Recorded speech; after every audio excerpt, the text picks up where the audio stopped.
Pretends that he likes it. Yeah. Jesus, Ellie.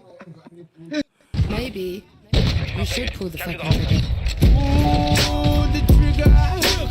Nobody gonna do for you. Maybe we should pull the fucking trigger. Pull the trigger. Nobody gonna do. Yeah, hey, yeah, hey, yeah, yeah, yeah, hey.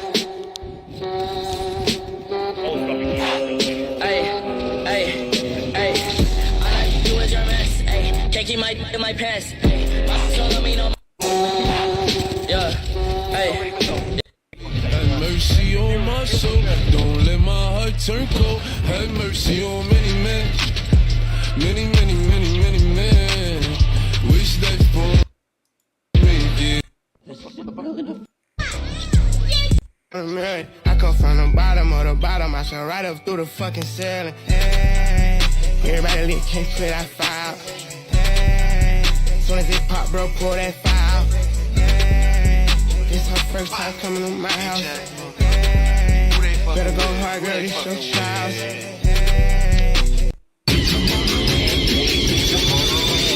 Bitch, I'm on a rampage, mask on my damn face.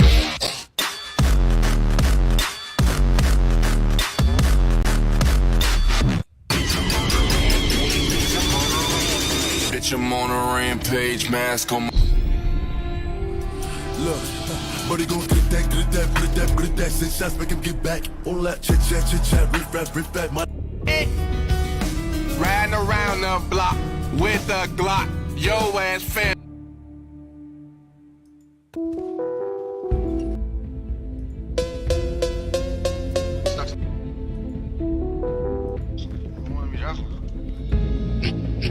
Ando na prancha, cuidado, tubarão vai te pegar.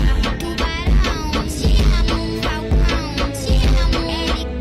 Really to say, you won't get out the Cali 'cause you're there.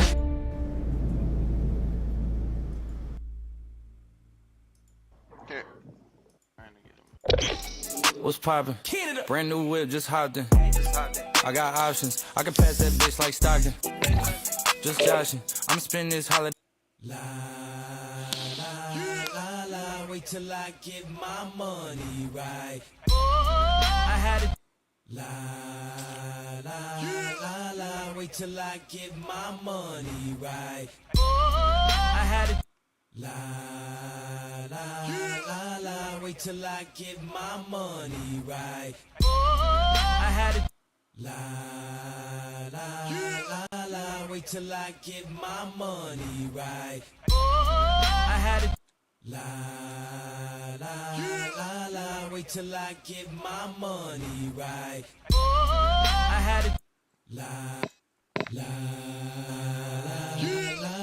wait till I get my money right. I had a dream I could buy my way to heaven. When I awoke and spent that on a necklace. I told God I'll be back in a second. Man, it's so hard not to act reckless. To whom much is given, much is tested. Get arrested, guess until he get the message. I feel the pressure under more scrutiny. And what I do, act more stupidly. Bought more jewelry, more Louis V. My mama couldn't get through to me. The drama, people suing me. I'm on TV talking like it's just you and me. I'm just saying how I feel, man. I ain't one of the Cosbys, I ain't go to Hill, man. I guess the money should've changed them. I guess I should've forgot where I came from. Nah, wait till I get my money right. Nah, you can't tell me nothing, right? Excuse me, was you saying something? You can't Tell me nothing. You can't tell me nothing. You can't tell me nothing. Let out the suicide doors. This is my life, homie, you decide yours. I know that Jesus died for it, but I couldn't tell you who the side was. So I double put that motherfucker sideways. Old folks talking about back in my days. But homie, this is my day. Class started 2 hours ago. Oh, am I late? No, I already graduated. And you can live through anything if magic made it. They say I talk with so much emphasis. Ooh, you so sensitive. Don't ever fix your lips like collagen to say something where you gon' end up apologizing. Let me know if it's a problem then. Alright, man, how to wait till I get my money right. You can't tell me nothing, right? Excuse me, is You saying something? You can't tell me nothing. You can't tell me nothing. You can't tell me nothing. Let the champagne splash, let that man get cash, let that man get past. He don't even stop to get gas. If he can move through the rumors, he can drive off of fumes, cuz how he move in a room full of no's. How he stay faithful in a room full of must be the pharaohs, he in tune with his soul. So when he buried in a tomb full of gold, treasure, what's your pleasure? Life is depending on how you dress her. So if the devil wear Prada, Adam, Eve wear not an eye in between, but way more pressure. Way less pressure. Way less effort. Cause when you try hard, it's when you die hard. Your homies looking like why God when they reminisce over you, my God. Wait till I get my money right. And you can't tell me nothing, right? Excuse me, was you saying something? You can't tell me nothing. You can't tell me nothing. You can't tell me nothing. Wait till I get my money right. You can't tell me nothing. Oh, goddamn.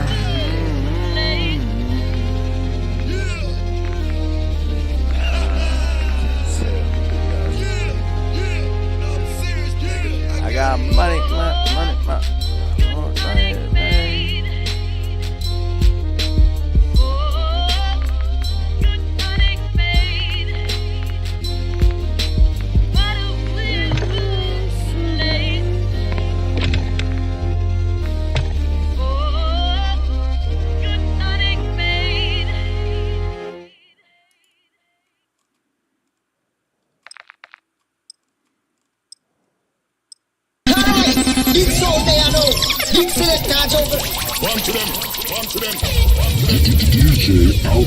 No boy no better than we.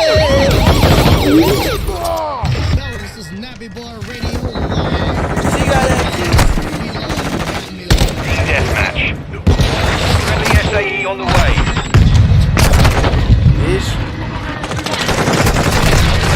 Hostile approaching target. Friendly UAV on station. Friendly customized jet. Hostile UAV in the area.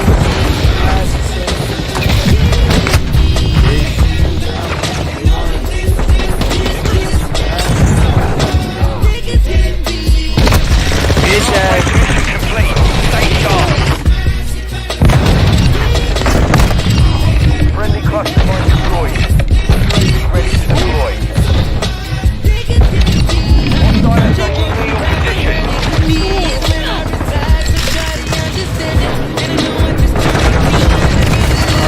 Hostile cruise missile incoming.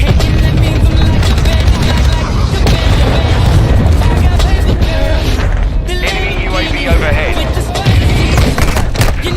Copy. Think on online.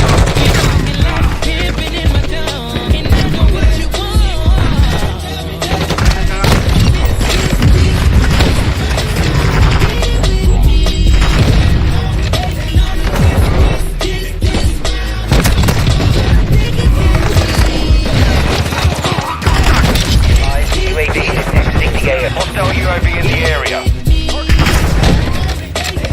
Oh, you a bitch, boy. Quick fix online.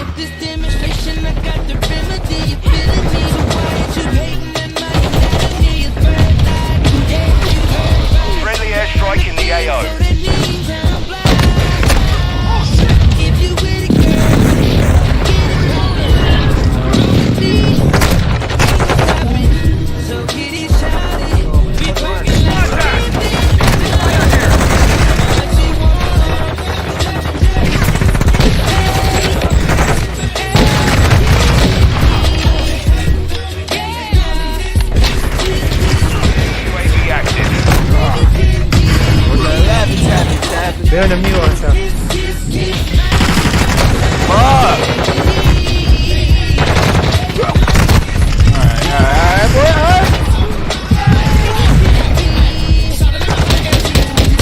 Enemy UAV overhead.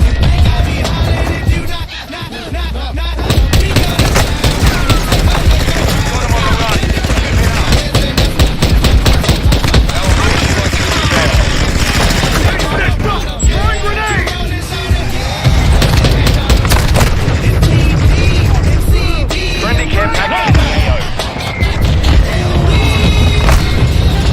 Hostile UAV in the area.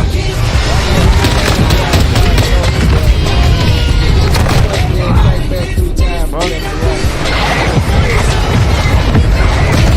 Solid work.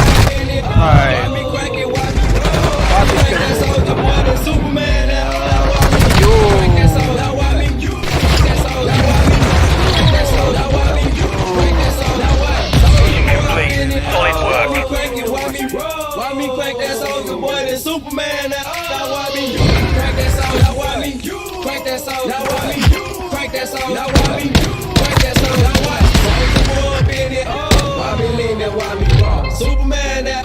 Yeah, why me crank that RoboCop? Super friend, now why me jocking on the hater, man? When I hit that soldier boy, I need to lift and crank that thing now.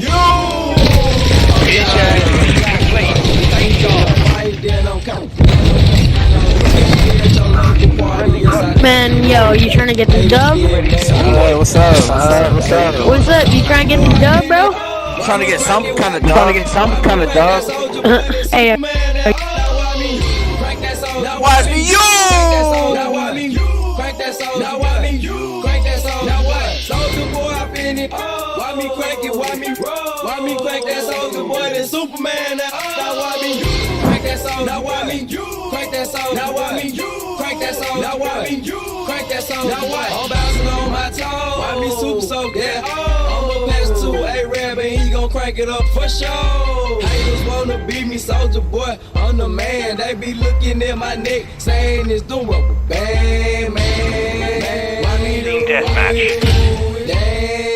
Let get to it. Don't do it like me, though. So don't do it like me. I see you try to do it like me. Man, that damn ugly. Soldier boy, I been there. Why me crank it? Why me crank that soldier boy? That Superman. Why me crank that soldier? Now why me crank that soldier? Now why me crank that soldier? Now why me crank that soldier? Now what? Soldier boy, I been there.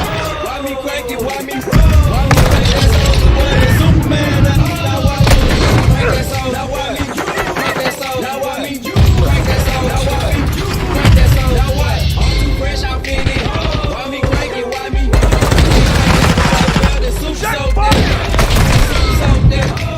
Super soaked that. Super soaked that. Super soaked that. Now why me show for why me crank that soldier boy? Now Superman.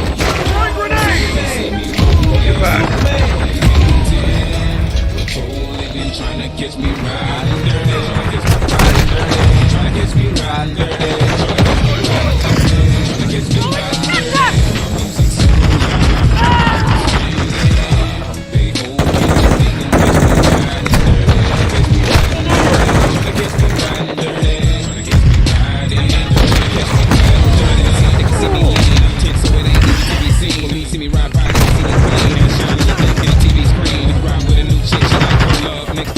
She can send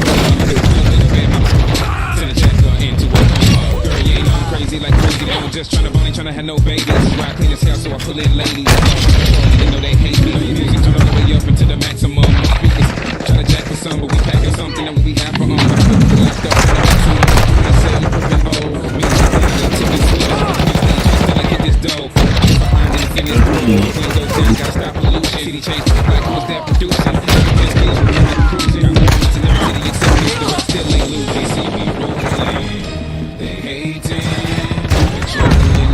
Enemy UAV overhead. Hardline.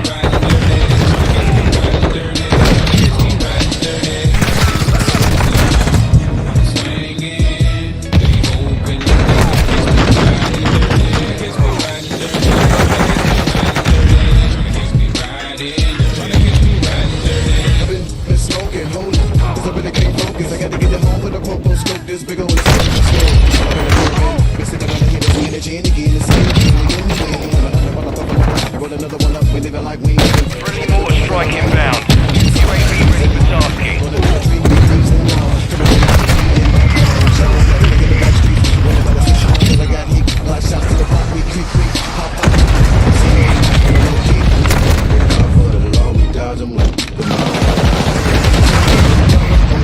Friendly cruise missile deployed.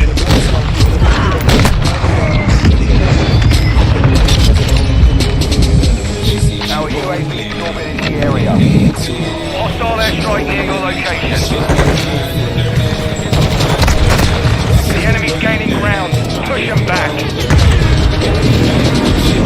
She break it down, she take it low, she finds it, she got it though, she doing her thing out on the floor. Her money, she make it look the way. She shake it, make it want touch it, make it want taste it. How you lust before, going crazy, face now, don't stop. Get it, the way she shake it, make you want it. Then she double joint it from the way she split it up. I guess she did it, she much more than you used to. She knows just how to move to seduce you. She gon' do the right thing and touch the right spots and dance on your lap till you're ready to box.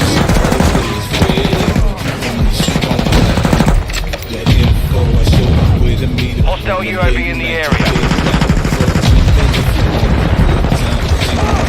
UAV standing by. Be online.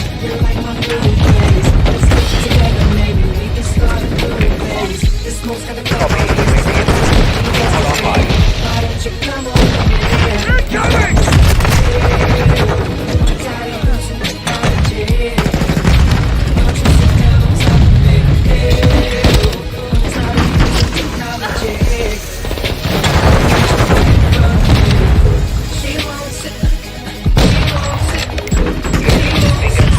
RTB at the time. Enemy UAV active. Hostile care package deployed.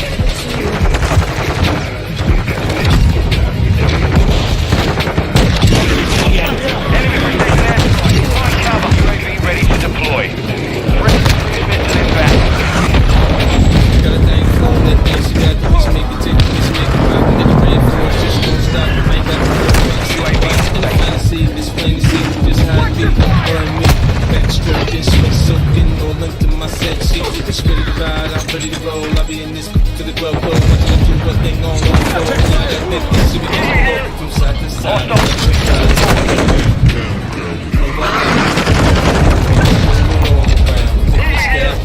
Friendly UAV online.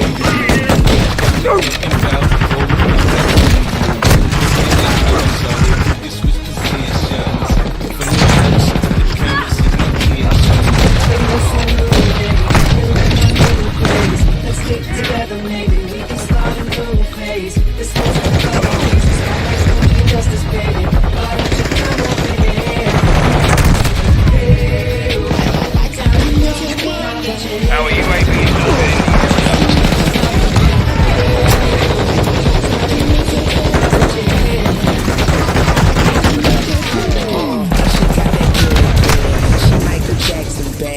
I'm attracted to her, or her attractive back. Now we murder, we kill time. I knock her lights out, and she still shine. I hate to see her go, I love to watch her leave, but I keep her running back and forth. 17, cold as a winter's day, hot as a summer's eve. Y'all money thieves, Get in here hard. I'm that Red Bull. Let's fly away. Let's fly a place. With all silence face. I'll let you be the judge. And I'm the case. Friendly UAV online. Enemy capture incoming. Enemy UAV overhead. She don't even run up, 'cause she knows she bad. In my I'll be stuck to you like glue, baby. When it's really all on you, baby. Who is the G-spot? Call me Mr. Flex. Let's go, bitch. Shut the fuck Failed. up. Return to base.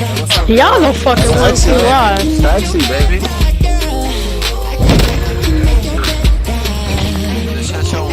Deixa eu sexy ass mother.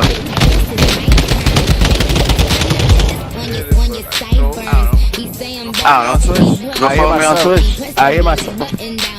Bye. I'm so pretty like Me on my low. Me on my echo weights. He say, Nikki, don't stop. You the bestest. And I just be coming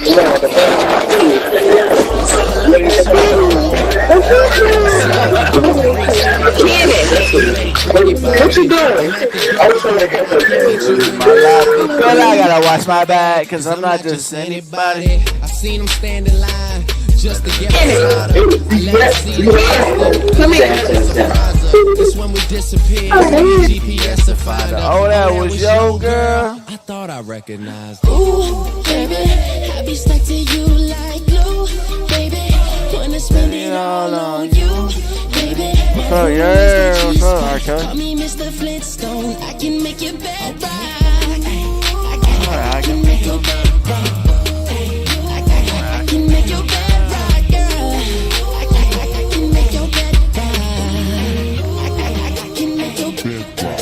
She like tanning, I like standing. She like romancing, I like rolling with friends. She said I'm caged in. Kill confirmed. Bigger consciences. She watching that oxygen. I'm watching it again. When that shit in, she all on my skin. Lotion, slow emotions, roller coaster like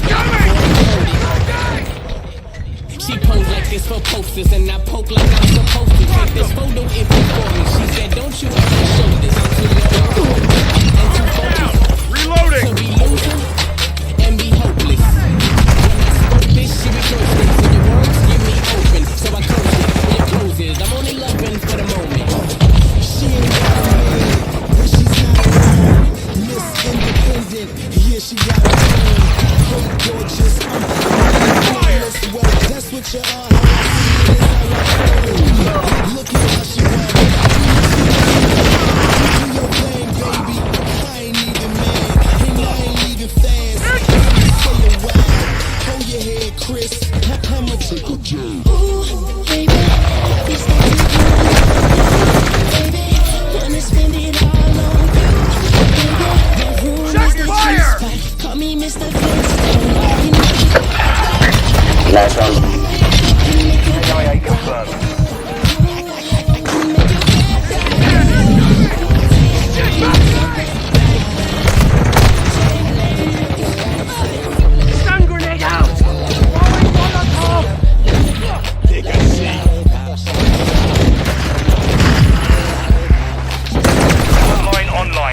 UAV is bingo fuel. Target area marked. You're clear sighted. Longbow 3-1 on station. Scanning for home. Friendly UAV online. Trojan 6-2. Cruise missile inbound. Right on target. I've been playing this rap game since I was 20 years old.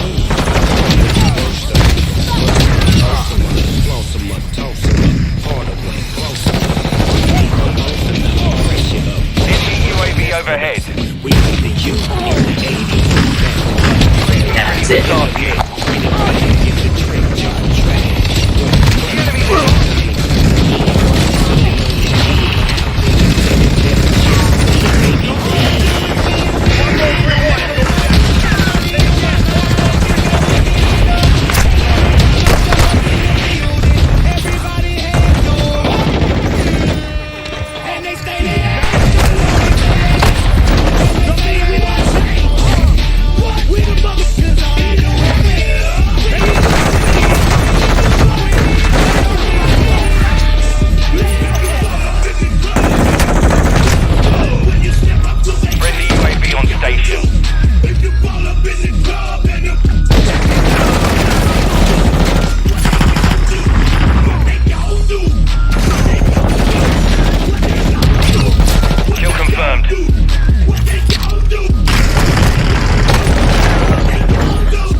Kelly, what's up, nigga?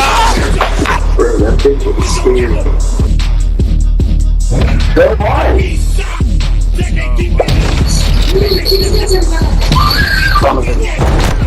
Which one? It's a bad.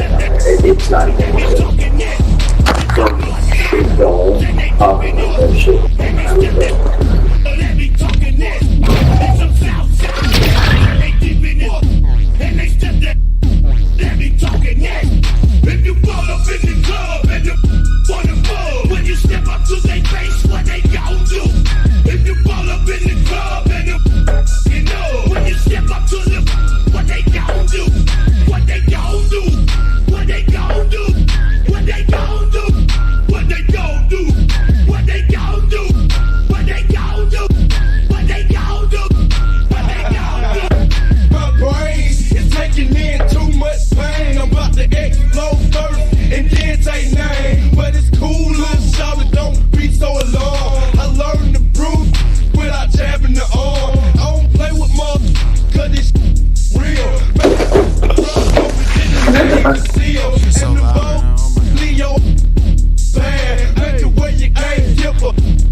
Stacks on deck, control no ice, and we can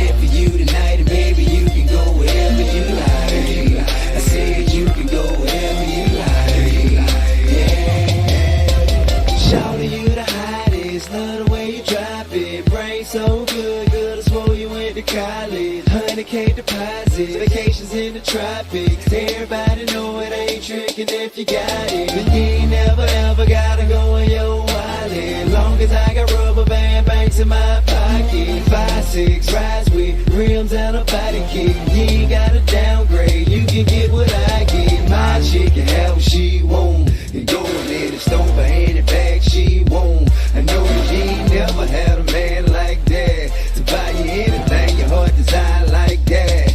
Yeah, I want your body, need your body. Long as you got me, you won't need nobody. You want it, I got it, go get it, I'll buy it. Tell the mother bro, joker, be quiet. Stacks on deck, Patron on ice, and he can pop bottles all night. And baby, you can have whatever you like.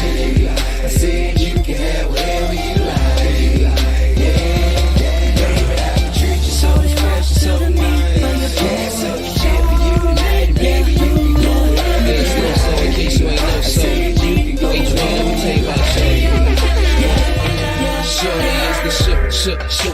Sugar, honey, iced tea. Prettiest one I see. Little mama icy. They say she a Pisces. I heard they are feisty. You know how to treat her. She'll be sweeter than a high C. Clean up very nicely. Shoes are kinda pricey. Match 'em up precisely. Good jean, nice tea. Like a food spicy. And she is the same. Hotter than a flame. But I do not know her name. Is it Keisha? Is it Tisha? Maybe Lisa? Or Teresa? It could be Tia, maybe Aaliyah. I guess I'll find out one day. For now I'ma say, hey.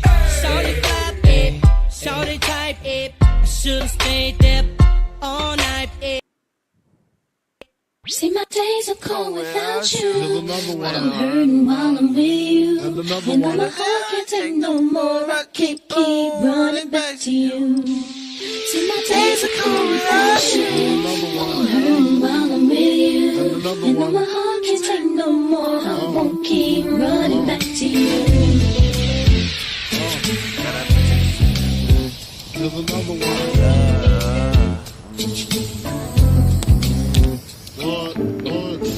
Think I found my strength to finally get up and leave. No more broken heart for me. No more telling you lies to me. Looking like I got my head on right, so now I see. No more giving me everything. No more Domination. Enemy securing Bravo.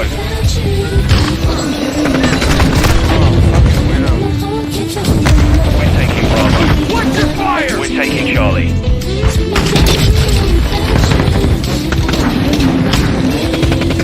Secure Bravo. Securing objective Charlie. Charlie secure. We're losing Bravo. Enemy securing Charlie. Enemy taking Bravo. Securing objective Alpha. Enemy UAV active. Enemy taking Charlie. Securing Alpha. UAV ready to deploy. We're losing. Securing objective Bravo. We're losing Bravo. Enemy taking Charlie. The enemy took Charlie. Enemy taking Bravo.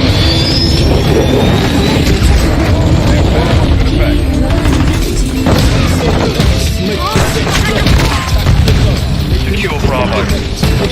Hardline activated.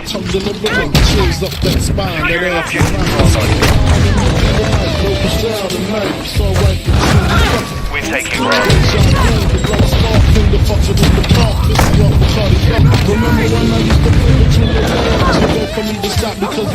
Secure Bravo. We found a spot next to your sister. Damn, I really missed her. She used to rub my back when I hit her. Yeah, she used to giggle when the ass was hit her. She used to sleep at the Hostile VTOL incoming. Fighter here. Securing Bravo. The enemy took Bravo. Securing objective Bravo. Standing by. Taking Bravo. Our UAV is orbiting the area. Securing Charlie. We control Bravo. We're losing Bravo.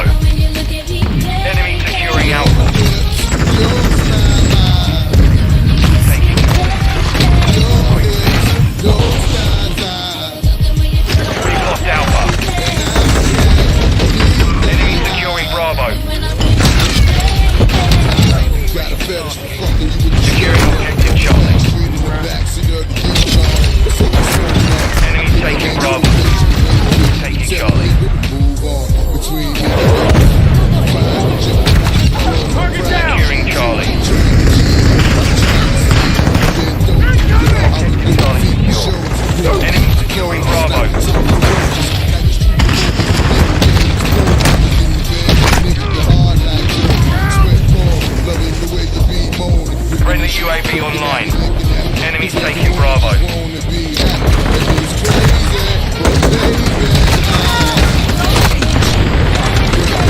We're losing Bravo.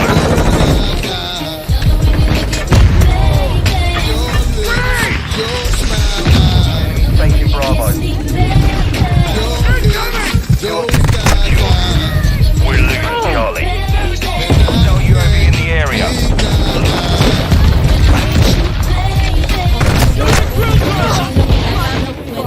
We're losing Bravo. Threat neutralized. You're UAV on station. this time. Enemy taking Bravo. UAV standing by. Enemy taking Bravo. 1-1 requesting recon this time. Copy. UAV position. We're losing Bravo. Requesting mine.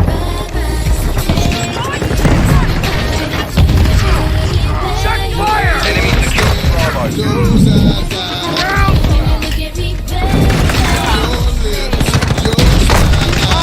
Changing back. We're losing Bravo. Hostile counter UAV overhead. Lost Bravo.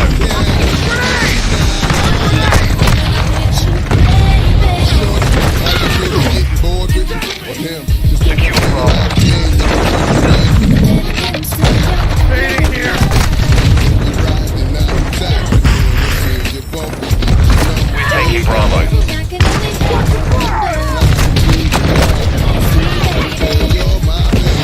Securing objective Bravo. Bravo secure. Enemy securing Bravo. Enemy UAV overhead.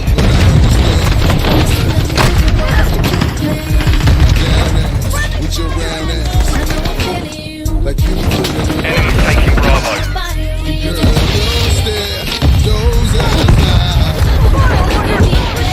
Friendly cruise missile approaching target. Securing Bravo.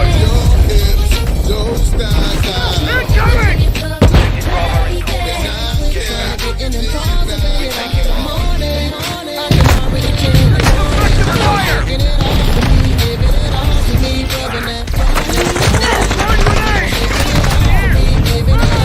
We're taking Alpha.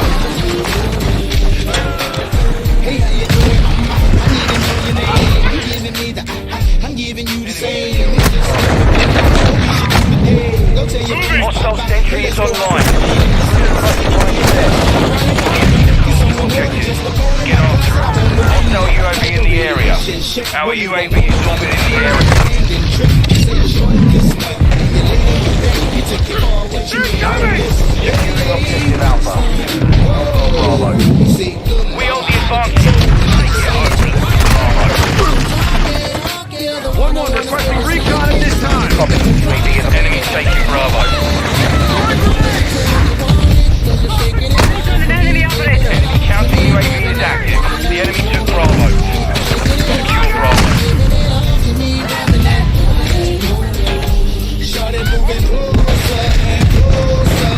Securing objective Bravo. Securing Alpha. Counter UAV.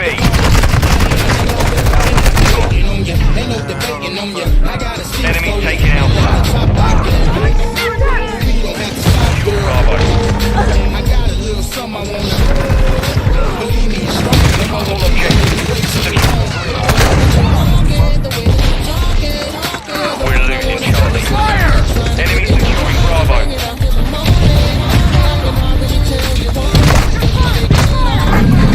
Enemy securing Charlie. Tossing down. Enemy taking Bravo. UAV ready to deploy. Enemy taking Charlie. We've lost Charlie. We're losing Bravo. Securing objective Charlie. Enemy taking Bravo. Enemy securing Alpha. Friendly UAV online. Taking Alpha. We're losing Alpha. We're taking Charlie. We've lost all objectives. Around now. We're taking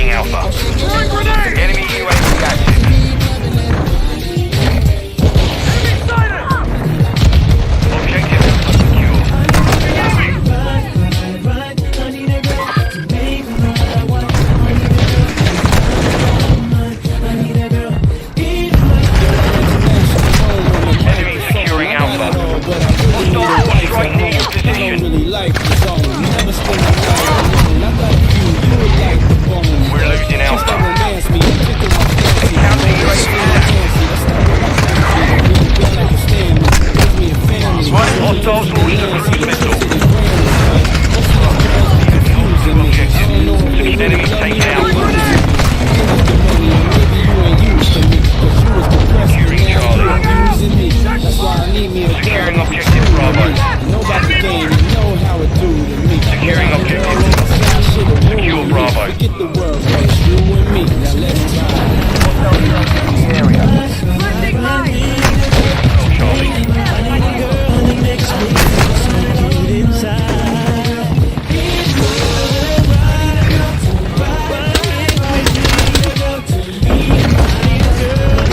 Securing Charlie. Securing objective Bravo. Hostiles deployed a sentry. Enemies deployed a counter UAV. Enemy has captured 2 objectives. Friendly chopper gunner servicing target. Bravo. Fire! UAV ready for tasking. Secure Bravo.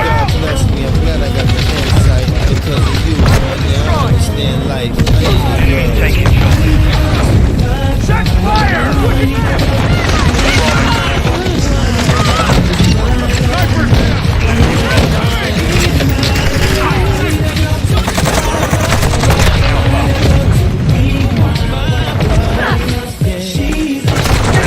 Charlie. Enemy securing Bravo. Didn't appreciate it, so I made it hard for me. Every night she had tears in her eyes for me. Caught a case, shorty took the whole line from me. First we were friends, we became rock. You was more Friendly like cruise my missile girl, deployed. we was How are you Recon at this able to time. in the area? Control 2 objectives. can't love you like I really want you. But every time I Objective think Bravo about is compromised. Get it back. damn, I wish you would Line deployed. pretty little girl, we really style. Shit is wild, all the days that I reminisce about the way I used to kiss the pretty Take it, lips. Bravo. But as long as you're happy, I'ma tell you this. I love you, girl, and you're the one that I will always miss. I love you.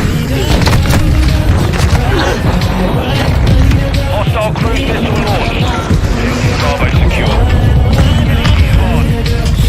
Enemy UAV overhead.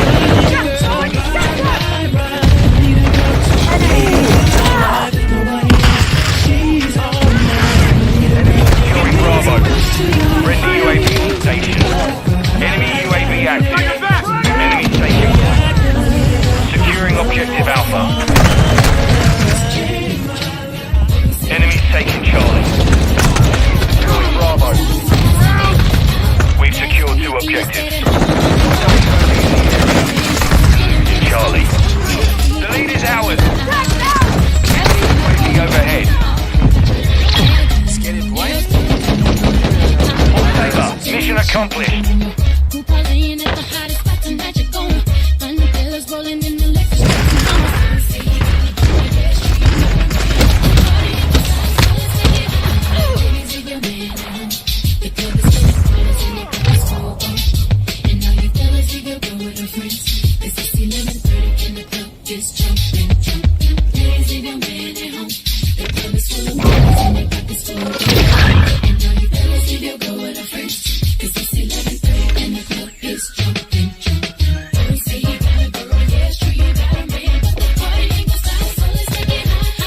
Call your boys 'cause tonight you're not gon' stay at home. She tell your girl she ain't coming tonight, you going solo.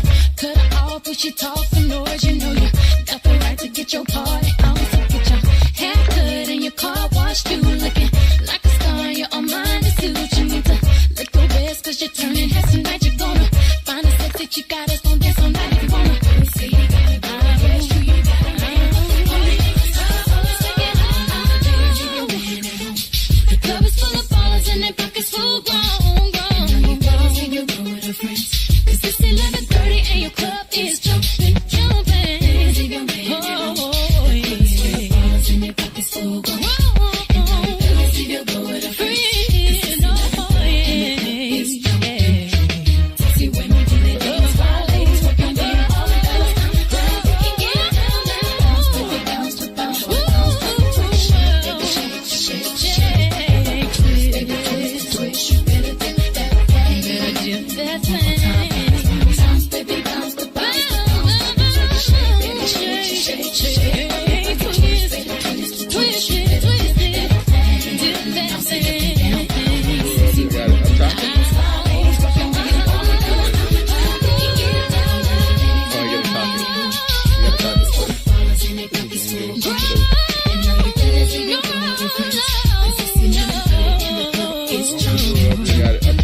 leave your man at home. The club is full of ballers and their pockets full of bottles.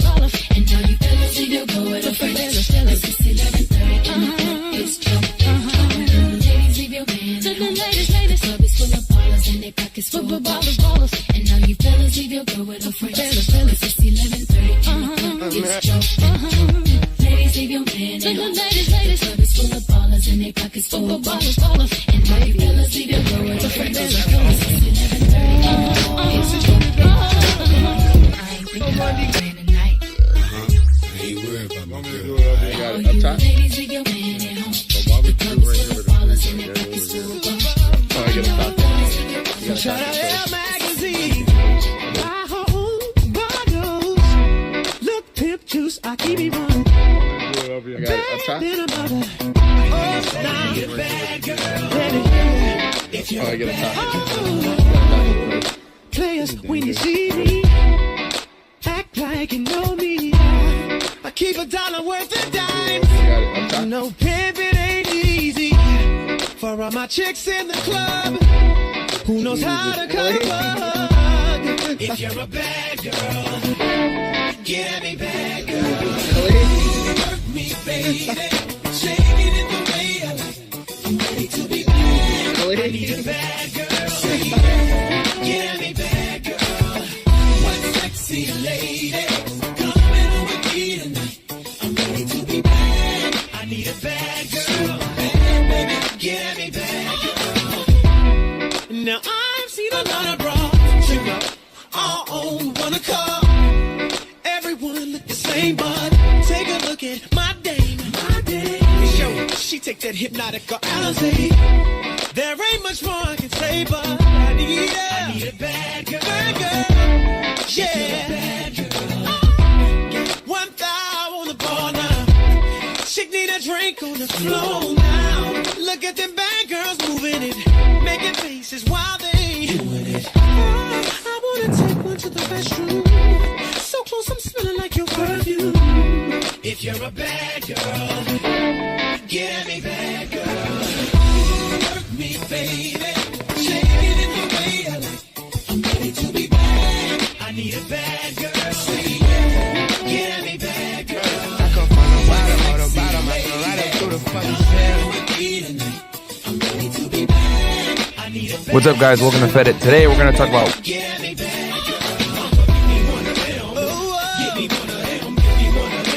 hell no, I'm tired of that shit.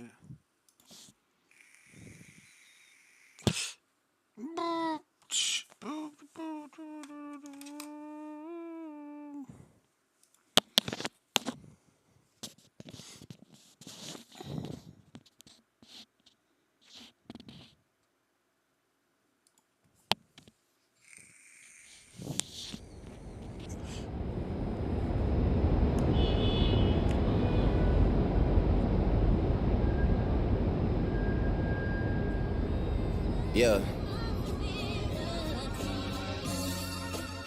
Somebody hit me today and they were like, nah, just make sure, you know,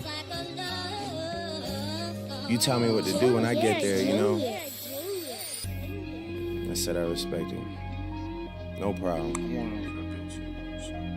I got all these blessings just to give it to others anyway. You know what I'm saying? Yeah. My hand's always open. For real. Hey. 33 years, I gave that to the game. 33 mil, I say that for the rain. 500 weeks, I feel the charts with my pain. 500 mil and I fall back in the 6. Finally give you niggas the space you need to exist. Michael Jackson shit, but the palace is not for kids. Still women saying it's childish the way we live. Brought a few W's to the 6. Baby mama fluke, but I love her for who she is. Baby Wayne and Ted's responsible for this shit. Half the time I question my consciousness in this shit. Other times I question if compliments are legit. Full time I'm out here confident as a bitch. Trying to make good on the promises that I give. Trying to make sure my accomplices are legit. Register the business in my brother's name. 3,500 in a pocket that should cover things.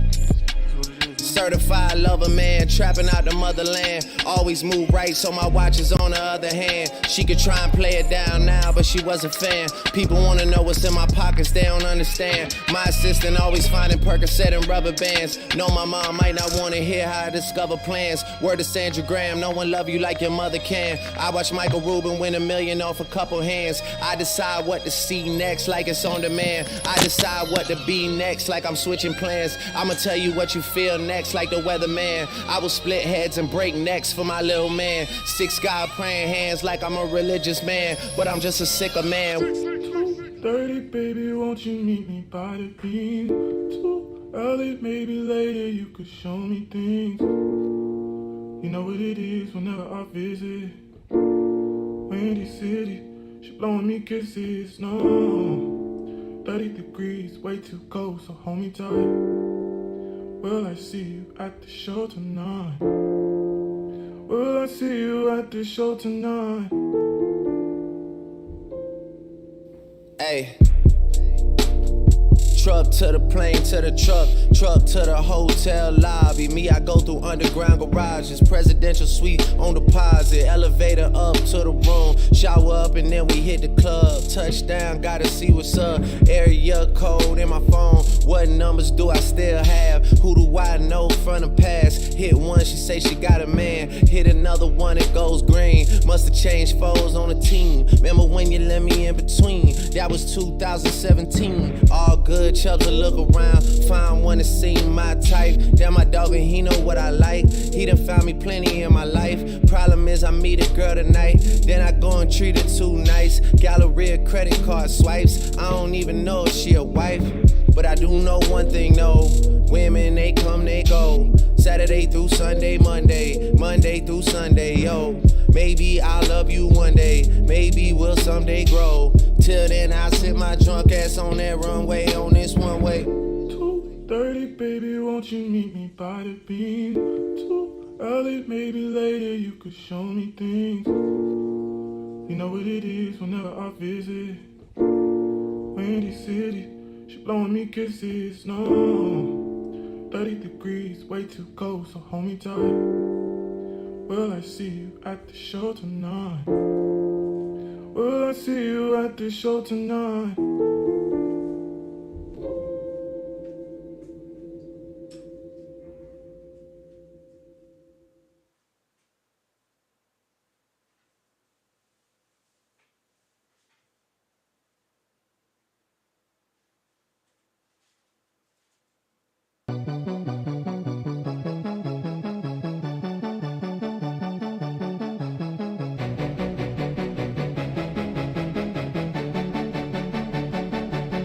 I might be too strung out on compliments, overdosed on confidence. Started not to give a fuck and stop fearing the consequence. Drinking every night because we drink to my accomplishments. Faded way too long, I'm floating in and out of consciousness. And they saying I'm back, I'd agree with that. I just take my time with all this shit, I still believe in that. I had someone tell me I fell off, ooh, I needed that. And they wanna see me pick back up, well, where'd I leave it at? I know I exaggerated things, now I got it like that. Tuck my napkin in my shirt cause I'm just mobbing like that. You know good and well that you don't want a problem like that. You gon' make someone around me catch a body like that. No, don't do it, please don't do it. Cause one of us goes in and we all go through it. And Drizzy got the money, so Drizzy gon' pay it. Those my brothers, I ain't even gotta say it. That's just something they know.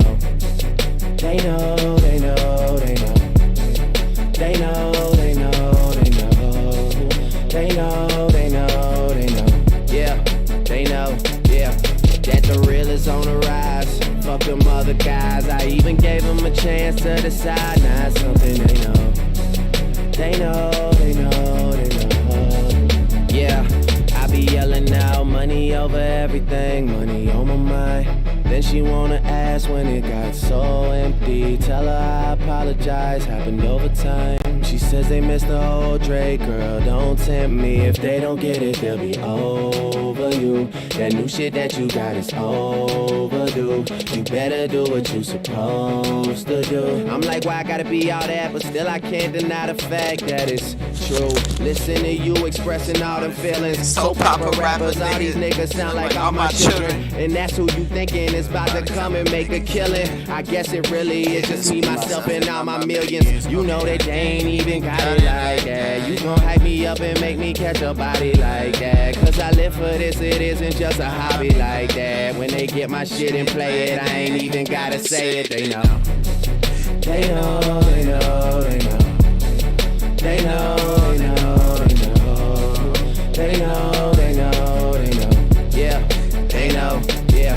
That the real is on the rise. Fuck them other guys. I even gave them a chance to decide. Now it's something they know. They know, they know, they know. I be yelling out money over everything. Tell them I apologize. They having overtime. They know.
Whoa, whoa, yeah. Sometimes we laugh and sometimes we cry, but I guess you know now, baby. I took a half and she took the whole thing. Slow down, baby. We took a trip, now we on your block and it's like a ghost town, baby. Where did these niggas be at when they say they doing all this and all that? Tired of beefing you bums, you can't even pay me enough to react. Been waking up in the crib and sometimes I don't even know where I'm at. Please don't play that nigga's songs in this party, I can't even listen to that. Anytime that I run into somebody, it must be a victory lap. Ayy, shawty come sit on my lap. Ayy, they saying Drizzy just snap. This in between us is not like a store, this isn't a closable gap. Ayy, I see some niggas attack and don't end up making it back. I know that they at the crib going crazy down bad. What they had didn't last, damn baby. Sometimes we laugh and sometimes we cry, but I guess you know now, baby. I took a half and she took the whole thing. Slow down, baby. We took a trip, now we on your block and it's like a ghost town, baby. Where did these niggas be at when they say they doing all this and all that? I'm in the trenches, relax. Can you not pet that little boy in the club? Cause we do not listen to rats. We in Atlanta, I buy her wig. She telling me Tay is the best. Point at the nigga who act like a killer, but you only one from the neck. I'm like the baby, I'm not just a rapper. You play with me, you gon' get stretched. Bring Drake to the hood. Yo, it's good. I'm here with my boys, what's good? And I never been embraced. And the money's hard to make. So I bet they on their face right now. Get kicked already. Every damn I get fucking kicked, bro. Off the block. Get out of here, bro. I know that they at the crib going crazy down bad. Yo, why you leaving? Damn, baby. Sometimes we laugh and sometimes we cry, but I guess you know now, baby. I took a half and she took the whole thing. Slow down, baby. We took a trip, now we on your block and it's like a ghost town, baby. Where did these niggas be at when they say they doing all this and all that? When he tell the story, that's not how it went. No, they be lying 100%. Moved out of the wrist and forgot about the bend. Now they just call me the Yo, so okay, Who the fuck so we're you trying to run, taking, bro? Fox. I ain't no cap. Dude, why do you keep leaving? It's so funny, you little childish ass bitch. Shut the fuck His up. mic's muted. Your mic's Yeah, so muted, mad. bitch. Your mic's muted. Nobody's mad.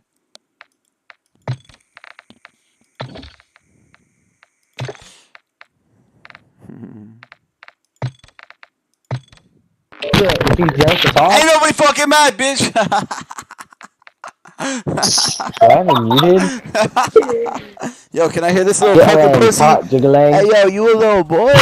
You a boy. You sound like a dyke. Happy New Year, mama. Hey, Happy New I haven't Year's, talked mama. to you in a Shut the year. fuck up, bitch.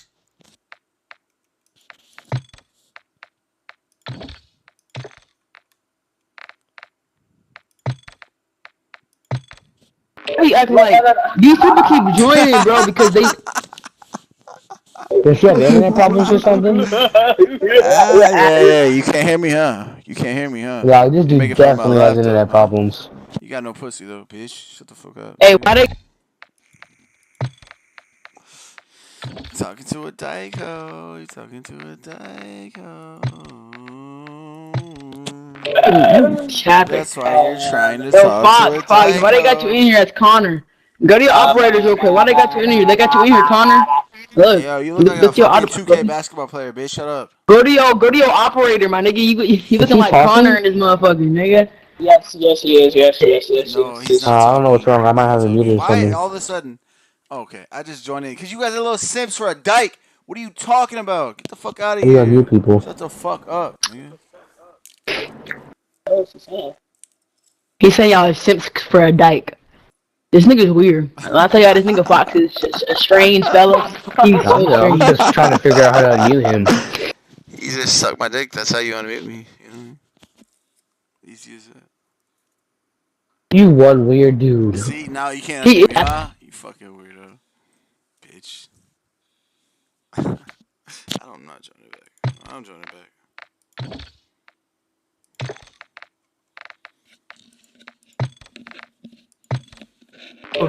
No, like, bro, why do you keep joining, bro? Because I can. I'm a big boy. Big boy. Put it on fucking. I'm gonna keep joining you, fucking weirdo pussy. The fuck? You can sit for a day, bitch. Okay, there you go. Good job. There you go. That's all you needed to do.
He walk faster, I'm walking faster. I'm telling the nigga, hey, homie, come here, I need to holler So he at goes towards the gates. He's walking towards the gates. Nigga make a quick right, and he make another right. So he going into the, I'm thinking this nigga like maybe late for his flight. He gets in the shit, but it ain't. I can't see Future running though. Future don't even look like he could run. Huh? What neither one of us running. He was just walking frantically. Yo, whack. Yo, I can't see the car and go to the Porsche building. You know who the Porsche building. That call probably definitely happened. No, right there. In the motherfucking connector thing. He threw the phone. Who is this? Whack. Woo, woo, woo. That's my mans. I stand down for my nigga. You know that. What's up? Woo, woo, woo. Let me know I handle it personally. I'm telling you, I sent it. Give me the info. I threw it back and we kept moving. It's real talk. I ain't got to lie about it. Want to go up there? Put 50 on it. Nah, I believe that. No, let's go. I believe the car. No. You know the part I don't believe?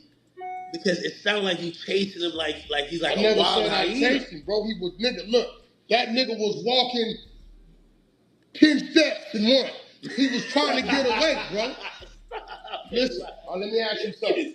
You heard Future respond? And you know what Future know? He don't know what else I got. And I got that other phone, and I'm waiting for him to play with me, bro. Because in that other phone is all the instructions. Oh, man. Yo, what, man? Listen. You definitely been from Atlanta. Like, is 20 Atlanta niggas? Like, not cool right now. What about my P niggas? What about them? They don't count. Yo, what about my Power Rules that been there for 30 years? What about all my G homies and all that been over there? What about the real estate I've been having in Atlanta? What about that? Nigga, who you think you talking to? Act I'm 45. Yo, what, man? Do you not know that I was set up in a lot of these places before these niggas jumped off the porch? Man, the Future shit is hilarious, though. Hey, listen, his artist comes out, what's that, Clout? I don't even know you. Your name ain't even mentioned. You got... I don't even know this nigga. I've never seen this nigga in my life. I think probably off of Clubhouse, I'm not saying like paranoid, like scared, but like, you probably move a little. Ooh. Not that you never did move like that before. Like, nigga, you into it. Big U, 20 niggas from the West, whole Atlanta. What 20 niggas from the West? I don't know. I be hearing random niggas who said they don't know. This clout chasing niggas I don't know. I'm a Paru nigga. A Crip is naturally my enemy out the gate. Let's not forget that. So beefing with Big U is nothing new to me. Where he from? Okay then. Apparently he's strong out there, now, man. You think I'm lying about the tapes? What tape? The Nipsey tapes? You think I'm lying? Nah, I ain't gonna lie. Well, no, I don't. You think I'm lying? I don't think. Yeah, we can put some money. I'll fly. No, nigga, I'll fly that nigga in here tomorrow, nigga. The reason why I don't think you lying about that. You told me about that shit before. Way before. So nobody would make some random shit like that. No, hold on, bro. Nobody would make random. Hold on. Let me show you something, man. Cause you my mans. You my mans. I'm gonna make a phone call real quick, gang. He just called me. Now you think I'm playing? What that say? Oh, that's. You see what it is? Yo.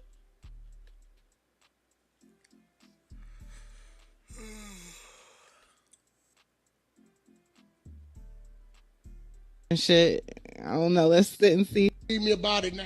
Nah, but I always believe. What's up, Ebony? Bro.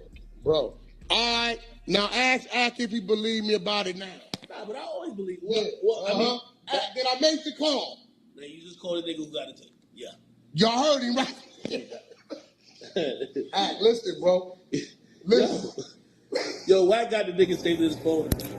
Why don't you be believing him, Mac? You just be thinking he not telling you the truth. Like, you got to code, like, you got to check it out. Like, you know Wack don't be playing. You know I'm not. Look, let me ask you something. Now, Wack a cold nigga, when man. You know me for captain, bro. Nah, I ain't think you was. I'm going to be honest, though. I felt like the shit happened, but the whole tape shit, I'm like, you showed us a tape? It's like 7 or 8 of them. It's crazy. Text messages, bro. I need you to pay you. I'm not going to keep doing this for you in front of me. I'll pay you $2,500. I need you to fuck my bitch in front of me so my dick can start working to get hard. Nah. Want to put your money up? I'll put money up on that. How much? I got to see the text. I want you to fuck my bitch till my dick start working again. I put up 1,000. No, we gotta put more than 1,000, bro. We're not playing. No, you a not rich for the nigga. tape. Not for the tape. Not for the tape. I need to see that message. The text message. Let's put 100. No. You got it? I'm not. Act, you got it. No, you're right, but I'll be. Come on, Act. Listen, I can't get a refund from this state, so what you been? I'm good. Act, you should know by now. If Wax say he got the shit, well, nobody kind of say you didn't. I think everybody was saying, "Why are you bringing it up?" No, fuck all that, bro. So Don't do that. Who brought it up? Saying. Your man leaked the comment. That's like you talking, bro. That's how bad was leak talking? We talk about all kind of shit, bro. You ever? Come on, bro. I was the one stopping. Hold on, I'm gonna be honest though. I wish your man did that. Maybe for me, out of respect, I might have took the L and be like, "You right. I don't got nothing. Just let it live. Not happy. He passed you. You right. I don't got nothing. I'm gonna take the L. I'm gonna keep it moving. Not happy. I'm gonna stand on my shit. You know that. Whether it's in favor of me or not, I'm gonna stand on it. You know that. You know that. Wins or losses. Well, I thought a lot more people would come out and be like, "Nigga, that definitely didn't happen." They know. Your man Big U was at my house in my backyard, nigga. Reviewing this shit. Reviewing the tape? He the one told us about the snitch shit. That come from him. He told us about that. Me and my homeboy Jacob Pong from Eastside PPB was in my backyard, in my house, in my game room. On my mama, nigga, and he told us about all that shit. These niggas be capping. This is why I say these niggas is snakes and snakes. I'm gonna show you some more shit too. That's gonna have you looking real weird. Listen, bro, I ain't got no reason to lie on this. Who was saying that Nipsey was telling though? Draws Big U. Like factual. Nigga, we listening to him. Said he been paying one of his homies $1,500 a month that's locked up to keep me from exposure. I don't know. I'm listening to the nigga, bro. This is why when I hear these niggas talk, it's like I done told you, hey, look, nigga, fuck Busta Rhymes. The nigga, this. I tell you this in your face right here. And then you see me doing interviews. I ain't never said nothing like that. How you gonna look at me, bro? Knowing. Coherently, not drunk, you gonna be like, yo, what? Yeah. Nigga, I didn't even ask you about that shit.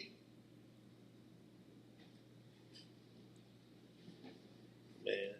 I put it out there, the niggas contact me. They tried to jump you though, didn't they? No, they tried. That's what I was talking about. Like, now. I come with gangbanging.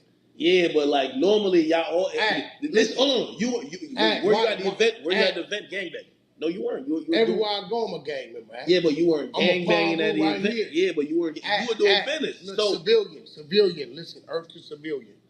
Everywhere I go, the church, the store, the airplane, I'm a power rule, homie. I'm gonna conduct myself as such. It's always a threat. Yeah, but they're not just getting at you because you're a power rule. They're getting at you for the specific what they believe is issues with either you and Big U or stuff you said about Nipsey. Come on now. What I say about Nipsey? Well, it don't seem they think it's too. Didn't that man why that footage didn't come out? What that man telling you? You're right. Who's stopping that shit from coming out? Right. Who is with that man who's on the footage? Who got the footage? Who's the one who's kind of bringing it to light and now you dangling? Hey, bro, check this out. I'm gonna be real though. I don't give a fuck about none of that, bro. Because any little thing they think they know about whack, lies or the truth, they come out. Them niggas ain't getting no passes. Fuck them niggas. On power rule, and that's anybody. Nigga, if you know, hey, I will expose your ass. If you are an enemy of mine and I got an issue and I find out, I will expose you. Yeah. Do what you gotta do, bro. Like you got like a hell of an investigation team. But really, yo. But you now put the money on the table about the footage? Nah.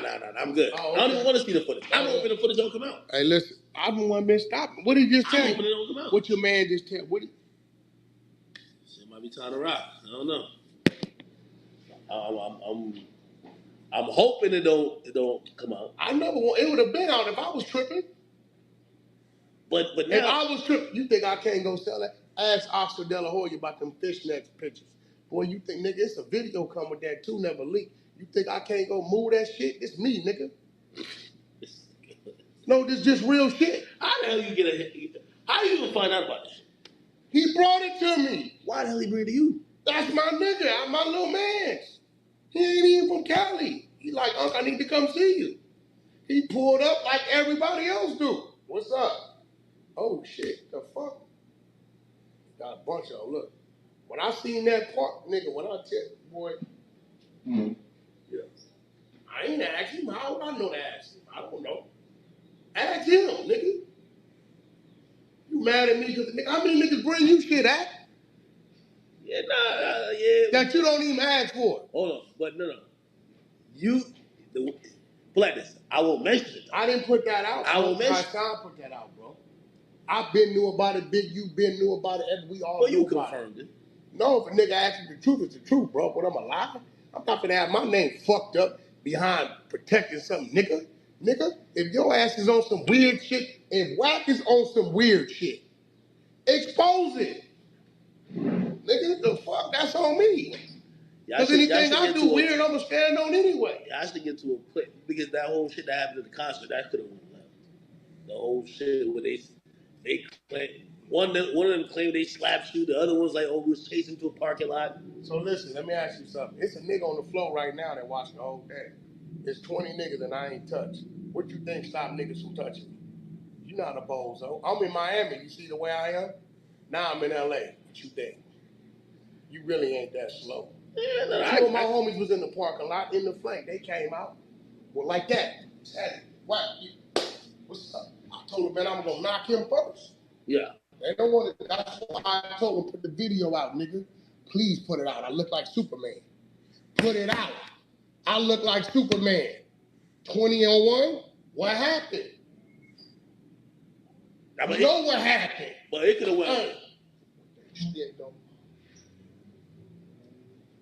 What we doing? This nigga whack. On my dead homies. This nigga whack, man. Yo.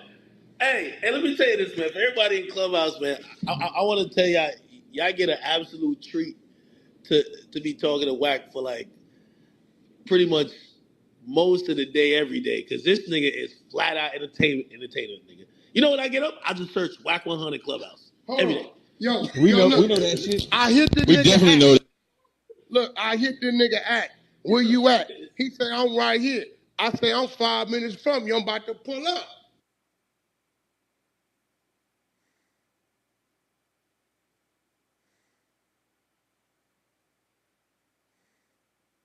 Niggas is everywhere. If I'm here, other niggas is here. I'm about to go back over there to the beach. Right now. I be seeing tourists over here, so I'm like, this is good. Tourists is everywhere, just a mixture of street niggas.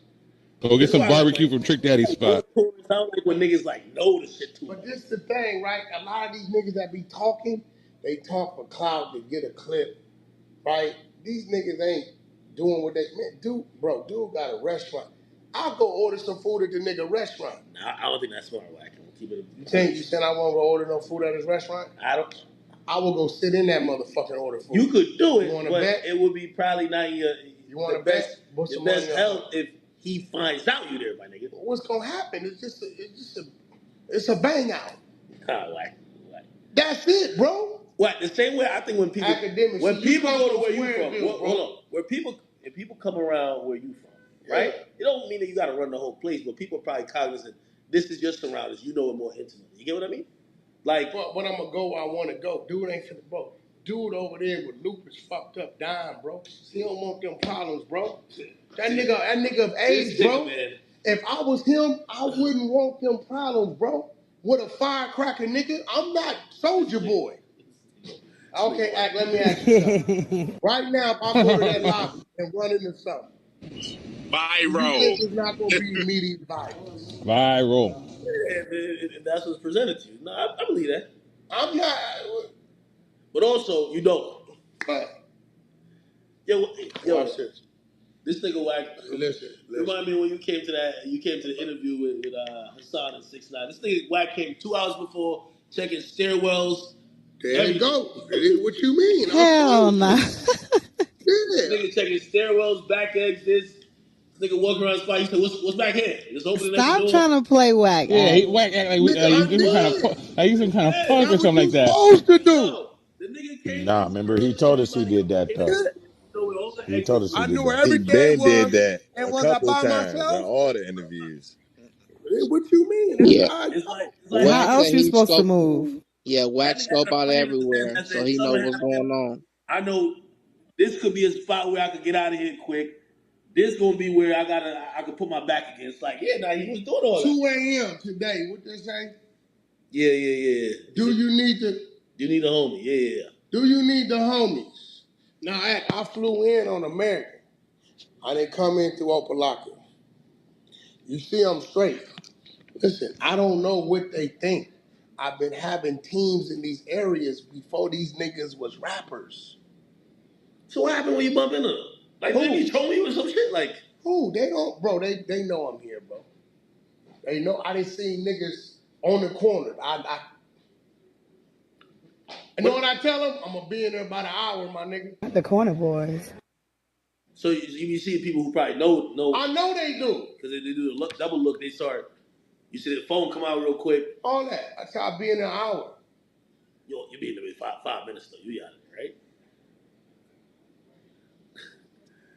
So I go in and sit down and laugh and joke, order my food and eat. Yo, this nigga whack, man.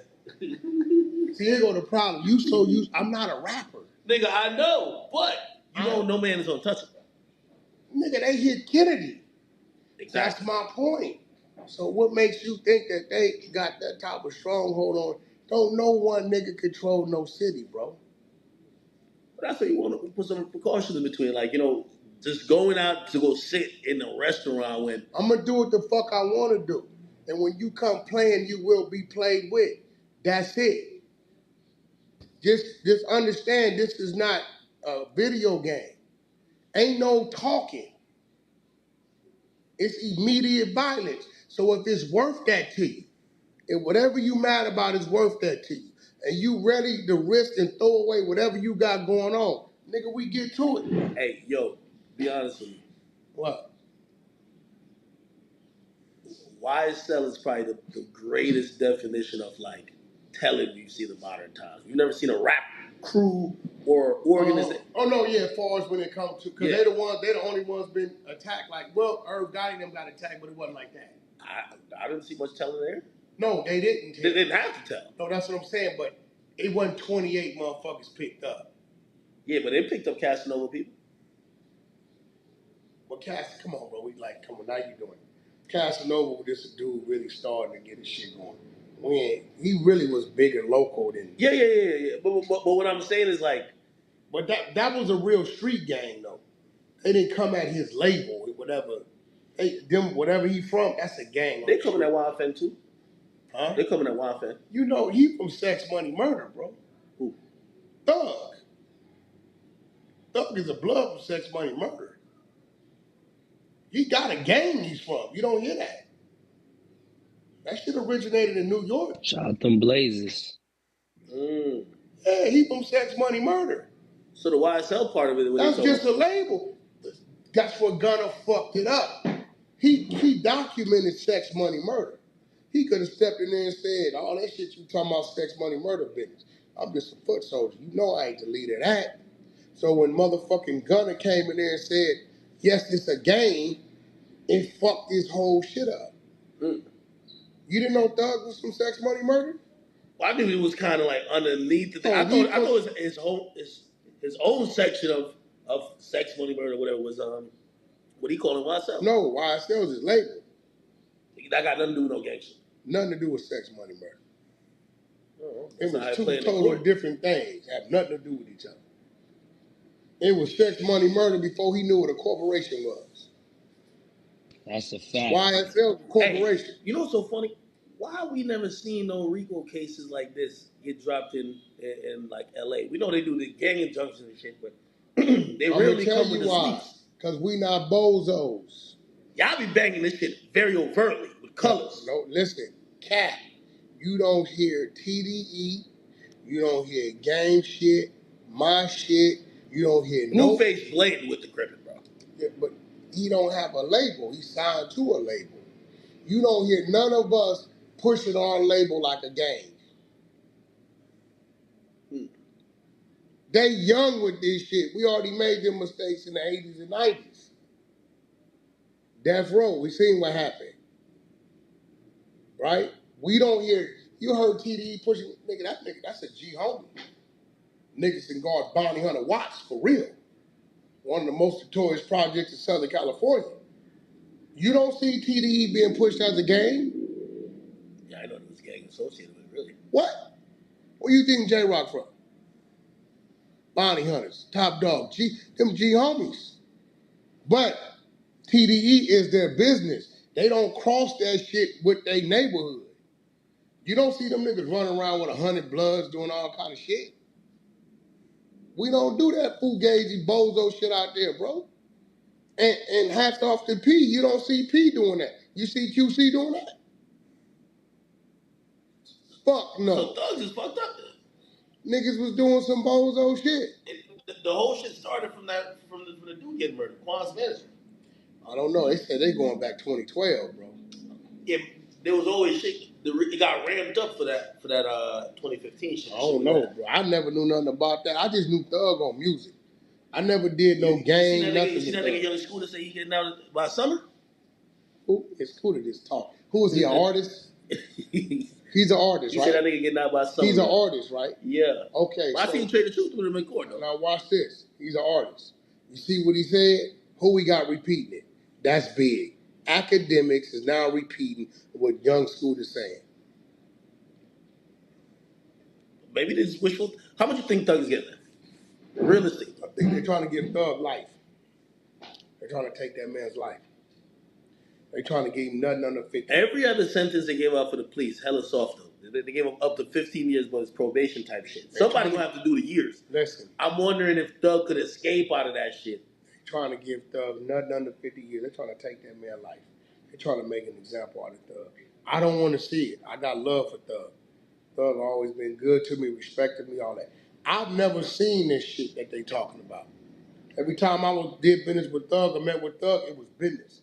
He was a great businessman, on point videos. He did features for me. Pull up Nicky D's Young Thug, no name artists and shit for me, like all that. You know what I'm saying? So I've never, this shit they hearing, I ain't never seen. I'm wondering why they want him so bad. He ain't never even approached me knowing where I'm from on those super like blood shit. I'm wondering why they only want him when there was other co-founders and other niggas. They're giving niggas who did shootings just probation because they want him. They want him. Wondering why they See, want this him a so RICO, bro. Like that RICO means. But we never see them. Well, this is some Atlanta shit. Most RICOs, they're not just going for one. Like it's a Fed RICO. No, yes they are. No co-founder is walking out of a Fed RICO. Bro, listen. Sammy the Bull is Gunner. He told him I killed 19 niggas under the shot call of John Gotti. They let Sammy the Bull go. That was Muslim. They no, he was a number 2. They let him go because he cooperated. They booked John. That's the nigga they want. Thug is John. What you call it? Gunner and Sammy the Bull. It's real shit. Sammy the Bull is out, and guess what he did? Got out and started selling pills, and guess what they did? Nothing. Because he probably fed him some more shit.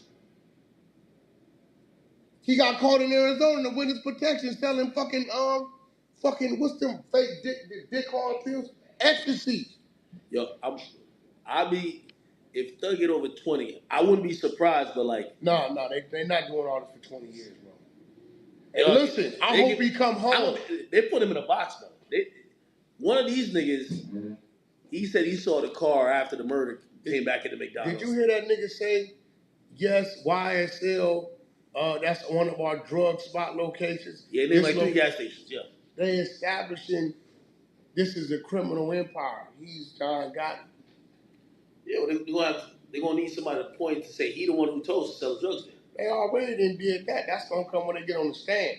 That's them conversations happen in the back before they came out and took them pleas. Hey, let me tell you this. Them 2 niggas who turned the plea down going to be like when, because I even said this to 6ix9ine. I said 6. They would not look at you as no quote unquote snitch like how they do now if you wasn't on the stand. You know why you had to take the stand? Have you Harkin knew Harvin and Nuke, they took it to trial. Everybody else copped. Once they see your plea, it's the same thing with Gunner. Once they see Gunner's plea, everybody said it. We're folded. Give us our time. We out here. But that ain't two niggas said, "Yo, I'm taking it to trial," and then they came back to 6ix9ine and said, Remember that 5K one letter you trying to get? You got to work for it now. You got to get on the stand. That's how I go. So I'm gonna see if Gunna get on the So stand. I made an announcement today. What? Don't ask me no street shit. Don't ask me how I'm doing business with any body from the community, anybody that told. My response is gonna be fuck your mother. They used to be killing you for that. They was killing you for Hold that. on. You thought I wasn't gonna stand in the gap. Hold on. By the way. Did I stand in the Hold gap? on, I'm gonna be honest. Did I stand in the gap? You did. Hold on, you did. Huh? You know what's so funny? Even when I hear niggas so much and be like, yo, man, we can't talk no whack do business with a rat. I don't hear nobody who's talking about, well, y'all gonna do business over there? I don't hear nobody saying that though. It's for me, you know, I'm not no street nigga, so I don't give a fuck. I don't got no horse in the race, but I love hearing the hypocrisy. What I tell you when you say whack, they gonna cruise what I tell you. Nah, the first time, and this is my clubhouse right here. So we might have do the interview, the first one. Miami. Yeah, the first one in Miami, right? Wax said, yo, pull up on me in my hotel. I want to do the studio, and Six like, yo, he was down to go wherever. But I'm like, you know what? Even though me and Wack is okay, he never met 6ix9ine. I don't want it to be that. So I don't want to walk this nigga who is supposedly hated by everybody into a situation, and Wack got like 20 Bloods jump out the closet like, yo, here, we got the stitch for you. So anyway, we do it at the shit. That's how I went. The location. I came to the location. You came to the location with literally the daughter family, right? That's it. Now, when we do the shit, we wait on Spotify for the launch day because it's supposed to be the launch day of the podcast. Yeah. What happened is we dropped a clip. And the clip, they're killing Wack. Yo, what type of street nigga would do some shit like this? I remember 6ix9ine called me and said, yo, you gotta find something in this interview to release now to make Wack, because he taking all the bullets for even sitting with me when in reality he's the only nigga man enough to sit with me. And I remember saying to you, because we talked, I said, oh, Wack, I know they killing you online. What'd I tell you? You said, I don't give a fuck. That's exactly what you said. But I'm gonna be honest, they've been on your ass for it, right? And what I say? Still said the same thing. Here's the thing now. Did I come do a second interview? That is true. We gotta get a third. Hey, here's the funny thing. Ever since this shit happened, everybody who had that opinion don't want to talk no more. They don't want to talk no more. You know what I mean?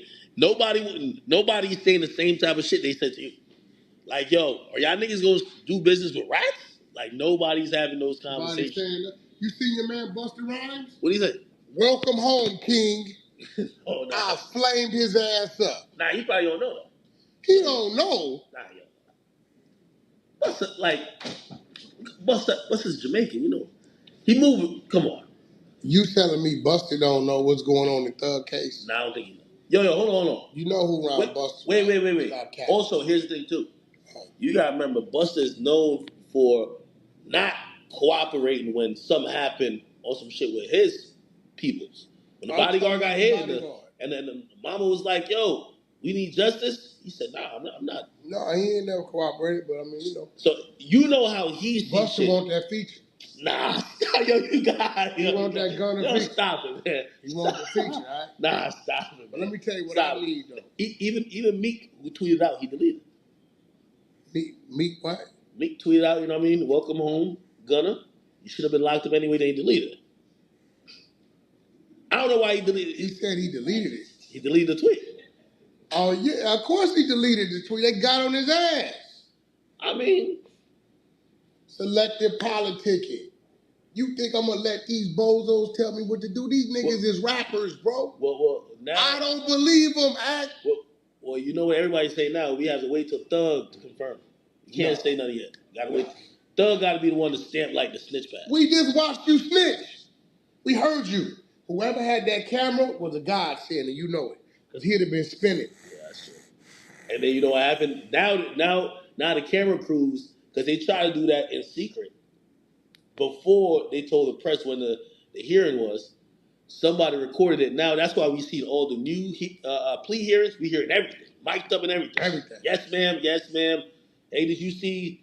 Did the Thug give you money to lay low after the murder? Yes, ma'am. Did you see how they changing the rules? Oh, well, we heard him snitch, but now we gotta wait till Thug to tell us he's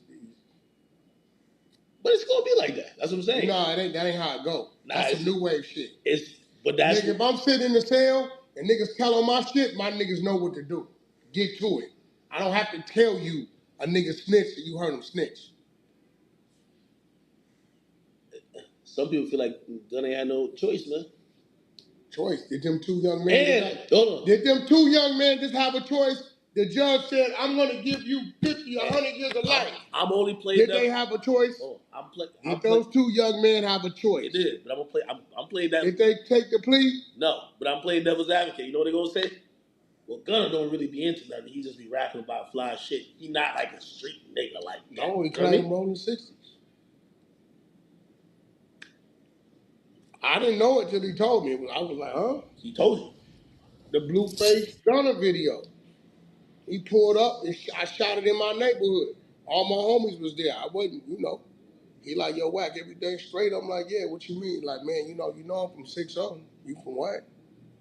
Cause it's a bunch of Bloods, Power Rules there. I said, nigga, they with me. They with you. You good? Isn't that where 19 Savage from? I don't know where that nigga. Not 19. Not 19. Savage. Not 19 Savage. Get it, beast. That's fake. I might be acting, so who knows what happened, bro? You want me to show you the whole video? Let me see the video. I cut it. Nah, let me see the video. I cut the video because it was some shit in it to show where they was at. Where the hell did you get that video from? Listen, man, don't listen. A nigga came on Clubhouse, said the nigga used to be a Crip. I know him, he grew up with my little brother, all this. I defended 21 Savage. I defended him. I said, nah. So you can't switch. On my mom, I defended him. But the nigga turned around and brought the video. Well, here we go. This is why a nigga can't be like the Whack takes you too personal. I take it too personal. I defended the nigga. Hold on.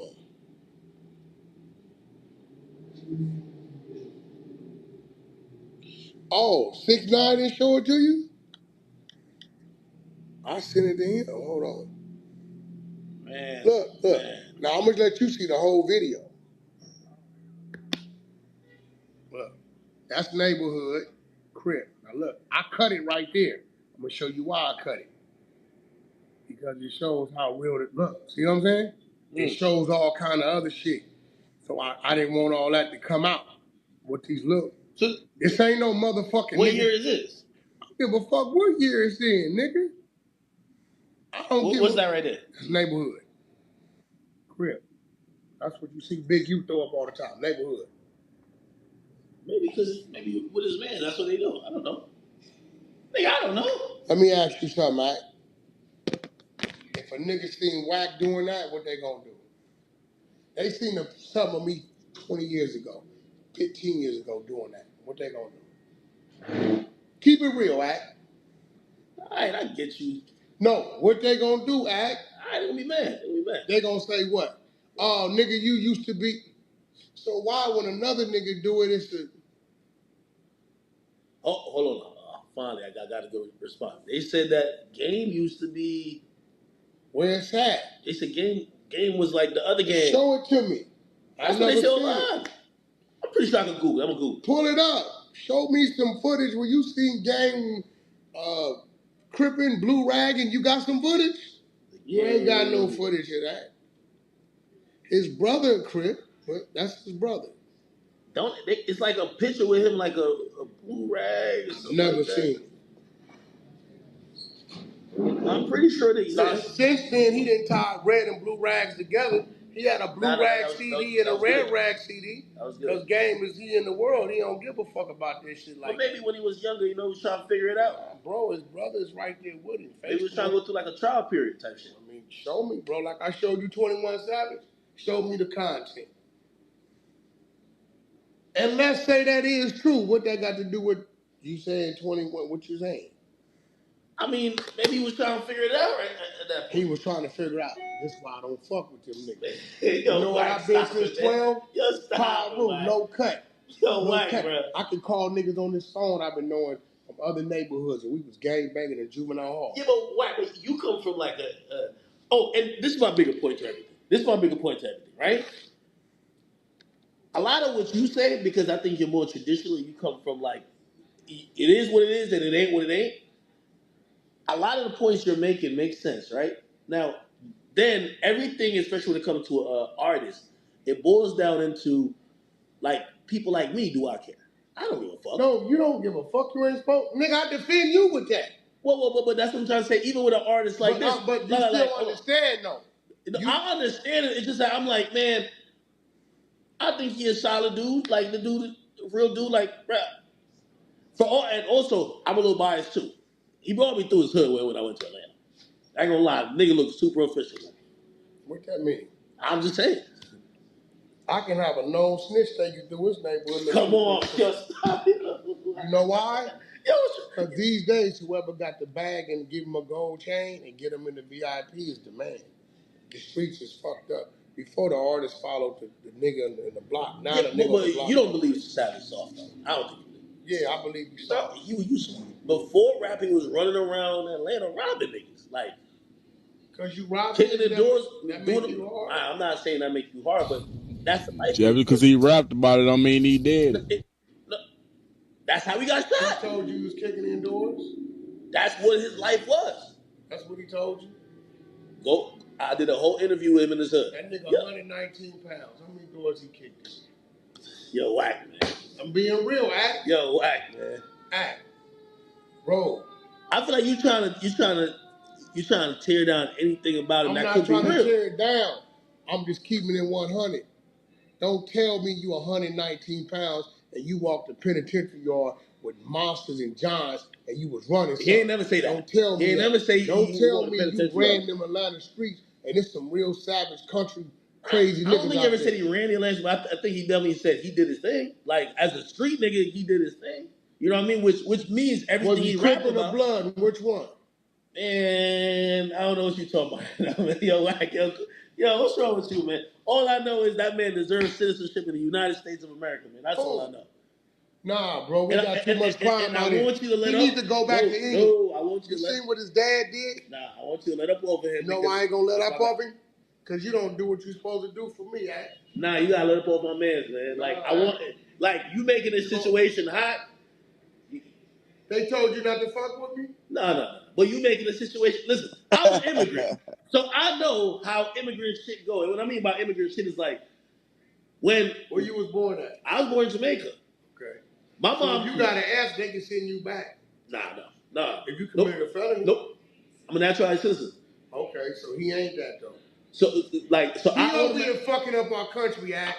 No, he's not. He's fucking our country up, act. You sound like Charleston White. That's what Charleston White song. Charleston White be like, that's what he said. Yeah, Charleston White is not. I don't even think you got him that big against 21, man. Who? Yo, nah. No, this is what I'm, bro. He started. You know who gonna hate you? It's Gunner and them gonna hate you. Who? Gunner. You think I give a fuck about a rat bitch hate me, bro? Well, he might have some peoples with him. Who knows? What that mean? I'm just saying. What he gonna do? Call the DA? Yeah. Gunner gonna hate me. Hold on. Gunner's gonna hate me because I what? Because you ruined his rap reputation. So I told him to tell. But you know how to go in hip hop. It's never about taking response. They're gonna say you made it loud.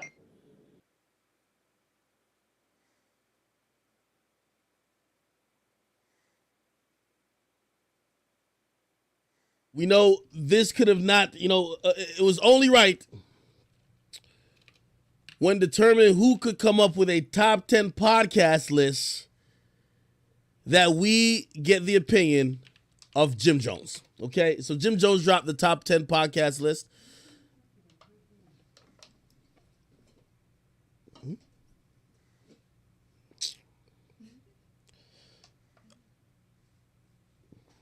Oh, my bad.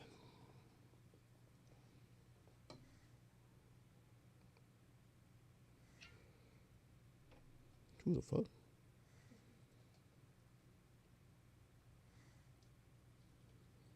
Oh.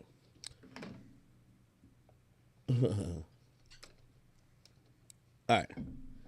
Yeah. So anyway, we got a top five podcast list from Jim Jones. If we needed a list from Jim Jones, this would be it. So let me see if we could go down and kind of see what's going on. He says Jim Jones top 10 hottest podcasters for 2022. He had a caption. He said, after consideration, deliberation, and numerous talks with the top 10 committee, which means this is super official, we have finally decided on our top 10 podcasters for 2022. If you feel you should have made the list, hold that thought till next year. B. Elliot Wilson, y'all were close. We even did a recount, but for your numbers, weren't high enough this year. LOL. Honorable mention. Don't call Miru. Okay. She's number one and one of my favorites and one of my favorite shows. It was tough. What? It was tough. Her show too funny. Some might argue that what the fuck? Some might argue Kai Cenat is not a podcaster, but he interviews people, so therefore, okay, therefore, okay. He has a component of podcasting going on during the show, so yeah, he is super popping to the young generation. You could tell Jim Jones has never watched a second of Kai Cenat. His kids probably watch Kai Cenat and be like, yo, he probably just like, okay, I'm just throw on the list. Anyway, without further ado, here is the list. I want to know what y'all think about this. This is the top podcasters list for Jim Jones. He says number 1 is Drink Champs. Number 2 is $1 Million Worth of Game. Number 3, EYL, which is Earn Your Leisure. Number 4, the Joe Budden podcast. Number 5, Kai Cenat. Number 6, No Jumper. Number 7, Carisha Please. Number 8, Kitchen Talk. Main O. Number 9, Lip Service. And number 10, My Expert Opinion. Chat. With all due respect, I gotta say, Jim Jones, everybody's entitled to their own opinion. This list was comedy to me. I'm like, yo, what the fuck? Yo, what the fuck is he listening to? I'm sorry to tell y'all, chat, what the hell? Let me tell you how this list was made. Just jam Kai in the middle of it to seem you're hip with the youth. The youth love him. The people who watch Kai's content don't really watch podcasts. Barely watch podcasts. May watch a podcast if maybe Kai, Andrew Tate, say Rage did a podcast. They don't really do podcasts. They do streams. You get what I mean? Streaming and podcasts, completely different things. And yeah, I think if we're going to come up with a list, top 10 streamers, I think Kai's number 1. Top 10 streamers, entertainment factor, I got Kai number 1. We should probably come up with our own like top 5 or top 10 list for both. Otherwise here, I'm not surprised by some of these picks. It's straight New York. You feel what I'm saying? I didn't expect to be up here. Jim Jones hates 6ix9ine because 6ix9ine ratted on his gang. I'm cool with 6ix9ine. He's not going to put me on here. You get what I mean? Like, yeah. Somebody say Speed? Oh, no. Yeah. No, I know. I'm not like oblivious to it. You get what I mean?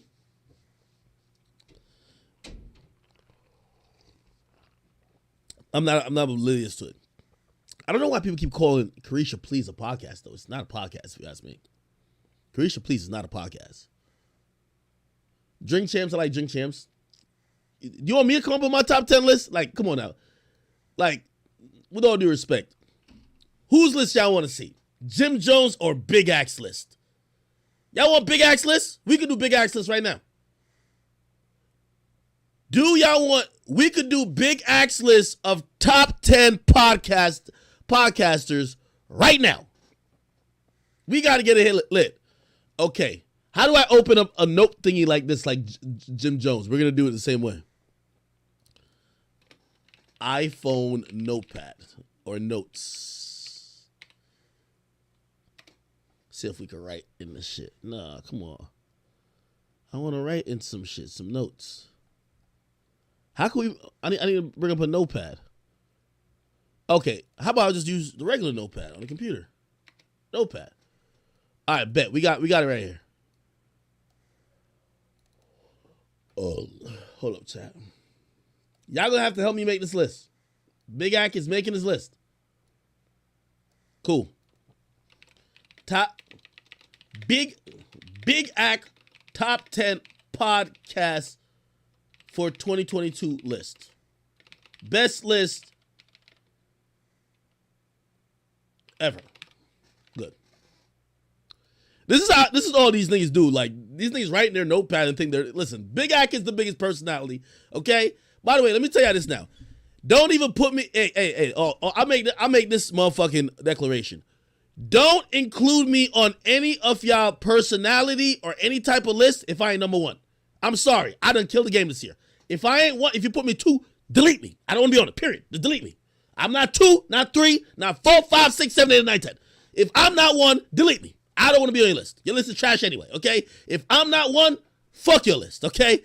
Let me just let that be known.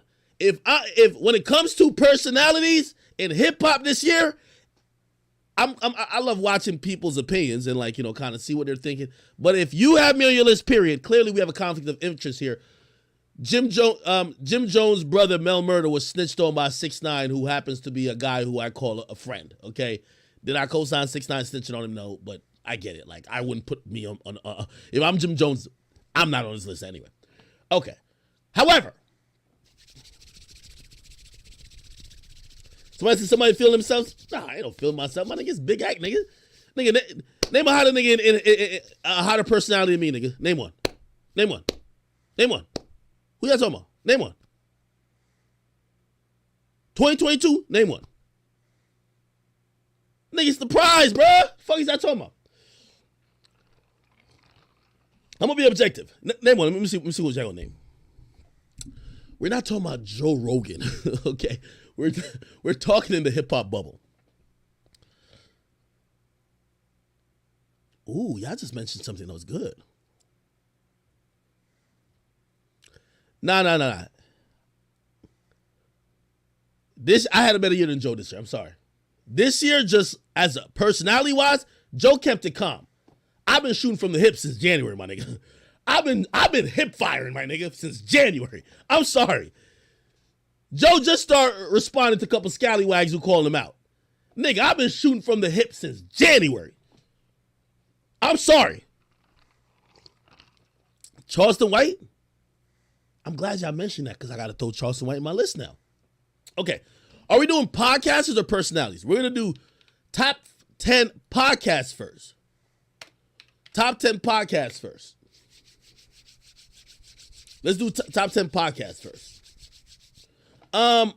We got to get some rules. Can off the record be in it? Because I'm going to be biased.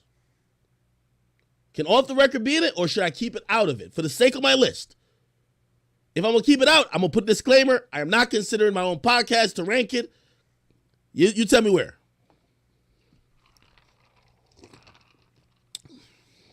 Some people say yes, no. Wait. Should I keep it out or put it in? Pause.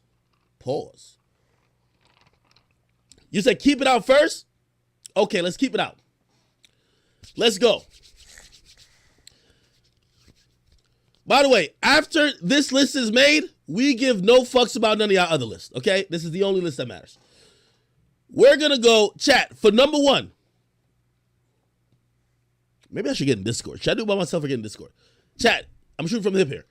Should I do this in Discord or should I or just do it by myself, then go to Discord afterwards to kind of get what people are saying about it? I could do it by myself. Or should I go in Discord to kind of argue? I'm still going to use a chat type shit. You feel me? Y'all tell me. By myself? All right, I'm going to do it by myself. All right, cool. All right, people. For the first pick, how do I change the fonts and shit? I got to make it look like their list. Font.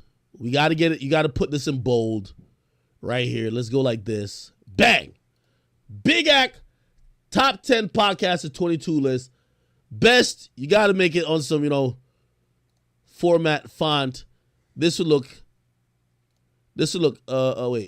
colors. Wait, can I do colors? What the fuck? Can I go like this? No, wait, what the fuck is this? How do I change the color of this shit? All right, whatever. Fuck it. Okay, cool. All right. The first one I'm going with is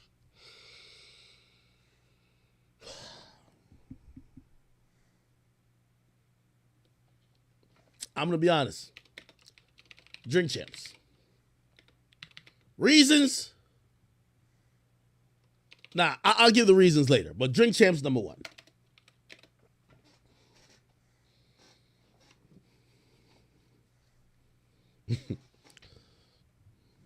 Drink Champs number one. By the way, let me put my criteria right here. I got to put these in smaller font. Hold on. Font. This is 18. I'll put it to 16. What? You can't just like. Oh my God. Anyway, let me just put disclaimer. Criteria. Numbers affecting culture conversation. That's kind of all I ever go with. So if you don't get no numbers, you not in this. So Ruri and bum ass Jay-Z's pre-cum Millie Mall not in this shit, okay? You gotta have some numbers. You gotta affect culture and conversation. Okay? Drink Champs, I think they did a good job. Number two, I'm going to be honest. We got to keep it a beam. $1 million worth of game. There we go. Number three, this is where we get a little spicy.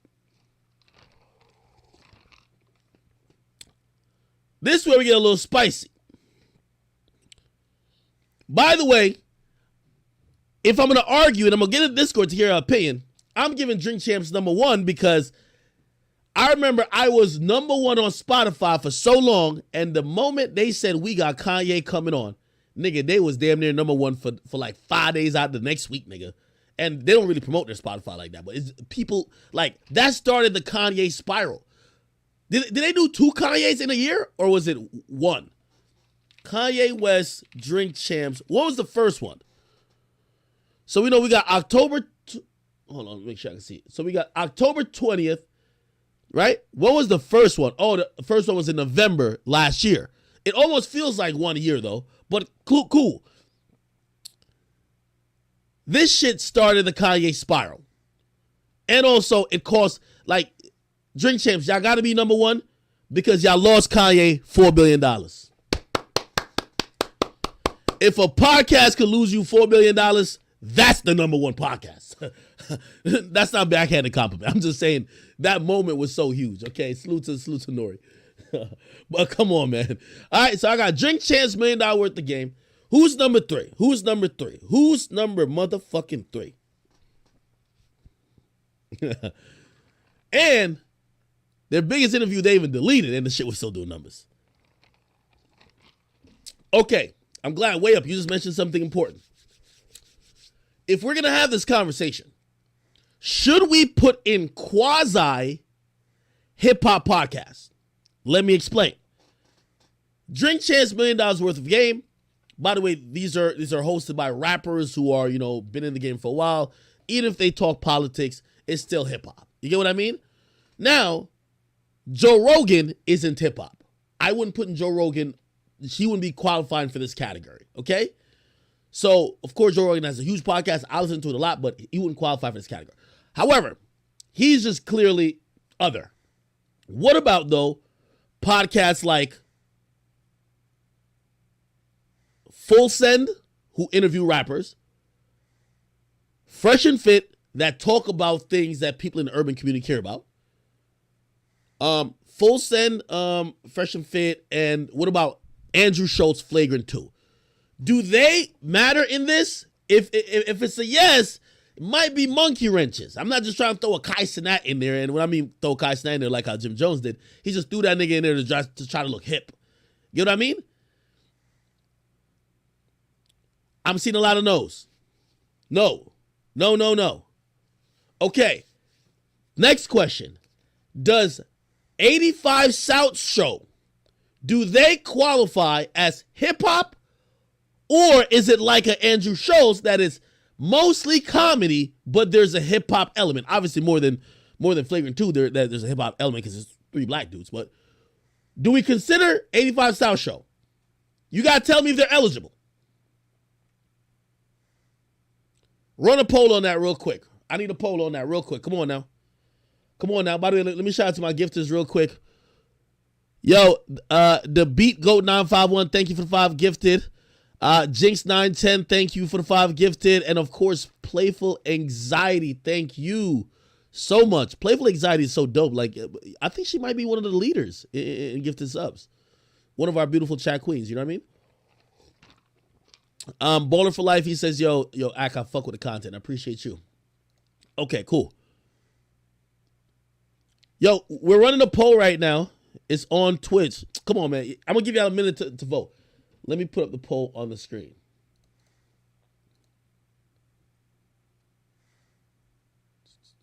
No, I got to do this. Like this. Here we go.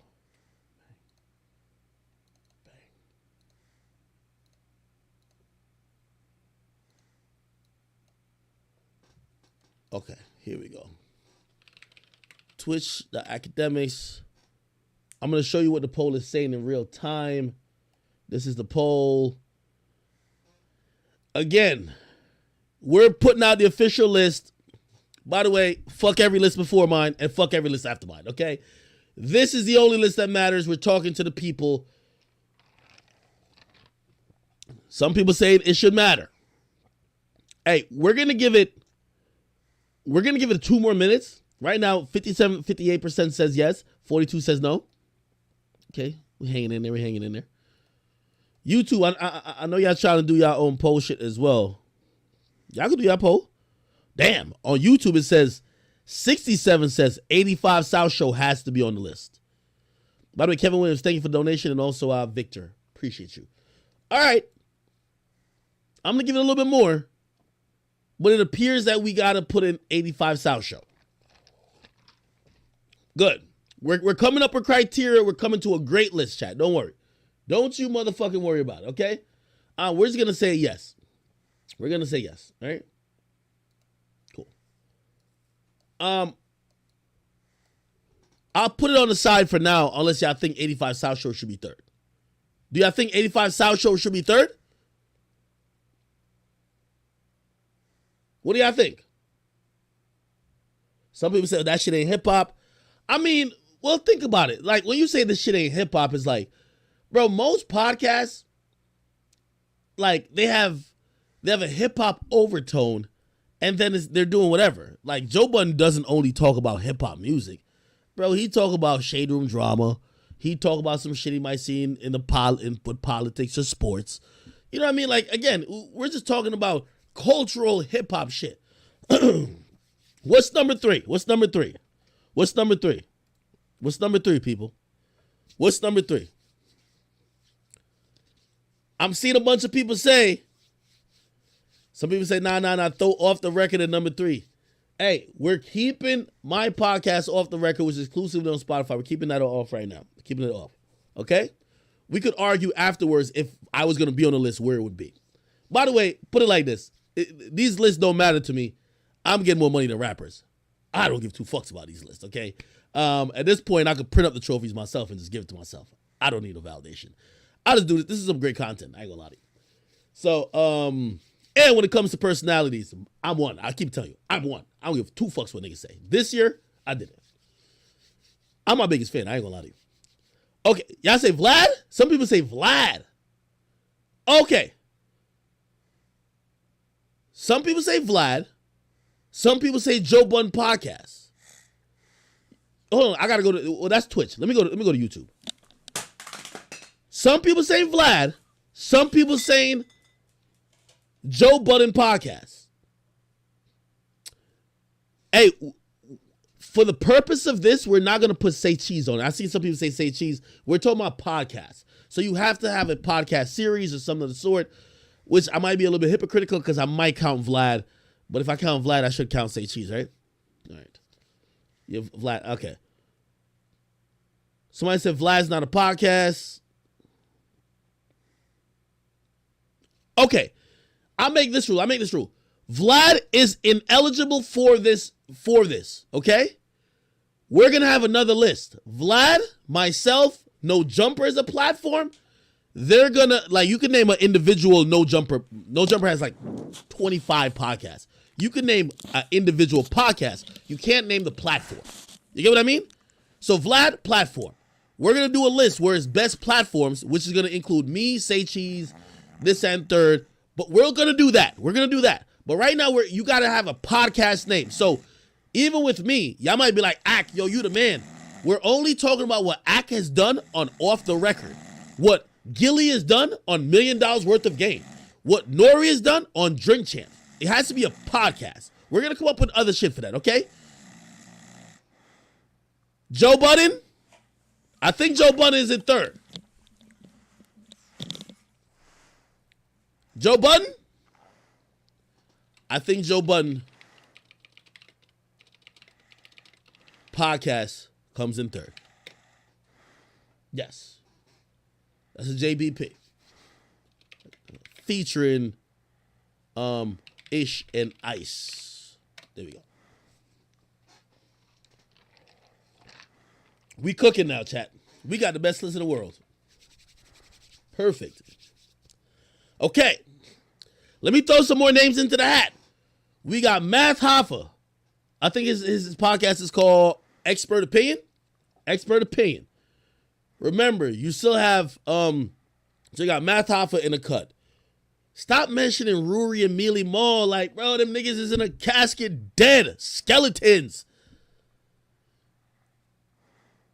Them niggas went on No Jumper and the host was falling asleep. Boring. Get him out of here.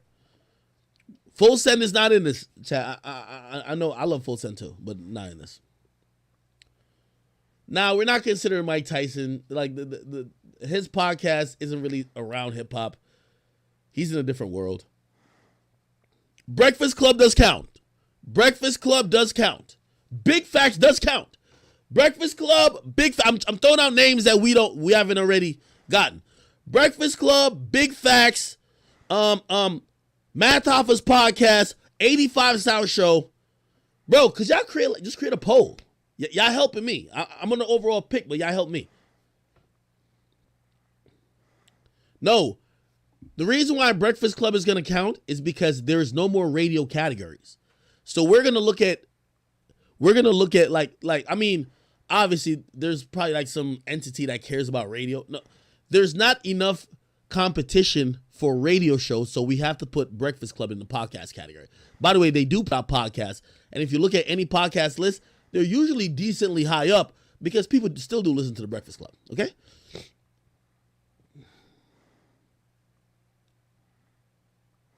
Are we putting the Breakfast Club?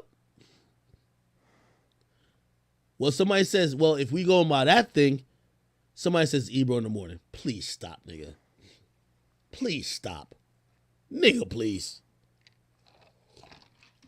4. The Breakfast Club.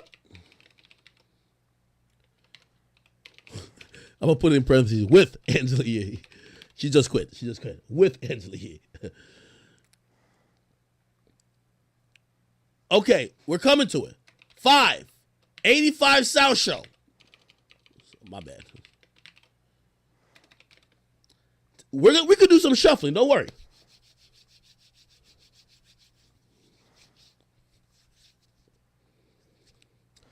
I see some people say, well, YB's podcast on AMP. He's like 3 episodes in, my nigga. Even though he gave us one of the best moments of the year when... You want to hear one of the best moments of the year? Yo, chat. I am hell. I kid you not. I'm hell.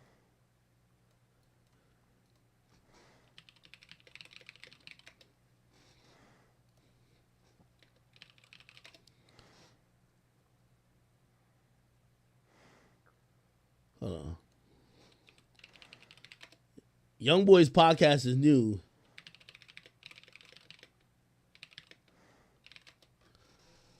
But I ain't gonna lie. What it was like, just trying to get to the point that you at now in life. Shit, on my come up shit, I ain't really know what I was doing. You know what I'm saying? So I was just like freestyling. At this point now in your life, Do you still? Well, shit, you know, that was my performance. You know, Hey, you ain't finna stop me from doing what I love. Hey, we gonna get it how we live. Bitch, take me to court. Let's do it. I'm gonna walk in that bitch fresher than a motherfucker. Believe it. Oh, hurry up. Hey, check this out. Check this out now. I want to ask you about the famous picture. With there had somebody in there that really don't like me. Don't like I the guess. slime. However the world painted, I don't take shit personal. I ain't worried about nobody. I want to ask you All right. about the famous picture with the guy who supposedly don't like the slime. I want you to tell me about that. Well, shit, you know, that was my performance. You know, we spoke on it. I called you. You know what I'm saying, after, but, you know, I want to... All right, let me not get all the way into this. Anyway, we're back on the best list ever! Y'all notice I do the stream without any sound effects? No claps, no applause. It's just me and the fucking Henny, man. All right. Okay, that's a good question. I see somebody mention it.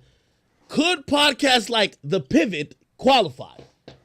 It's a couple black dudes. They've been sports players, but they care about hip-hop a little bit. But it seems like it's mostly around athletes. Like, I Am Athlete and The Pivot. I feel like it's more sports-oriented, but still, like, if you want to say All the Smoke, I Am Athlete, The Pivot, they care a little bit about hip-hop and urban culture. Should they be considered? Because I ain't going to lie to you. Somebody said I need a soundboard? No, I'll never get a soundboard. I'm going to tell you why. A soundboard... It takes, like, when I'm on here, when I listen to myself back all the time. Like, to me, it's almost like I'm practicing for stand-up when I'm on stream. That's why I love doing it.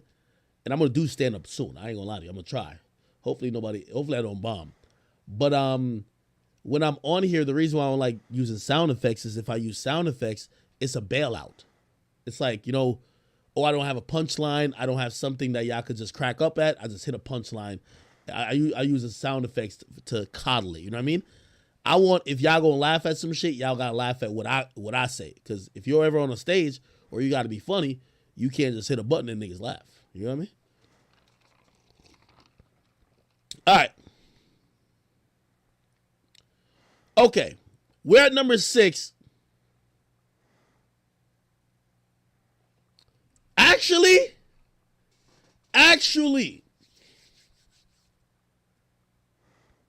But are we calling this a podcast, though? Whack 100. No, and by the way, Boom, I agree with you. If we were going to consider All the Smoke, I Am Athlete, or The Pivot, Shannon Sharp killing them niggas. My boy, Big Shannon? You know Shannon be off that yak, right? He got the backwards and the... Come on, stop playing, bruh. Should we put Whack 100 as a podcast, or should we just wait for the personality thing? I got a top 10 personality thing. It's going to be wild. It's going to be wild. My top 10 personality shit is going to be wild. Like, this is podcast shit, whatever. I'm not putting Carisha, please. Nigga, my name not motherfucking Diddy, nigga. Stop it.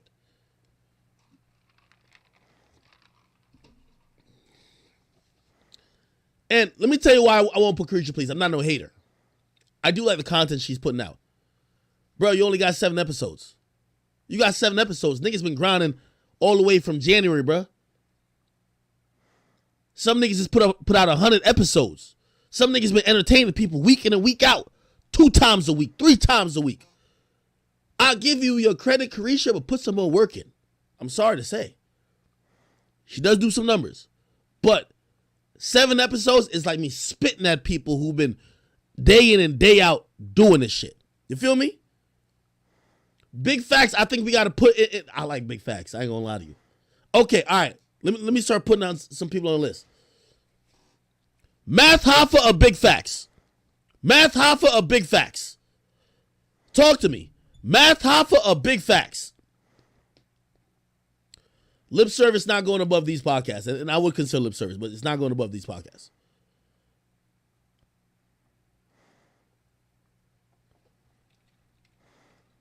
No, this is split.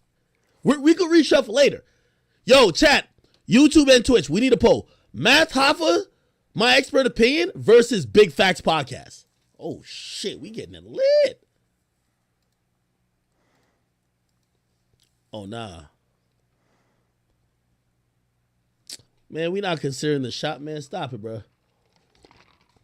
See, once again with the shop, it comes out once a quarter, bro. Okay, here we go. Hey, I gotta put it back on the screen because I want nobody thinking I'm biasing this shit out type shit. You know what I mean? Here we go. Here we go. So who you got? Nah, they voting for Math Hoffa. Hey, by the way, I'm gonna tell you why this is definitive list. It's not only because Big Ack is making it. I'm the only person who's gonna. There ain't no politics here. There ain't no nigga who, I fuck with him, or he's on Rock Nation with me, so he gotta get this position. If I don't know, let the fans decide, my nigga. This is why I don't like none of these niggas' lists. Because they not speaking for the people, they speaking for who paying them. If you getting a check with this nigga and that nigga, he on your list. That nigga you don't know, you don't put him on your list. I never met niggas from Big Facts. Matter of fact, that's Baby was on there. There was kind of gassing Baby to diss me. But it is what it is. Like, nigga, we going with what the culture say.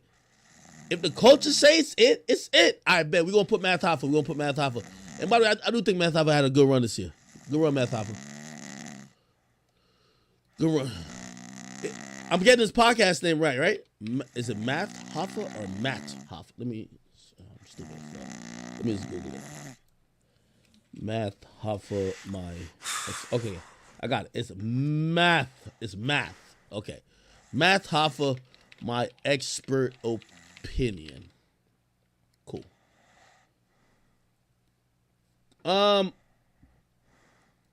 So I want to be fair too.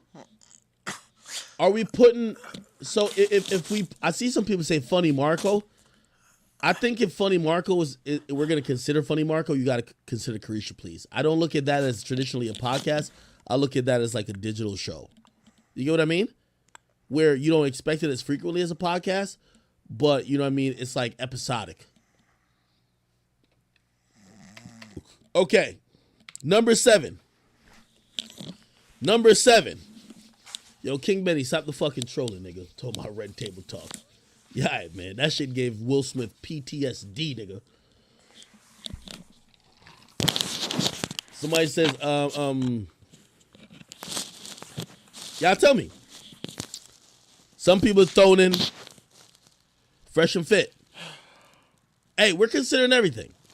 Some people said Brilliant Idiots. I'm reading everything y'all say. We're not putting No Jumper. We're going to put them on a platform. Again, No Jumper, like, what's the name of Flacco's podcast on No Jumper? Like, if that qualifies, we can name it, my nigga. You can't name No Jumper as a whole. You get what I mean? That's a brand. You think Flacco's podcast on No Jumper should be fucking on this list? Are you a fucking idiot? So, again, No Jumper has many podcasts beneath it. If you can't name one podcast beneath, there's not a No Jumper podcast. They all have names. This is the Crackhead Show. This is this show. This is the Monday Show. This is the that show. If you can't name one podcast, we're not putting it on the list. No Jumper is going to be on the list with platforms as it belongs, just like Say Cheese.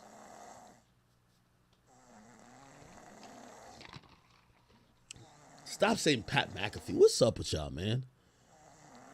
Yeah, I think Sharp Tank is a good. I don't even know if that's a podcast. I always say that was a good digital program.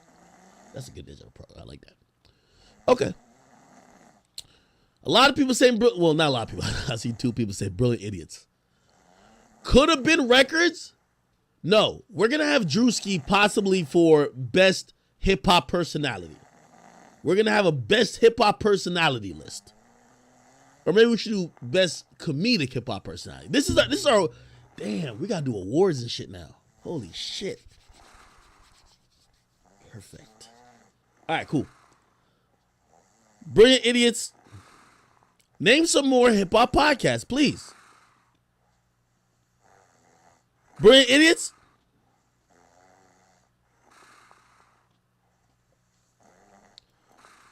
This ain't good because if I gotta Google shit.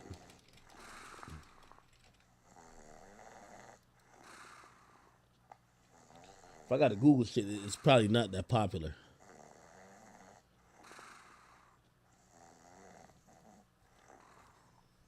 Is there anybody else? Okay. All right. So we still got lip service. Y'all want to put lip service on there? Okay, somebody says Queen's Flip. Okay, we're gonna get some people to. So Queen's Flip podcast, lip service podcast, Brilliant Idiots, and who else?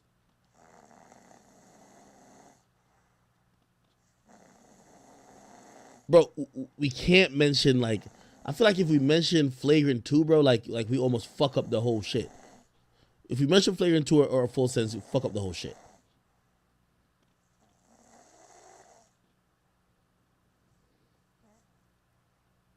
Could we do Whack 100 Clubhouse podcast? Because I listen to Clubhouse like a podcast. I listen to them like a podcast. All right. Yo, create a poll mods and it's gonna have these in it, right? For the 7th spot. What's shit called? Lip service versus it's gonna be lip service. Who's the other ones I was talking about? Whack 100 Clubhouse podcast. Lip service, Whack 100 Clubhouse podcast. Who are the other two? Okay, we'll throw Fresh and Fit. Fresh and Fit. What else? Angie Martinez podcast. Like, bro, come on, let's be serious. No disrespect. Come on now. We just had some. Big facts. Fuck. Okay. Wow. Okay, I'm tripping. So, this is what could be on this next one. Big facts, and what else? Brilliant idiots. Could y'all create a poll for who's gonna take the 7th spot? Lip service, Whack 100 Clubhouse podcast, Fresh and Fit, Big facts, Brilliant idiots. We're not gonna put Charleston White as a podcaster yet. He's gonna be in the personality, 100%. Charleston White and Whack 100 by himself will be in personalities. Oh, and Earn Your Leisure, you can do that too. Earn Your Leisure. Oh shit, I can't. Earn Your Leisure. Create some polls that tells me what y'all think should come first. Twitch already got a poll going.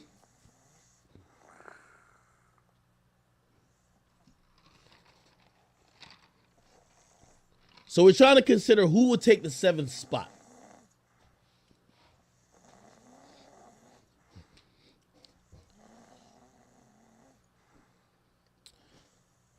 Somebody said, "What's the Big Facts podcast?" Oh, okay. I see the problem we're running into. A lot of my audience, they watch non-hip hop content, right? So because y'all watch non-hip hop content, some of these people who supposedly are popular in the hip hop space, y'all have no idea about. So like Big Facts is really cultural. They're really like, if you're from like in Atlanta and you trying to like tap in with the streets and you're trying to tap in with like music, you would go to Big Facts. You get what I mean? But if you are like someone in my audience, you probably don't care about Big Facts because you're gonna interview some people who ain't internet influencer or whatever. It's not like what usually I cover. I get that. Ooh, we should have probably put Fat Joe. Should we put Fat Joe? I think his shit is called Best Show Ever. Okay, Big Facts 1. Big Facts.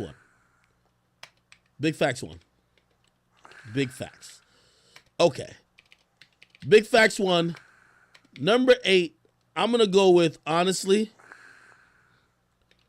Whack 100 Clubhouse Pod. I'm sorry. I know it's not a podcast, but bro, we just got to make it work. Let's see.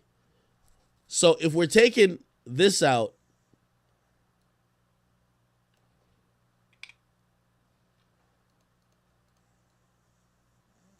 Brilliant Idiots, Earn Your Leisure, Lip Service, Fresh and Fit. Who makes it for 9?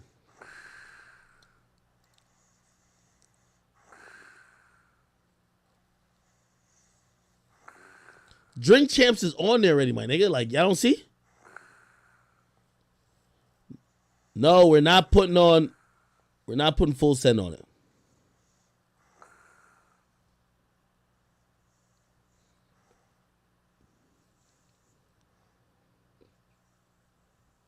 Brilliant Idiots. I'll do that.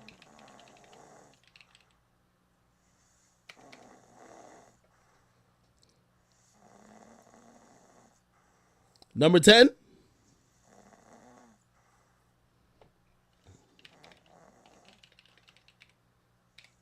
All right, that's the list, man. Fuck that, man. I ain't got time for this. Is too much time. This is the list. Y'all can argue with me now. I'm gonna get in Discord real quick. Hey, boom, get in Discord. I need y'all to argue with me. I think I got this list right. Boom, hop in Discord, nigga. I think I got it right. Where's my channel at? If y'all haven't joined Discord, y'all tweaking. Here we go. Okay, so here's the definitive list. Okay? The top 10. This is the top 10 big act list right here. We have Drink Champs, $1 million worth. We got Drink Champs, $1 million worth of game. Joe Budden podcast featuring Ice and Ish. Breakfast Club with Angela Yee because she's no longer on it. 85 South Show. Math Hoffa. Big Facts. Whack 100 Clubhouse podcast. Brilliant Idiots, Fresh and Fit.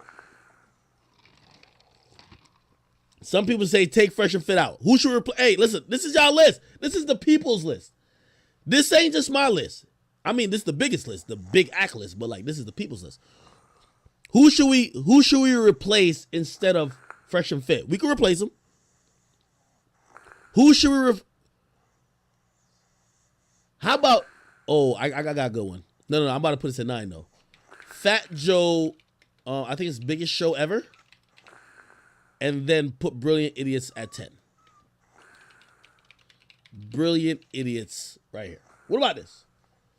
I think Fat Joe should call Fat Joe biggest show. Is it biggest show ever? Or something in the case. Some people say, nah, leave Fat Joe.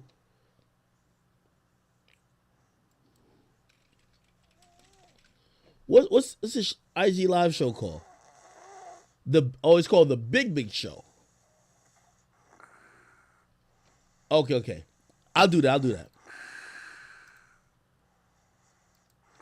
Yeah, I ain't gonna lie. Like, listen, I gotta put Fat Joe over Fresh and Fit. Come on now. Fat Joe, the Big Show. The Big Show. I think that's what it's called. Okay, so at number 10, we could take off Brilliant Idiots. Is there anyone else that could beat out Brilliant Idiots? Let me know. Is there anyone? Oh, okay. Queens, Flip, or Brilliant Idiots? Y'all let me know. No, Fat Joe show is huge. That nigga, like low key, I'm not gonna say it was as clouded. It definitely wasn't. Fat Joe's IG live, like I'm gonna call it a podcast, but that shit was it kind of reminded me a little bit of quarantine radio. Wasn't as clouded, I get it, but I like the fact he was doing it live. I loved all that shit about it. Yo, Ag. What up? If you do, I'm gonna keep it official, Ag. If you do the Clubhouse shit and you add Whack 100, you gotta actually throw the other people on a list that's on Clubhouse, like Freddie Roosevelt. Now I'm saying, bro, like fucking Don Perez. You can't just throw Whack 100 bro, on there. Stop it's a million niggas that's doing that. I'm gonna shit be on honest with Clubhouse. you. Anybody else other than Whack 100 you name, 99% of people who are familiar with the rest of these podcasts would never know they exist, bro. Whack 100, they hear their voice though. Yo, Whack 100 is Clubhouse. I'm telling you. You can't say that. Freddie Roosevelt is Clubhouse. Yo, like no disrespect to who that is. I've never heard of him in a day in my life. But you hear his voice all the time. But play this. If I'm typing in Whack 100 Gunna, Whack 100 Charleston White, Whack 100 Bobby Shmurda, because I want to hear Whack 100 speak. Anybody else that talks, I do, and that's why I said Whack 100 Clubhouse. Everybody else in the Clubhouse part. Whack 100 is the star, my nigga. I'm sorry to tell y'all. All right, it's only because he a personality. It's only because he a personality. But I'll say this: without Whack, nobody would care about the opinions of the others. All right, you're right. But Freddie Roosevelt is that nigga on Clubhouse, though. Honestly. All right, I'm gonna check him out. All right. Okay, cool. Is this list tweaking, or should I have moved out Brilliant Idiots for Queen's Flip? I don't think you can do that. Do you listen to Brilliant Idiots? Yeah. Cool. Is this list on a regular too? Nah, me too. I think this is a decent list. Do you think anything is too high, too low? Boom, get your ass on Discord, nigga. I think you got Brilliant Idiots too low. You think I got Brilliant Idiots too low? Yeah. Brilliant Idiots should be higher, and also I'm putting the South 95 above the Breakfast Club. On God. No. Also, I'll put Whack at the bottom of the list, for real. Okay, I mean, so you think Fat Joe should be above him? Nah, okay, I'll say I'll put Fat Joe at the very bottom, Whack right above Fat Joe. Yo, what Whack do to y'all? Because y'all used to be on Clubhouse heavy. What Whack do to y'all, man? Yo, Whack, if you see this, these niggas used to be on Clubhouse. You must have did something to them. They don't want you on this shit. I got no issue with Whack. I just think that his content is very narrow. Nah, Whack is that nigga a goofy. Fuck you. Nah, Whack is cool. Ain't no problem with Whack. It's just you can't say Whack without saying everybody else. You feel me? All right. Okay. But he do got it over there. All right. Okay. How you got Joe Budden number 3? All right. So wait. So let me go back to criteria and let me try to explain. Right. So my criteria said numbers and affecting culture / conversation. You know, numbers is going to be subjective. About Dursky. Huh? You know what I'm saying? Could have been records. No. He's going to be under personality because, you know what I mean? That's a parody type thing. I don't want to put this, that's going to be competing with, Carisha Please, if you ask me. So we're going to have a different category. This is for podcasts. So this is how I'm thinking, right? And this is why I got Whack on it. When an event pops off, it could be anything. Tory gets found guilty. It could be, oh shit, Kodak got shot. Oh shit, Lil Pop got killed with whatever. You know, it could be really positive things. Diddy's having a kid, blah blah. I would listen to these outlets, hoping they would touch on it to hear their take, right? Like it was interesting hearing how Matt Hoff and them handled the YB, handled the situation. Even asking Rowdy Rebel about YB Quando versus Vaughn. You get what I mean? These are more supposedly street niggas, this and third. People tuned into that. That shit went viral. Big facts, I feel like they've always been more of OGs that are kind of street-oriented Atlanta niggas. When they interview somebody, you usually find out a lot more about music orientation more than gossip. You get what I mean? 85 South Show, they're going to turn everything into a fucking joke. You know what I mean? DC Young Flies is one of the greatest, I believe, one of the best entertaining comedic voices of our time. Breakfast Club is a Breakfast Club. And me having them at 4 is not indicative of what their cultural influence and value has been over the last 10 years. It's just that, hey, listen, you know, they've been successful for 12 years. You feel me? It is what it is. They're still top 5. Joe number 3, though? Huh? I said, how is Joe number 3? I felt like he fell off. You felt Joe fell off? Niggas ain't talking about Joe Budden how they was. You remember how they was talking about Joe. I tell you got niggas about Joe Budden all the time. Y'all niggas just don't listen. Yo, I'm going to be honest with you. Okay. So, I'm glad you mentioned that. Wait, who said that? Is that Kendrick's intern? Yeah. Okay. I agree with you saying that Joe has, this year, even with me saying that, I feel like as a personality, I felt like I was more in the mix and my name was probably hitting more headlines than Joe this year. Because I think Joe was chilling and building back. Remember, niggas was trying to say he was over after the 2 Stooges left. I think he built back a stellar podcast. Keep in mind, this is also the thing I'm going to give to Joe. His podcast doesn't rely on guests. It's really about the camaraderie within. You get what I mean? He built it back to where people want to hear his opinion about everything that's going on without a guest. I think when the Stooges was there, we was listening to that shit faithfully. Faithfully. I don't feel like he got that same effect no more don't though. listen to it faithfully. The only y'all, I don't know why niggas who like y'all sound like y'all was more fans of the Stooges than the actual goddamn nigga Joe. No. It was the camaraderie. Wait, no. I got to answer to Kendrick's intro. I think what's happened isn't that Joe is less effective. I think there's more saturation. You do know at that time there wasn't that many podcasts, period, right? So there wasn't that many podcasts. And essentially what's happened now is that, bro, there's alternatives. You remember when $1 Million Worth of Game came on the scene? They were even going at it with Joe for a second. Remember, Joe's lane was amplified because Tax Tone went to jail. So real niggas who wanted to hear real shit other than that internet, you know, they'll describe me like, oh, that internet-y shit, whatever. They would go to Joe. Tax Tone went to jail. When $1 Million Worth of Game came in, people were like, oh, this is another avenue. Then Math Hoffa, another avenue. Like people, a lot of the quote unquote real niggas started getting podcasts. Joe, I believe, was a pioneer in that sense. But the reason why you think his shit not hitting like it used to hit is because a lot of the niggas who used to only listen to Joe, now they listen to Joe and $1 Million Worth of Game. $1 Million Worth of Game interviews artists. Joe doesn't really. You get what I mean?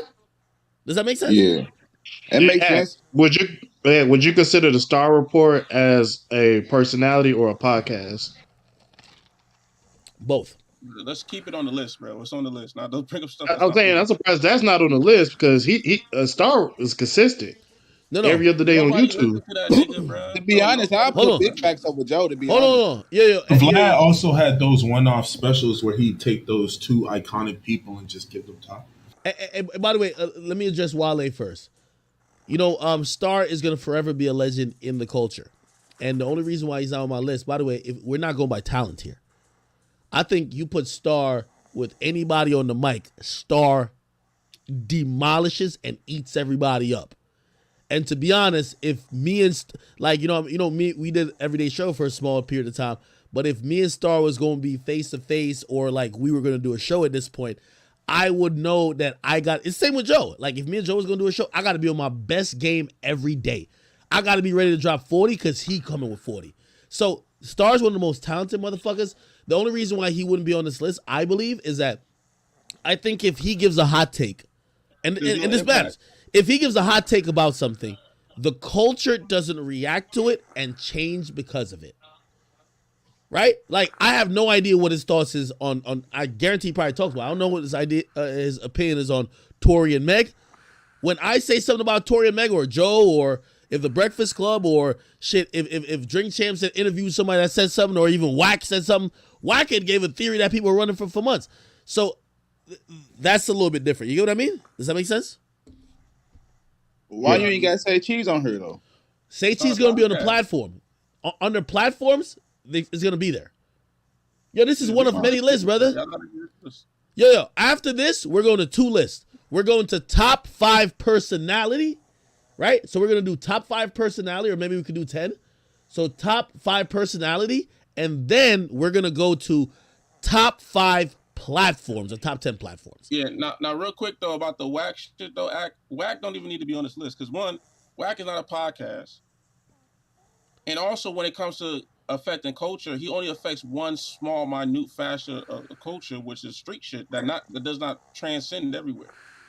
You don't think Wack bro? Wack has gotten 21 Savage to pop on and argue with Mad Top. Again, that's all about street shit. That's one facet of bro. culture. But if you could affect and have somebody like 21 Savage reacting to you, bro, you're affecting some shit. These are the biggest conversations happening today.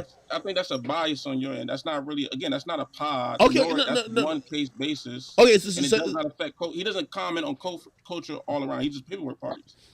Okay, hey, that might be a valid point because I'm looking at it because I watch Wack a lot, so I listen to him a lot. No, if you had him in personalities, that would make more sense. Because I can't name the other niggas that's be on there with Wack. I can't name the topics that he talk about outside of street shit. There's nothing I could know that he talks about that has a good point that transcends culture in that platform. Okay. That's a fact. And by the way, he's gonna be on the personality one is gonna be literally, bruh. It's gonna be like the Coliseum where niggas is fucking just is gladiators, my nigga. Cause trust me, niggas got to go up against Charleston White. You gonna have the Joe Buddens, me, Charlemagne, everybody with a big voice, whack 100. Like, how do you? I think that's the hardest ranking of all, bro. Cause everybody does what they do really well. I don't think nobody could out Charleston. Nobody could out whack. Nobody could out act. You get what I mean? It's like, how do you fucking make a list with who's the most dominant voices? So that's what I'm saying. Let's keep a podcast for now. Like, I think you made a great point, Kyrie. Like, maybe Wack could be off of this list because he's going to be on the personality list. If you have a substitute, like, who are we stubbing? Tell me who we're stubbing. Let me think. So we got Drink Chance at number 1, which I could argue number 1. $1 million worth of game, definitely number 1. Well, you think $1 million worth of game is over Drink Champs?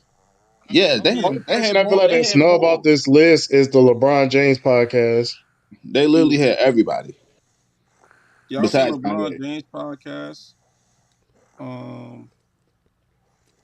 The issue Flagrant 2 is 1 too. They can say they got snubbed. Flagrant 2. No. We're not using Flagrant 2 in this. All right. Okay, cool. Yo, we got to do mad more lists. Matter of fact, let's go to the. I think this is the best list. Best personalities list. That's where, like, you can't bring your show. It's about one voice. Like, for example, you can't bring $1 million worth of game. You could either bring Gilly or Wallow. This is best person. This is a gladiators, nigga. This is the MVP voting right here, which means, like, put like this. Like, again, this is this is your team. So Drink Champs has 2 people, even though you could say maybe one does heavy lifting, whatever. You might be like, oh, man, you could, whatever. Joe Budden has 2 people with him. Breakfast Club has 3 people. 85 Show, 3 people. Matt Hoffa will be having a bunch of people with him. The next list, and we're going to go down to it. We're going to do top 10. Top 10? So let me go down here. Top 10. Wait. Hold on. Big Act. Top 10 best personalities in hip-hop urban culture for 2023. Charleston White got to be number 1. I don't. Charleston White number 1. Charleston White, what? Go Big Act. Lil Baby was crazy. I gotta go Big Act. That was crazy. Charleston White number 1, bro. Hey, I was cool with me not being in the podcast category, but nigga, I've been going so crazy this year. I almost want to see where I would be in this list. But anyway, okay, Charleston White. Who's won? Chat? Charleston White. No, hold on. Keep me out of it for a second. Keep me out of it for a second. Charleston White just number 1? Yes. Off rip, he's number 1. This year, bro. That nigga was an MVP this year. That's a fact. Damn. It's between Charleston White and Drewski, to be honest. Yeah. Then number 3, I would say Andrew Tate. I ain't gonna lie. How are you comparing? I don't think Drewski is near Charleston White. Yeah, you're bugging. You can't compare Charleston White and Drewski. All right, hold on. Yeah, they want me to do this by myself real quick. So, yeah, I'm gonna do this in 10 minutes. I'm gonna come back. Everybody stay here, please. Stay here. All right, chat. We here. Who's number 1? I'm seeing a lot of people keep saying Andrew Tate, but Tate is number 1 overall. Like, Tate is Rogan. Tate is not, like, he's not hip hop. In those words, how do you bring your stock over here and kill 80% of it? You know what I'm saying? You rather kill 80% of it. You know what I'm saying? Bringing it over here, boom, and then you have slavery. I don't think slavery ships like kind of actually existed as much as people say they did. You know what I'm saying? So you have those younger people like questioning the history and history books, saying, you know, some of those things did not happen. You know what I'm saying? I think black people are already over here. So you don't believe in continental displacement? I mean, you know, to a certain extent. I mean, but I have to question it, right? I mean, just like, you know, some people question God. Wait, are you a believer of ADOS? Run I don't know what it is, but that sounded like a yes as soon as you said Yeah. that. What's it mean again? American descendants of slaves. Right, right. So basically, essentially that They were here. Wait, Right. so you're saying We you were think here. that black people were already here before? I think black people were already here before. Have you know heard what I'm this? saying? this is a. I mean, this is yeah, a I think black widely people were held- here before. You know what I'm saying? That's where you have the Mayan ruins. You have the different things like that. You know what I'm saying? Different culture. I think they just came over here, conquered, and then brought a few more people over here, a few more slaves. There's over here, definitely but a not that commonality. not there, that crazy. There is a commonality between indigenous people across the world, whether it be Aboriginals in Australia to the tribal people of and Bahamas. I mean, we're Correct. all human. I hope there's some commonalities, right? Right. No, but as far as like the customs and the lifestyles of indigenous people across the world. This is something that I'm always worried about, okay? If I'm talking to somebody in an area that I'm uneducated in, they could spin any tale they want for me, and they will be able to convince me of that, because I don't know the area, right? Somebody could come in here and tell me all sorts of historical facts about pre-history, pre-indigenous people in, like, South America, and I guess I would believe them, because I don't know anything about it. The thing I always try to be careful of is, like, I know that somebody could craft a narrative. If somebody's telling me something that seems to be contrary to what people commonly believe, I think at that point you kind of owe it to yourself. You really want to know the truth. You have to start diving into, like, different shows or podcasts or fucking Wikipedia things or libraries or whatever the fuck, because you have to be able to do the research. The one thing that I think, I'm not accusing you of doing this, maybe you do this, but I don't know, if somebody will tell me that, like, there's a popular event and I actually don't know if I believe, like, the official story. And I'm like, oh, really? Yeah, I don't know if I believe what happened in the Holocaust. Damn, well, what do you mean by that? It's like, well, I don't know, I've done, like, a lot of research and it seems like the facts are questionable. And I'm like, well, what kind of research have you done? And then what they'll end up essentially doing is they'll name, like, 5 or 6 shows that are all in the business of selling that particular narrative. And it's like, well, yeah, of course they're all saying that. This is how they make their money. Why wouldn't they do that? I always get really irritated when people look at the mainstream media and they say, oh, those guys are just trying to make money selling you a narrative. And then they'll look at somebody like Tim Pool or Joe Rogan or whatever else, and it's like, not these guys. It's like, why wouldn't they be making money selling you like the opposite, right? People do that. So, yeah, I don't know. Anytime somebody gives me crazy ahistorical facts, I like, if there's a reason why they disagree, or if they disagree with, like, the vast majority of historians, I would be interested in exploring, like, how they disagree, not just listening to podcasts of people that say outlandish shit. Yeah, because I definitely got that off Joe Rogan. Okay. Who was he interviewing that said that? He was interviewing some black guy. I don't know his exact name. Come on, but I definitely got that bro. shit. But it made it say it was like Nick. He was making an assumption. I mean, the history books sometimes are wrong. You know what I'm saying? Hey. Especially in schools right now, they're teaching us a bunch of bullshit. I got a for my good kids. one. T-Row, tell Destiny about why you aren't vaccinated and refuse to get your kids vaccinated. Oh, no. I refuse to have a vaccination just because I just think it's just, I don't know, because it's the history behind it, and then I heard you talking about the Tuskegee thing and just the history behind black people being tested for different things and, being a test dummy for different vaccinations and different experiments like that. We're just kind of hesitant on being vaccinated and being just the experiment monkey out here. So, I mean, I think that's just me. I don't think that shit is real. I don't think it has enough information. I don't think you guys can formulate a vaccination that fucking fast and, you know what I'm saying, and have that much information on it to whether or not it's going to have any side effects for it or anything like that. I'm just weary of that shit. Would you give your kids other vaccinations, or you just don't fuck with none of that shit? And when I go to the hospital, when I've just recently, just for my last 2 kids, being in a hospital and them asking me, do I want these vaccinations? And then me asking what these vaccinations are for. I'm literally asking the nurses what these vaccinations are for. I'm like, what is this shit? What is it? What are you finna do? What does it cause? What is it keeping away? And some of the nurses literally don't know. Some of the doctors literally don't know. So, and then some of them say, okay, this is for hepatitis. This is hepatitis C. This is for this. And I'm like, okay, so does that, like, prevent them from getting hepatitis? No. I'm like, well, they don't need it. So it's just like so at this point, I'm just weary of the shit. So I'm like, I don't need it, because I feel like it's just causing harm. Oh, man. Okay. So you think vaccines are not very effective. On a scale from 1 to 10, how strong is that opinion? Like, how confident are you that, like, vaccines are bullshit? I'm gonna go at least an 8. An 8. Okay. So you have a very strong feeling that vaccines are bullshit. Yeah. So then my question to you would be, well, firstly, do you feel like you have a reasonable opinion on it? Like you have a sound mind. It's not just an emotional reaction, but you've like thought through it and you're like, yeah, this is bullshit. I haven't thought through it all the way, but I just But for some reason, but you're still at an 8 for some on- so for some reason, I just feel like he's just suspicious. This is kind I'm of like just- yeah, this when you is feel kind of his suspicious- answer to every question we're going to ask him. Honestly, is that he's just kind of suspicious. I mean, but if you take the vaccine and the vaccine is if the vaccine okay, we have the vaccine in America, and then they give you the vaccine, and then people are still dying. Like, okay, then I'm weary. You know, I'm just worried about it. Like, I don't want to. I don't. Would I you don't, not I don't like? wanna Would do you it. not wear a seatbelt if people were still dying in car accidents? I mean, they still. I mean, the percentage of people wearing seatbelts, they die. Like, they still Significantly die. less, Yeah, though. still, yeah. I mean, Yeah, but the percentage of people with vaccinations that have like serious complications have to go to the hospital or die is also way lower than the unvaccinated. But actually, I don't know though if those numbers are being exaggerated.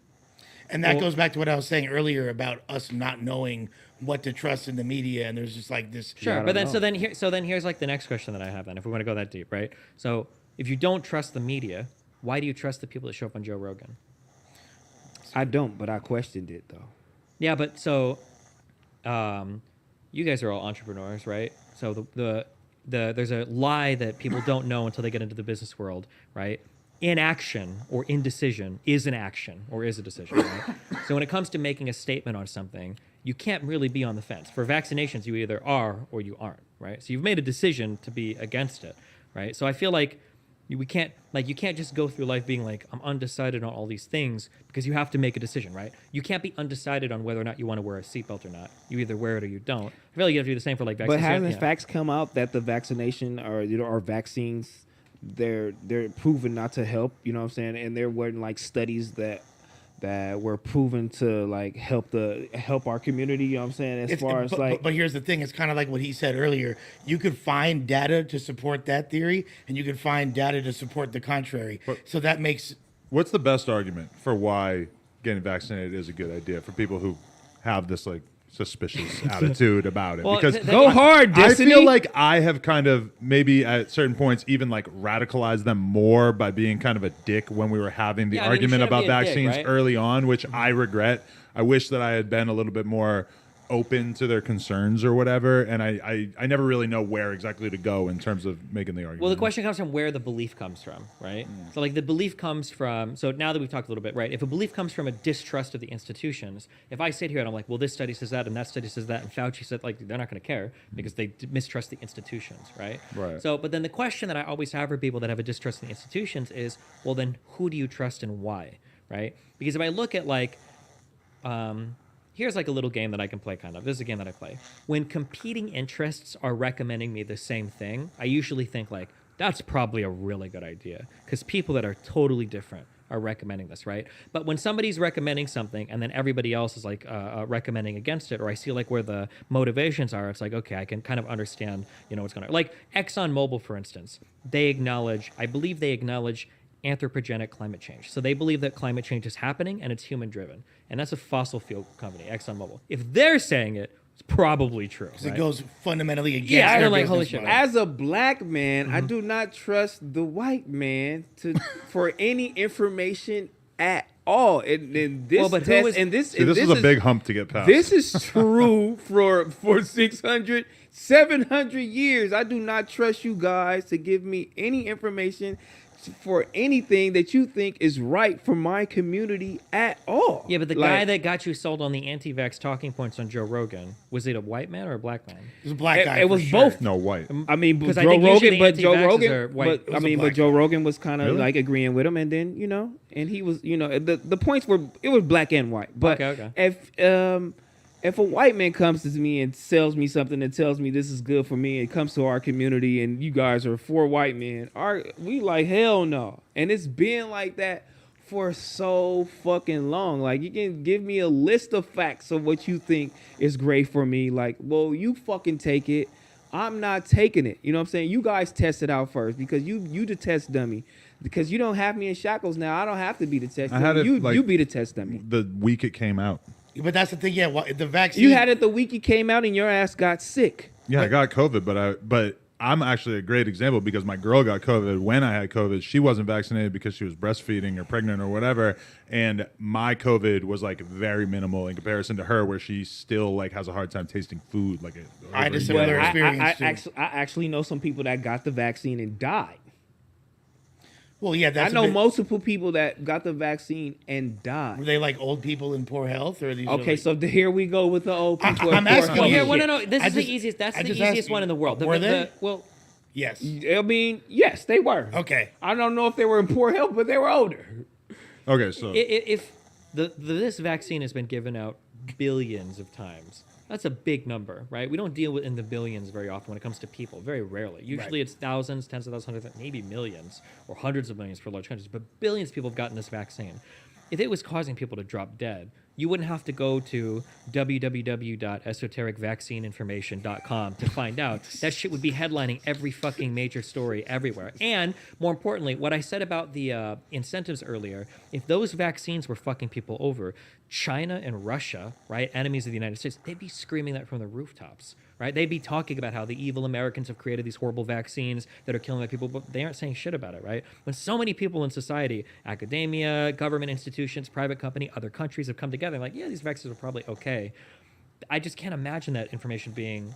I mean, it might be wrong in the future, but it's not misleading. They're not lying. It's definitely not part of a conspiracy to kill black people, right? Well, I feel like that's what you're suspicious of. But like, do you feel like they were specifically targeting black people with that? Because it was kind of... I mean, yeah, they were targeting black people because they said black people had the virus out of the most of any race. Because of systematic conditions, like, you know, there was living that, in and they were also worse not getting areas vaccinated a lot, too. Right, because there was such a cultural thing against it. I'm going to get the fuck out of here on y'all, man. No, because there was like a big cultural thing against vaccination, and that's why you had people spending money on having fucking Juvenile do a pro-vaccination version of Back That Thing Up and shit like that. How many are you vaccinated? 3 times. How many times have you got COVID? 1 time. How many times have you got COVID? Once. And you the fuck. Perhaps twice. We don't know about that other time. I never tested positive, but I was pretty fucking sick. And my one COVID was, one day was like pretty shitty, like a bad cold, and then I had kind of like a dumb cough for like a week. But then I was fine. It was just What like about a you? one-day thing. You got hit. Yeah, I got hit for sure. Bad? Yeah, it was bad. Whole family. Damn, what the fuck? Whole family. All non-vaccinated. But it wasn't no vaccination out, dog. Like, Oh, this was back in the oh, day. yeah, this is back when it first happened. So you were like first wave COVID. Yeah, it was first wave. After that, I was good. I mean, But you could get it again. It's very likely. Even if I'm vaccinated, you can get it. Should I go get boosted? Maybe. Would your advice be? I to can't get tell who boosted? the fuck you're looking at. Those sunglasses. You, motherfucker. Okay. Tell him you too fucking cool Why for do the you sunglasses. why do you have sunglasses on? I've inside? been on Where the camera fuck all is day. clear? These lights are bright as fuck. Jesus Fine. Christ. All Well, why right. don't you look at us instead of the fucking lights? All right, all right. Be plugged in to your God fucking damn it. members. I have to go, you guys. He's getting too comfortable. He's reprimanding me. Hey, All right. I love you guys. It was Love you nice too, talking man. to you. Good luck, man. Glad we Use were the able to left. get that in. My hands fucked up, so use the left. It's all I love you good, guys. T-Rail. I'll hold it down for This the was for the great. black people. I might your get absence. educated a little bit more. I've never been to college. You know what I'm The saying? fact that I'm going to get to But, read yeah. about you in the Destiny subreddit is going to be a wonderful experience. I cannot no. wait. Y'all get me, man. I hung jeez. with Destiny just a little bit. He was looking at me crazy, like this nigga don't know what the fuck you talking about. But that's okay, man. I love you to death. You might get man. some I girls love through you. this. Oh, shit. Yeah. Hey, much love, dog. Appreciate you. All right. So next up on the panel. Should I move? No, you're good there. So basically, there's a YouTuber who I've seen make a couple of different videos with me in the thumbnail. He's a Christian YouTuber, and I was just watching a video he made about me and Abba's podcast last night, and it just dawned on me. It would be great to finally give this dude a chance to convert me to Christianity live on air with Destiny. So is it Rosalind or Ruslan? He's coming on down now. Ruslan. So everybody, we will link to his channel at some point. He's going to tell you what it is right now if you want to check out Good to meet you, bro. his catalog. But what's your channel called again? Ruslan KD. You Right. just search my name. Okay. And so, yeah, he has very strong religious feelings. And Well, today and- he's going to help me find the Lord. And I'll preface this by saying I'm Christian myself. Ooh, I didn't even know that. Yeah, we've gotten into this Oh, before, okay. but I don't trust those Jordans very much to be honest, at all. Like, They're real, I promise. yeah, I just don't trust them. Like, what are those like Jordan 38s? Like, Oh my God! This isn't a the roast 14. lush. It's the 14. I'm just saying. All right. Holy shit! Wow. I got the. I That got was the an goat insult. receipt. I don't know anything about shoes. He's See, I very don't cool. either. Okay. So like when they talk shit about Jordans and stuff, I'm kind of fucking lost. But there are like different levels to Jordans. I don't know. You cutting it close with them 14s. I watched a video of a dude that he's really careful. I guess you don't want to crease your shoes. Yeah, so like whenever I like am taking a photo and I squat down, they'll be like, "Oh, how dare you do that to those shoes?" And I'm like, I have I'm no wearing fucking them. idea. Yeah, holy shit. I'm not gonna like not do something because the shoes might get damaged. Jesus. Anyway. Okay, so how should we break into this? How would you describe the mission of your channel? The mission of my channel. Yeah. Is to. And you've been doing this for a long time, right? YouTube full time for 2 years. Okay. And then before that, I did music professionally from 2015. Damn. Wait, what kind of music? Hip hop, Christian hip hop. Yeah. Holy shit. Wait, like rapping or independently? Yeah. Okay. Yeah. Ooh, I'm glad we didn't do the freestyle thing today. Oh, Because yeah, we would you're have gonna gotten get fucking ate up. destroyed. We can do Oh the my freestyle god. thing later No, if we're you not guys doing the freestyle thing. No, not if you're coming in. What? That's like a guy saying like, "Do you want to box celebrity box?" You find he's got like 10 years of fucking history. No, but you know what he's referencing is earlier we said, what if we do a whole podcast where there's a beat playing the whole That would time? be So hard. the goal is to like rap the whole podcast. Yeah. That'd be dope. No, it wouldn't be. I'm in. He's like a master rapper. Don't threaten me with a good time. He's a battle rap god. Oh, So man. just for the That's record, dope. he will Respect. fuck something up as well. Respect. And he's a Christian, so this Yeah. This is 2 on 2. Hold on. What type of Christian are you? City boys up. What He's a denomination? city boy What Christian. denomination? Okay, so my religious background's pretty interesting. So my mom was Catholic. My dad really didn't have any religion. My dad's grandfather was Jewish, but so he really wasn't raised with any religion whatsoever. It was never like bar mitzvah or any of that. And as soon as my grandparents got a divorce, the first thing my grandmother did was buy a Christmas tree. So there's like no religion on that side of the family. My mom's Catholic Italian, and I grew up going to like Episcopalian school and things like that. I'm just pretty much traditional Judeo-Christian belief system, leaning towards Catholicism to a degree, but I don't really fuck with all aspects of it. But you know, having gone through what I've gone through, being survivor of multiple near-death experiences, drug overdoses and things, and now almost 3 years clean and sober, continuous sobriety time, like that's awesome. Born again, like hardcore Christian from spiritual experiences. Word. Gotcha. This guy's 3 years sober. You're smoking weed in front of him. What the fuck? Dude, they do. He smokes Newports in front but of that's me. the thing. But that's the thing. Because I'm spiritually fit, I'm able to be around whatever, and it doesn't faze me at all. Like you could bust out some lines right now. Like I know you want to. You could start like you feel me like. No. We did before the show. Okay? Yeah, right. I would never do that on camera. Okay, Jesus. And it wouldn't affect me in the slightest. Okay. That's Are you awesome. sure? We got some really good stuff outside. I promise. Go ahead. I'm just fucking with you. The I'm sorry. That's strawberry fucked up. flavored Continue talking cartel about shit. Go ahead. Okay. Yeah. So I'm originally from Azerbaijan, Baku. I'm not sure if you guys have ever heard of it. It's a little Eurasia, country in the Middle East, right off the Caspian Sea. We're north of Iran, and then Armenia, and then Turkey. So I'm ethnically Armenian. Oh, okay. And so I grew up under Soviet Russia, so Soviet Union, communism, the whole bit. And then when I was 6, me and my family came out here as refugees because of the pogroms of Baku. So massive persecution. This goes back to the Armenian genocide of 1915. We come out here, and the hub at the time is the Armenian Apostolic Church. Not sure if you guys are familiar. Armenians can trace back their lineage historically to Bartholomew, the Apostle Bartholomew. And so there's grave sites you can go to now. The disciple of Bartholomew, my buddy Arthur, just went. And so I grew up completely non-religious, and then like the community hub was the Armenian Apostolic Church, part of the Oriental Orthodox arm. So I'm just completely immersed. I get christened, I get baptized, I'm an altar boy, the whole bit. And then my mother and my father split up, and I'm, only child in San Diego in the 90s, totally different San Diego than now. And I ended up getting, molested by some of the older altar boys. So this completely like jacked up my whole view of God and religion. And so at age 10, 11, I'm like, there is no God. If there is a God, he hates me. Why would he allow this to happen to me? That's not in the picture. I get arrested at the age of 11 going into 6th grade, breaking into houses. I got, lost my virginity super early, 11, 12 years old, selling weed, just a whole bit. We moved to North County, and then like clean slate, fresh start, everything changed. I started playing ball, and then that was plan A. I was going to be a professional basketball player, and then I discovered there had never been an Armenian that ever made it to the NBA. So if you count the Kardashians, we've taken more basketball players out of the NBA than we've had. Damn. Okay. And so damn. And Who so, said religious guys got no jokes? Wow. And so anyway, so around high school, I met a girl. It's always a girl.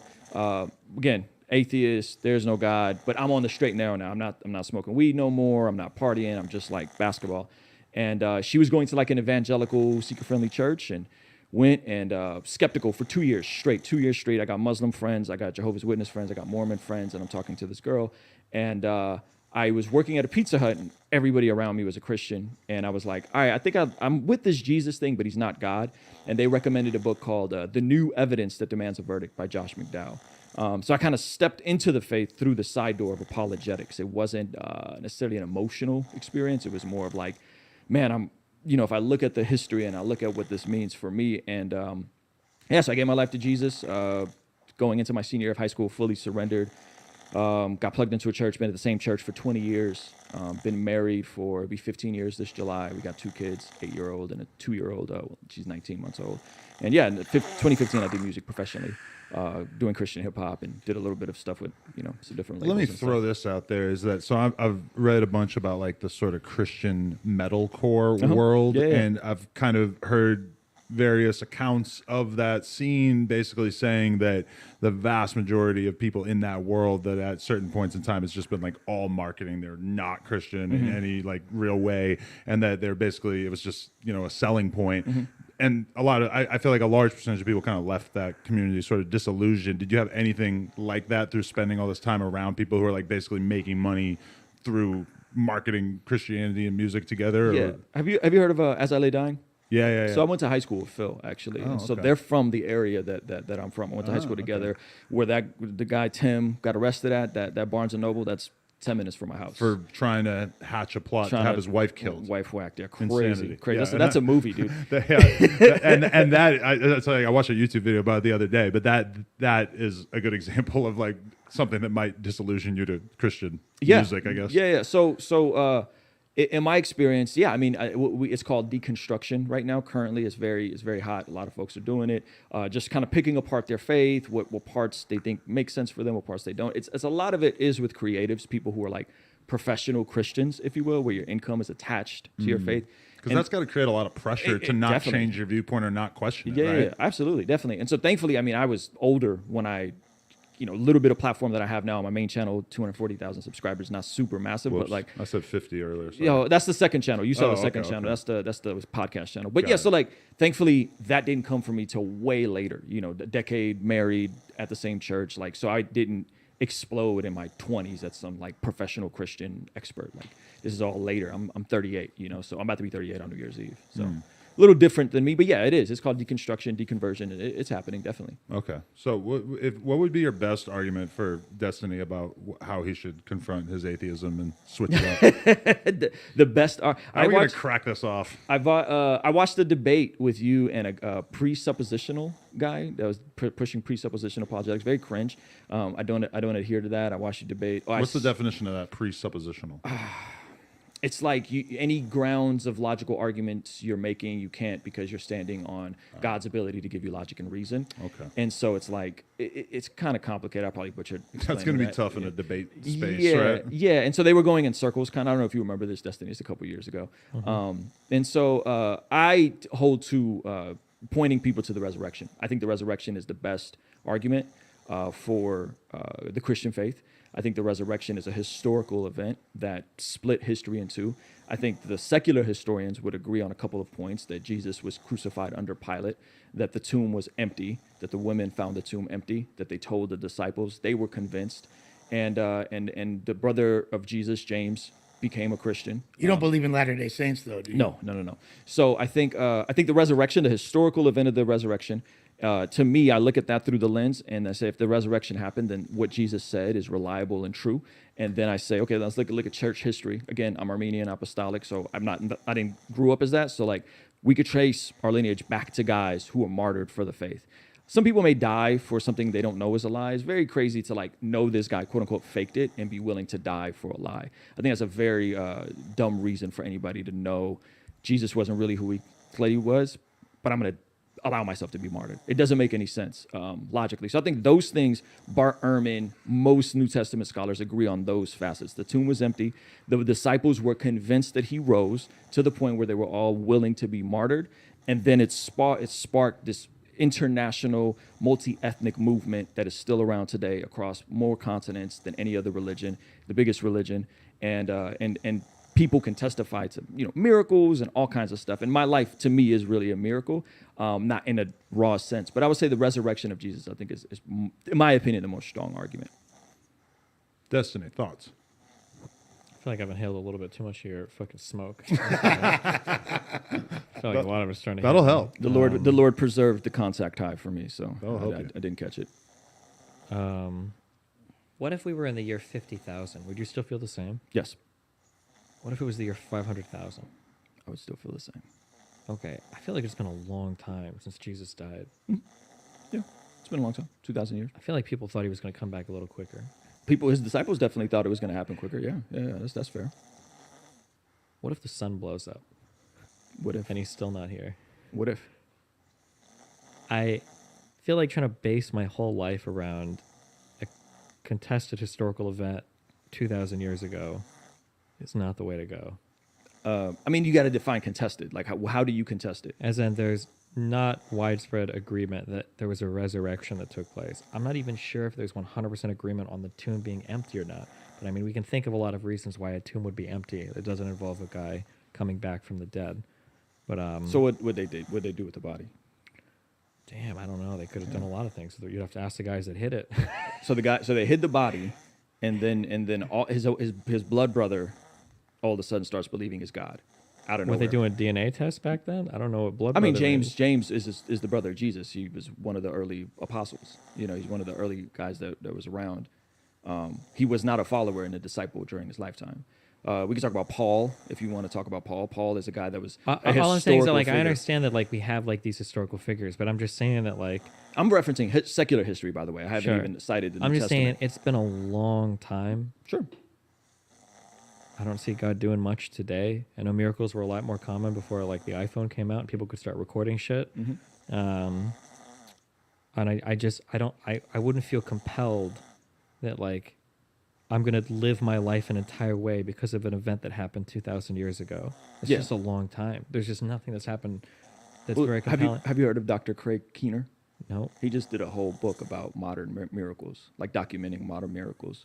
Can you give me one or two?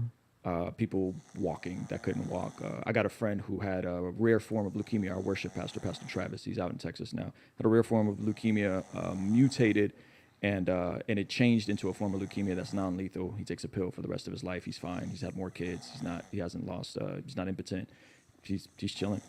So I could give you a lot, but I don't think miracles have to exist to argue for Jesus being God. Yeah, I guess the reason why I find some of the miracles unconvincing is, like, you ever do the thing where you're looking out the window and you're driving and you're like, if the next car is black, then, like, Jesus is real, or, like, dumb little things like that. You ever do shit like that, or like you're praying as a kid? I personally don't. Oh, maybe. Okay, wait. You said you grew up non-religious? Yeah, I grew up non-religious. I grew up an atheist. I grew up religious, and I thought of, like, dumb little things like that all the time. Like, if this happens, and I know God is real, like, dumb shit, because I grew up Catholic.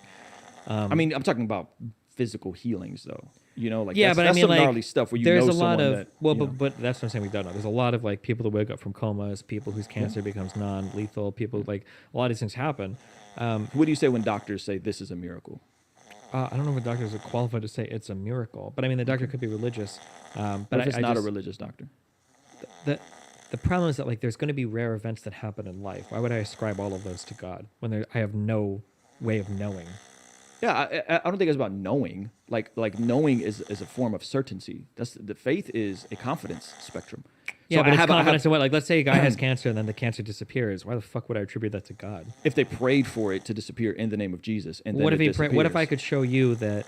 What if I could show you that 100 people in the past year that prayed to God had their shit cured, but 105 prayed to Allah and their shit was cured? Are you going to switch religions based on, like, the outcome of that study, or? As far as I know, and this is not me speaking on behalf of all Christians or all facts or whatever, I personally haven't seen any healings in the name of Allah. You don't think there's? I'm saying I'm ignorant to it, if I'm being fully transparent, but I haven't seen any. I'm sure there must be people that claim there've been some. Right? I guess we could look it up, but I haven't seen of any, or I haven't heard of any, and I'm fairly familiar with Islam. Okay, hold on.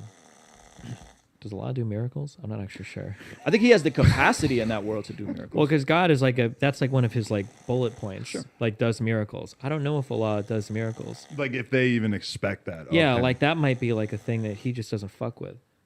Maybe, I don't know. I'm just saying, like, every deity gets down in their own personal way, right? Well, with that being said, then it'd be unlikely if you don't get down like that, then you're not going to be hearing. Well, yeah, shit. That's what I'm saying. Fuck. Yeah. Because now I don't know if I can do that study. I fucked myself. Yeah, I mean, again, so I don't think it's a binary believe or don't believe. I think it's a confidence spectrum. I think there's enough in history. I'm at a 0.1% confidence then. Respect. So I got you from a 0 to a 0.1? No, I was That's a already W. there. You're already there. Okay. I actually was at 0.15, and now you've got me down to 0.1. So yeah, so moved me down. I guess I say all that to say, like, I think anyone that objectively goes and examines the resurrection, and there's been movies done about this, there's been books written about The Passion this. of the Christ. It's good. No. Case for Christ. Historical documentary. Okay. Case for Christ, Lee Strobel. I don't know if you guys have ever heard it. It's a book written by investigative journalist. We were listening to the podcast on the way to Penn Express. That was Sam Harris. Oh, no. Well, yeah. Well, let me ask you a question. Do you feel like spirituality, which is not mutually exclusive with religion, do you feel like it's more of an intrinsic feeling than it is based on any type of logic? I think it's both. I think it's and both. Yeah, I think there's definitely, if I were to go to my feelings, that would be more of a subjective argument. I can't prove my feelings to anyone, but I could reason in logic around historical events that have rocked history and changed everything, and I think added a massive net positive for good. In my personal life, absolutely. I mean, there's all kinds of, you have kids, right? You have one kid? Yeah. So like I remember sitting down with my girlfriend at the time and getting this sense, not an audible voice like outside of me, but internally, like, this is your wife. Right? Like hearing that.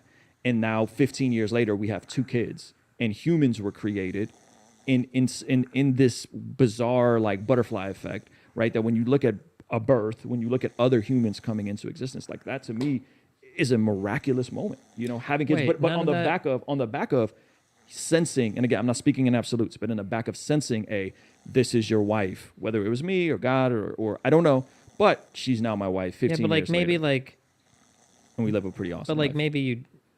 maybe that just happened. Right? Maybe. One time I did LSD with my wife. Okay, she was my girlfriend at the time. We were laying on the floor, and she's like, "I bet our brains are so connected. I bet you could speak Swedish or some shit." You guys telepath. Yeah, because we're both high on acid. And I'm like, okay, fucking shoot, try it. And she's like, älskar dig. And I'm like, I think you said I love you. And she's like, oh my God, I did. And I was like, okay. But it's like, It now, just happened. I hear you. I can look at that as You got that from Ace of Base. Don't lie. What? I've never seen that show before. I don't know what that is. No, Is there like a Swedish? They're a Swedish pop band. From Oh, I have no yeah. idea. But all I know is that like now I could go back and say, oh my God, we were both on acid. I think our brains connected. I think there was a shit. Or I could say we're both laying on the floor. We love each other. If I could say one thing to my wife, oh, we're high, and I'm like, oh yeah, I love you. Yeah, that makes sense, right? That's probably more what happened. Well, right? Destiny, do you believe in a divine intelligence or anything? Fuck no. Okay. Destiny, I got a question for you. Ask Could you away. could you steel man an argument for God, for the existence Dude, yeah, of I God? was Catholic for fucking 30 years. Okay. Yeah. So give me your best steel man argument for the existence of God. I mean, there's the teleological, the cosmological. There's all sorts of different. I mean, which one? What's your favorite one? Well, none of them, because I'm atheist. Okay.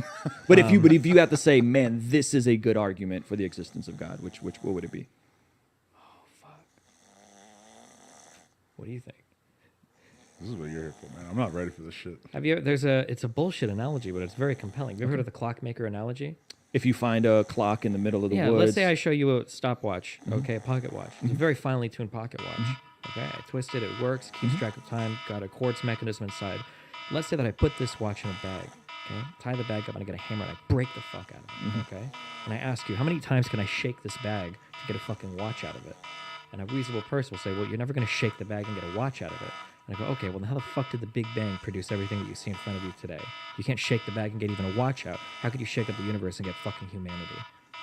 Yeah, that's called a fine-tuning argument. Yeah, that's bullshit. It's a horrible argument. Why But is it sounds compelling. But I mean, that Richard Dawkins would agree with you. Richard Dawkins recently in a debate, when it wasn't really a debate, but a conversation with Francis Collins said that he thinks the fine-tuning of the universe, which is what you just described, is a good argument for the existence of God. It could take him from being an atheist to a deist. It's just a lot of logical traps. It's pitfalls because your brain's not equipped to think about these types of things.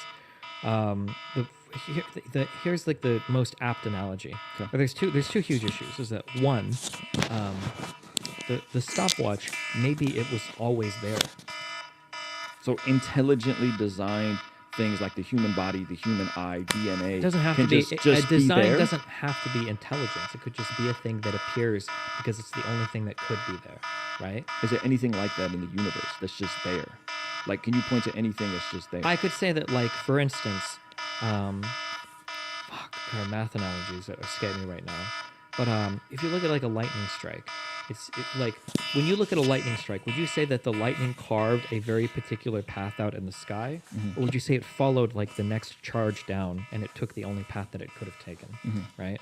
The issue is that creationists will look at a lightning strike and they'll say that's the only way the lightning could have been, therefore it must have been intelligently designed. But the reality is that the universe could look potentially a billion different ways. It happens to look the way that it looks now. Who's to say that it couldn't have been different, right? It's like looking at a puddle of water on the ground and saying, what are the chances that that particular puddle fits that hole precisely? Notice how it fits every single curve. It's like, well, yeah, of course. It's a puddle of water. It could only ever be that way. So humans are a puddle of water. Everything is random and we're here by chance. And we're just kind of floating through space and time, made up of little stars. Hold on there. That is kind of what you said. I mean, that, right? Not at all what I said. Okay, so break it down. So, I'm sorry, I'm not trying to straw man you. That's clarify, okay. You used a tricky word there. What is it? Okay, just because something was designed doesn't mean that the alternative to that is random. Okay, give me another alternative to. Well, sure. I'm saying that like if I roll a rock down a hill, it might be hard for me to know exactly where it goes, but the path it takes is not random. But you still rolled that rock. They were still forced to make the rock stand at the top of the hill to go down the hill. The rock just didn't roll itself down the hill. Damn, you're testing the limits of my analogy. I was giving it, but I mean, like in my analogy for the universe, I would say that the hill is infinitely long. It was always rolling. And so it was always rolling. And so does the universe ever have a beginning? I don't know the answer to that. It does. Does it? It does. I don't know if I mean, the universe as we know it, arguably 13.8 billion years ago, or whatever, 14.3 billion, came from the Big Bang. I don't know what existed before the Big Bang. Now. God. Well, but you don't know that. I'm convinced of it. But you weren't there. Neither was you. Yeah, but I'm the one saying I don't know. You're the one saying you do. Well, you're saying I don't even know if the Big Bang happened. That's just what Sure, but you're saying that you're not saying you're an agnostic. You're saying you're an atheist. Because agnostic is for losers. Right? You picked a side. Every reasonable person is agnostic. Any atheist should be able to say, if you show me proof of the existence of God, yeah, I'll fucking believe in God. And I think I would. You would. Hopefully. Okay. Well, Yeah. hopefully we can change your mind. I don't. But but I'm just saying that like that, the design argument, like things could look a million ways, and there's flaws with the human body too. To even say it's intelligently designed, maybe doesn't even make sense, right? Like, if you hold like a little sign with a dot here, and you go back and forth, you've got like a blind spot in your eye, right? That's because the optic nerve bundle in the back, it like tucks through in an area when it should have been growing out the back. It's just like a flaw in the design, but it's because our eyes evolved from other things that have been. So there's utility for that design. No, there's no utility. It's just bad design. Right? Interesting. And there's a lot of like weird nerves that I'm not gonna remember the name of it. But we have a nerve that runs some part in our head down here and then loops back up. But if you look at like a giraffe, the nerve is so fucked because it goes through the neck that the nerve goes all the way down and back up for no fucking reason, right? And why do we have pinky toes? Do we really need these things? Do you need it to keep balance? Do you need it to keep balance? I don't know, man. I'm not sure. For people with foot fetishes. Yeah. Do you need all 5 toes? Every one is important? Adam, can I ask you a question? The fifth is the clincher, yeah. It seems like you've kind of softened on this conversation. When I first reacted to your clip on Vlad, I you were heard very you say like, this. Okay. You were very like, oh, religion is BS. And now, like your Abba interview, your stuff with Sneeko, which I heard you love. say this last night, and I felt you were kind of misrepresenting what I was saying. Okay, so that's why I'm asking. What I was actually saying was just, I see a way where most religious people, it's probably a net positive thing in their life. Now, you can point to like all kinds of like different countries all over the world where maybe that's not the case, but at least for the average American, when they say that they're Christian or they say that they pray, they say they have a relationship with God, I think that that's very unlikely that there's anything negative coming from that. And so as a result, the vast majority of the time, like with T-Rel, he's Christian, Lush is Christian, I'm probably never going to engage them in the conversation of like, oh, I don't believe in God, let's fucking talk about it, just because I don't really feel like that's an important conversation for us to necessarily have. Now, if they wanted to like have a debate or wanted to engage on that, that's fine. But it's not something that I feel like is the biggest problem that we're facing as a country. And I do think that it probably plays a pretty important role in a lot of people's lives, even though I think that it's ultimately rooted in nothing. But what I'm saying is, it seems like you've kind of softened on from where you were in that Vlad interview.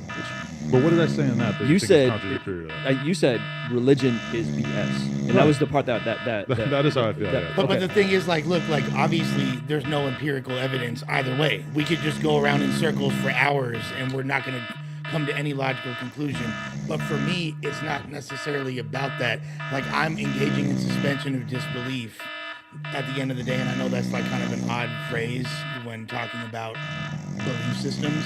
However, like, to me, it's more about a moral compass and just a set of ideology to kind of guide, as a set of parameters for how to guardrails to live life. You know what I'm saying? Like, yeah. So that's why I said. Does that make sense though, Destiny? Like, it sounded like from it's BS to I see a net positive. That sounds like I still think it's BS, like in terms of the likelihood of it being true. I'm just saying that I think for most people, they don't really get anything negative out of it. And for instance, like one thing that if you were to ask me when I was 15 or 16 why I was adamantly anti-religion, I would have said, well, I'm very much in favor of gay people having all the same liberties as straight people, and it seems like the vast majority of Christian people are very much against gay marriage and stuff like that. And that would have been one of the things I would have hung my argument on. And that's probably like a lot less true now, where probably a much larger percentage of people who describe themselves as Christian would now say that they're in favor of gay marriage, or at least would not have anything in particular negative to say about gay people. So that's a way in which I feel like society has changed religion. Like, for instance, when I've spoken to my mom about religion, I asked her one time, when you were a kid, if you said that you were a Christian, was it expected that you believed in a literal heaven and hell? And she said, yes, absolutely. If you didn't believe in a literal heaven and hell, you weren't religious. And I think that probably the majority of Christians in America right now would not tell you that they actually believe you're going to burn in hell if you die and you're not Christian. And in particular, the idea that like people of other religious faiths are going to burn in hell for not being of the same religious faith. And those aren't aspects of Christianity. Those are aspects of, or ways in which society has, and secularism has dulled down Christianity to the point where I don't consider it very dangerous now, because I think it's so far removed from what it was a couple hundred years ago. For you're talking about fundamental Christianity, which is way different than just, you know.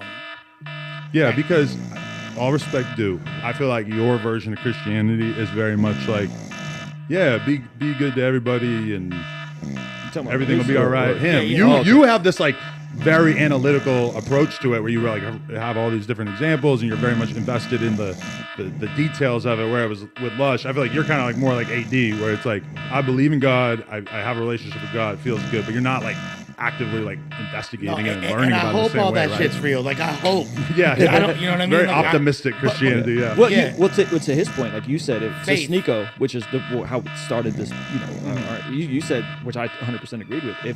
If God is real, it would be the most important question to deal with. You know, could I have a water too?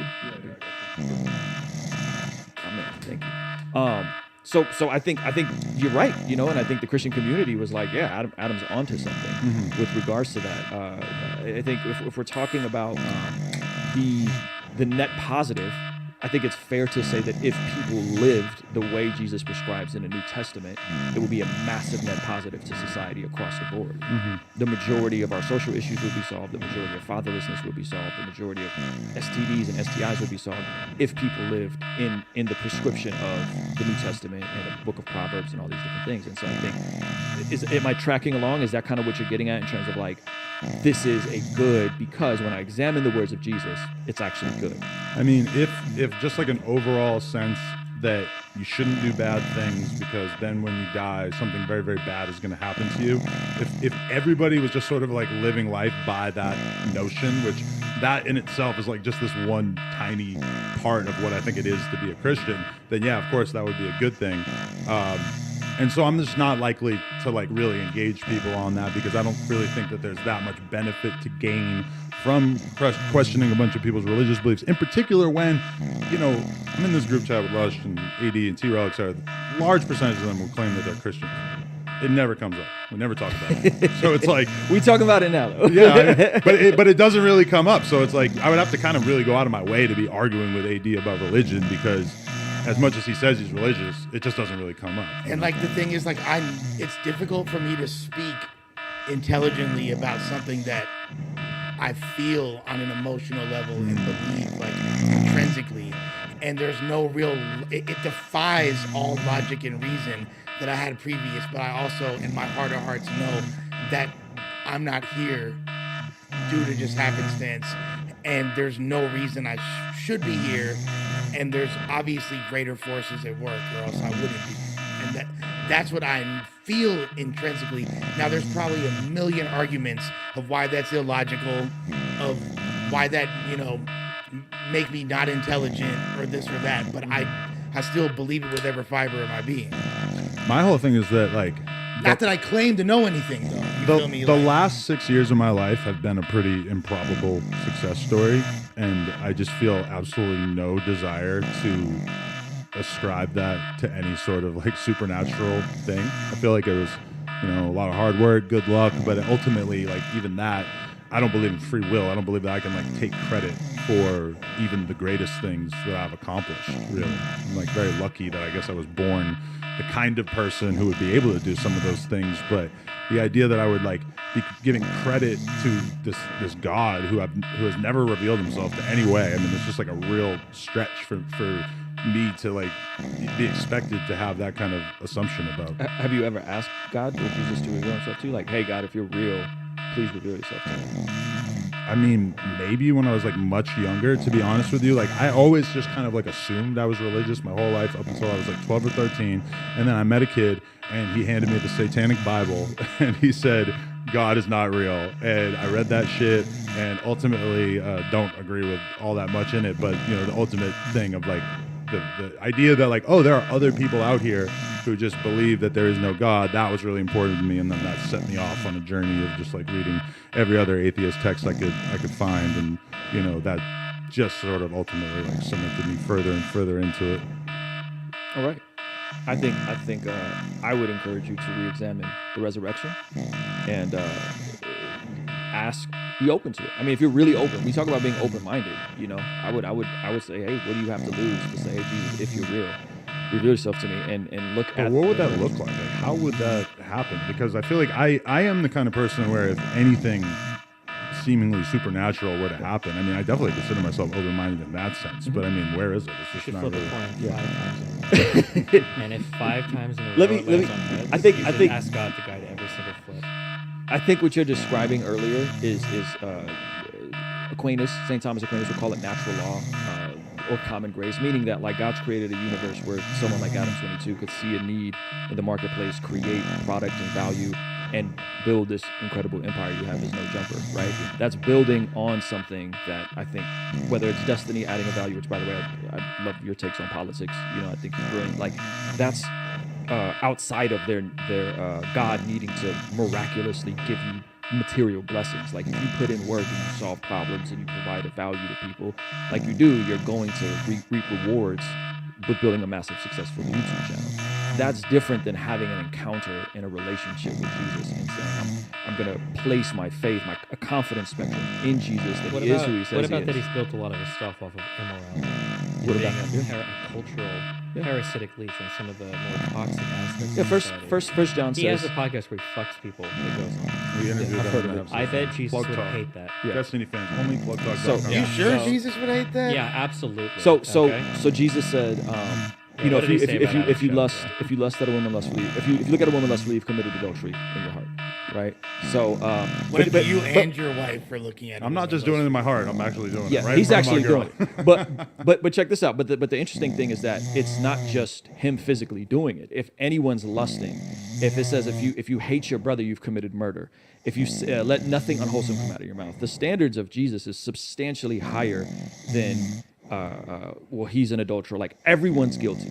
Everyone is deserving of justice for their sin. I have a question. How would you prefer that Christianity play out in society? Like, do you believe that this is a Christian nation? Like, if possible, would you make pornography illegal? Like, how deeply do you feel like Christian values should be embedded into American society? Sodomy, by the way, is no go, and that includes oral sex. So I'm just fucked. letting you know. Sodomy is not. I gotta. oral sex.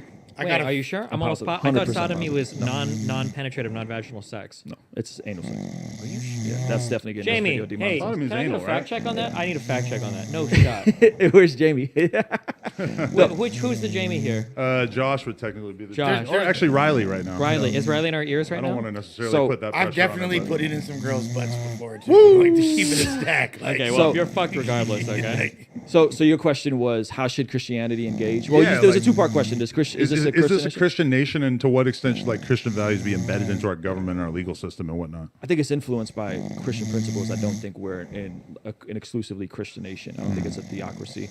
I think pornography is one of those things where we would have to examine, like, is it a net positive for society?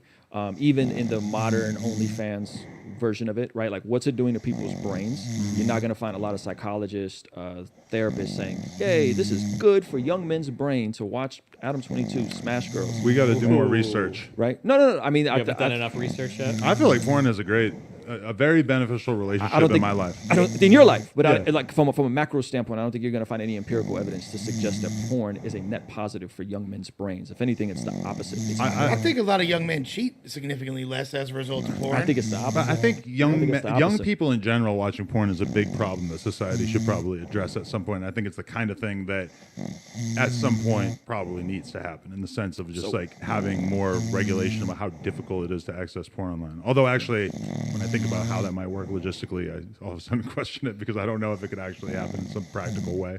Yeah. But I definitely think that like young people becoming desensitized to extreme sexual shit online is a big problem, regardless of how we're going to approach lessening that. I appreciate you. I really appreciate you saying that. Yeah, Like, well, what I mean, that means it about- would be naive to like ignore the number of people I've seen talking about how they eventually feel like just super desensitized to like normal Well, but sex. then again, that if you stigmatize it too much, because it's about finding a balance. Because if you stigmatize that too much, and then it becomes something that's like you could push people in the other direction, and like they think sex is something dirty, Yep, and then yep. like, That's what purity culture did. That's what a lot of purity culture did. But to your point, I sat down with Joshua Broom. He was like the top porn star for 2012. He won all the awards. He was booming, right? And I sat down with him, and I'm friends with Exodus Cry. Not sure if you heard of Exodus Cry. They're anti-human trafficking, and so I've had both of Me these as well. conversations. Yeah, I was gonna say I just want to be on the record as an anti-human trafficker. Yeah. respect. So that's a movement I can get down with. Okay. So Sorry, go ahead. sitting down with Josh, and I asked him, like, do you think OnlyFans has made anything better? And he said, if anything, it's made trafficking worse.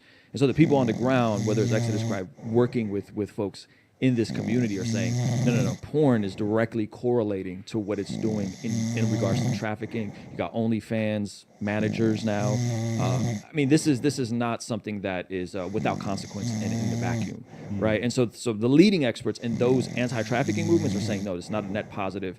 It should not be legal, according to the experts with human trafficking. That's what Exodus Cry and that's what Josh Broom just said. But what Just, shouldn't be legal? like porn is not a net OnlyFans. positive. I mean, I don't know. I like I was saying before, I think I have like a big bias when it comes to porn, because I'm just around a ton of, young independent women making an absurd amount of money off of OnlyFans, and they get to live these lives where they seem pretty happy and content, and I mean certainly a lot happier than they probably would be if they had an office job, and they get to bang a relatively small amount of guys. A lot of these girls are just banging their boyfriend. They're totally happy doing it. They don't really have any issues associated with it. So then I hear stuff like, oh, actually OnlyFans is making human trafficking worse, or like whatever, and it's just like, I don't know, that's like a Have you super never heard foreign of anyone version of it to being me. trafficked? Well, No. First of I'm all, not the, involved with the OnlyFans. definition of human trafficking has changed. Yes, it has. Because now it includes pimping and pandering, which is no longer All my suspect. it's no longer a crime, and now it's all considered human trafficking. Also, correct me if I'm wrong, and I mean no disrespect by this, but didn't Jesus have a prostitute as his girlfriend at one point. Jesus never had a girlfriend. Or like Mary Magdalene, wasn't it? Yeah. Those are some like there was DLC Bibles. They didn't actually make the main book. They ruled out those extra gospels. It's the Gospel of Thomas that was Yeah. not in the Okay. Gnostics for good reason. Nobody but, liked that. No, Jesus had folks that followed him. There were prostitutes, there were tax collectors, there were sinners, that were wild, But he wild wasn't folks. fucking. Okay. Yeah, he definitely wasn't doing that. Thank you, Now Dustin. Muhammad, on the other appreciate hand, you, that appreciate guy- you, my Well, man. that's a whole Muhammad different. was on That's some a other different shit, can of okay? worms Who right wants to there. open the Muhammad can Nah, of worms? we not finna Let do me that. just say, if that guy was talking about his relationship today, he would be banned on YouTube. Okay. You'd be the Mr. Girl Yeah, at that time. yeah, that's just. He would be gonzo. Okay. All right. I wanted to throw this out there. One of the other things you reacted to like me and Sneeko having this conversation about religion in general, and my take on sort of like red pill manosphere Christianity was just that like basically it's a very self-serving thing. And, like you see them, a lot of them are really kind of gravitating towards the more misogynistic elements of religions as almost like a justification for it. Do you agree with that? And how do you feel about like me even calling out Sneeko saying that he has like a fucking unexamined version of Christianity, which I believe he actually reacted to, although I didn't watch it, so I still have to decide if I have to whoop his ass or not. Yeah, I think just kidding. You should, Just kidding. regardless. I think it was an accurate assessment. I think a lot of your assessments with Sneeko and That he should whip his ass? No. I love your fight I don't. videos the most. I I saw don't. the gun one. I saw the fighting in the studio. So yeah, more of that shit. I haven't seen That's any one of of our them. genres, fight videos. Yeah, fight videos is awesome, dude. Hashtag fight videos. I know that if YouTube goes down, I can still catch your shit on World Star. So it's all Thumb good. Did it make its way to World Star? I gotta check. I don't even know. Okay, sorry. Yeah, so I think you pointing that out is a solid take. I think you repeatedly pointing that out is a solid take. I think I was telling Destiny off air. I debated Rollo Tomasi on Valuetainment. He's the self-proclaimed Godfather. I read 2 of his books, and so I think there's a lot of problematic things with their ideology with regarding to how they view women, and in the counterintuitive nature to where they're driving men to avoid marriage, which I think is one of the best things people can have, is a solid nuclear family. I think we could all agree a nuclear family is optimal for human flourishing, Christian or not Christian. And so I think the content is absolutely, it's like faux deep, not really driving people to optimal relationships, healthy standards. It's encouraging men to drive the notch counts up. It's encouraging men to sleep with girls promiscuously, which is ultimately adding to the problem, to everything that's going on. The more partners somebody has before they get married, the more likely they are to get divorced. This is per the CDC. And so you're spot on with that assessment, and again, I could go deep. I've went back and forth with Rollo. He doesn't want to do a part 2 of our debate, unfortunately. Damn, what a bitch. You said it. You said it. Destiny said it. Love you, Rollo. I only know Rollo because I was here academics calling him out. I only know Act every time I'm on is a not show, like Rollo. He is so active in chat. This dude follows me on every fucking show. Rollo? Yeah, he types shit. gotta check him and then I'm always like, oh, dude, we should have a We should have debate. him on. It's tight that there's people in the audience who think that we're talking about Rollo, the Atlanta rapper, drug yeah, rap Free king. Oh, Free Rollo. no, not that guy. Hold No, on. Rollo Not- whoever Tomasi. that guy is, 'cause that guy sounds dangerous. I'm not. No, we're not Free talking Rollo. about Free that Rollo, guy. yeah. Free Rollo. Free Rollo. He can't get to you. Don't Just worry. kidding. Okay, all right. With that being said, I'm curious to get your take on atrocities committed in the name of religion, especially considering I gotta pee, I'll be right back. what you outlined as your experiences, which surviving that abuse and all that. Which, by the way, like I commend you for speaking about openly. That's really admirable. Like, what are your thoughts on that? Yeah, I think there's been a lot of things done in the name of religion that have not been okay. Like 9/11. Like 9/11, yes, the obvious one.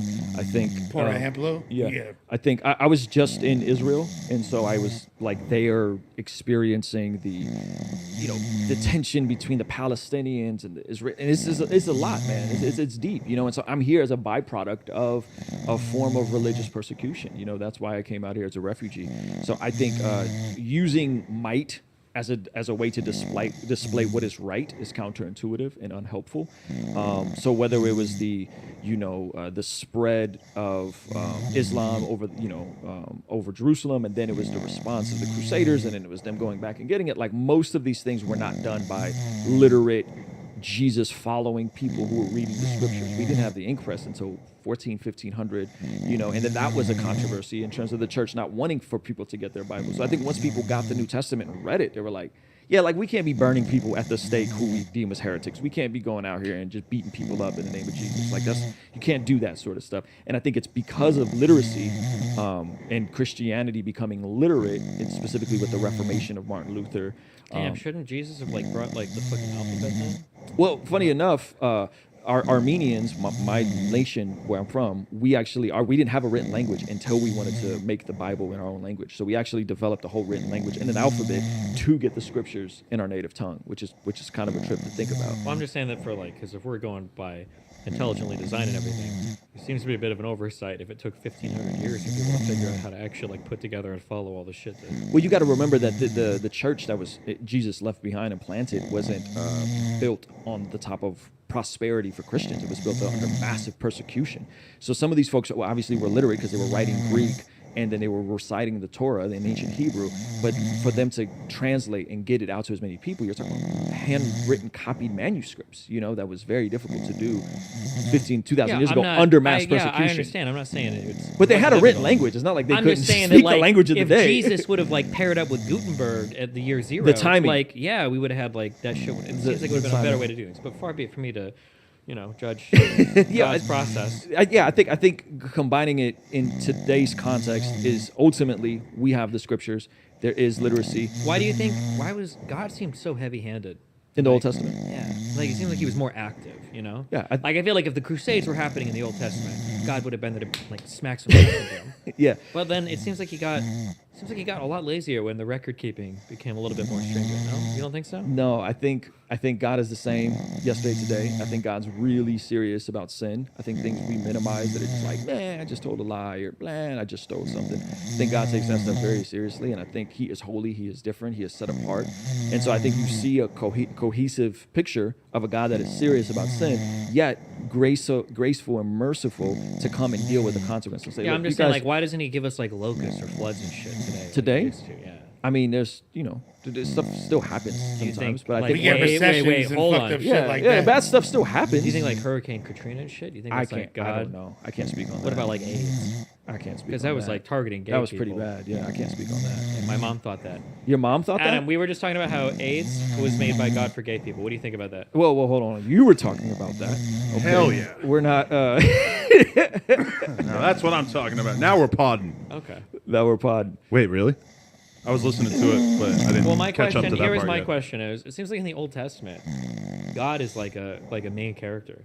He's like out there doing shit. He's like almost an antagonist. He's like when there's a plague, it's his. Yeah, he's plaguing people. He's making people stab their kids and shit. He's like on some crazy shit. No one stabbed their kids. That was the Canaanites. They were worshiping Molech. And who was the guy that God challenged him? He was like, "Go up and stab your kid." He didn't do it. Well, I know he did, but he almost made him do it. What about the Book of Job? That was kind of scandalous too. Yeah, I'm just saying that God used to be on some real shit, and now like for the past like 2,000 years, he's kind of gotten lazy. That's what I'm saying. He's not like out there. Yeah, but we're under a different covenant, a different arrangement. There's different covenants that God has with different people, and so Jesus comes, fulfills the law that humans couldn't live up to and couldn't live under the old covenant, and then He deals with the issue of sin, lives the life we couldn't live, dies the death we should have died on the cross in our place, and creates a pathway for us not to have to deal with those serious consequences for dealing with a holy and just God. That's good. That's the good news. So the bad news is it's way worse than we think it is. It's way worse than, oh, Adam does porn. Like, it's way worse than that. You know what I mean? Like, he fucking does, huh? But it's like, oh, well, Adam does porn. He's not a moral guy. It's like, yeah, dude. And so is everyone that lusts after women in their heart and looks at porn. So is everyone that hates people. So is everyone that has a bias. Like, we're all pretty jacked up people if we're honest about it. You're on some satanic shit. You're like luring people into sin. When comparing to God. Okay? No. You are worse than most. You're like a meth dealer, but for the internet. I was thinking porn, that. Yeah. Okay? Do you think that there is a moral way to do porn? Like, in the sense that, we have contracts, like forms, you're to sign, and everything's super on the up and up, sober, etc. Or what if you just record you and your wife having sex and you both watch that in the sanctity of your own home? I don't think there's anything wrong. Oh, fucking awesome! I don't think there's anything wrong. Wait, I think if you're making stuff for yourself, or like I got guys that travel, they tour, right? Yeah. And so there might be, a little action on the FaceTime. This is, might be some pictures or stuff like that. Yeah, I don't think there's anything wrong with that. I mean, again, by the way, I am not speaking on behalf of all Christians. Okay, I'm speaking on behalf of myself, but I don't think I think that's the ethical way, in my opinion. Yeah, what's FaceTime? It's just the same thing as if you were sitting in front of each other, right? Oh my God, that's such an internet nerd thing to say. What's You're such a loser? Why would you? But the good news is, I mean, why would it be more of a sin because it's being transmitted through FaceTime? Well, mass produced for other people. I think. Okay, yeah, that's the difference. Yeah. That's I can understand that. But the good news is Jesus comes and deals with the consequences of sin and creates a pathway for us to have right standing with the Father. And that's good. And it requires just repenting and believing in Jesus. And that's good news. It's not about works. That's what other religions, you got to do. You got to perform these acts. You got to go here. You got to do these things. Where in Christianity is, I just place my faith in Jesus.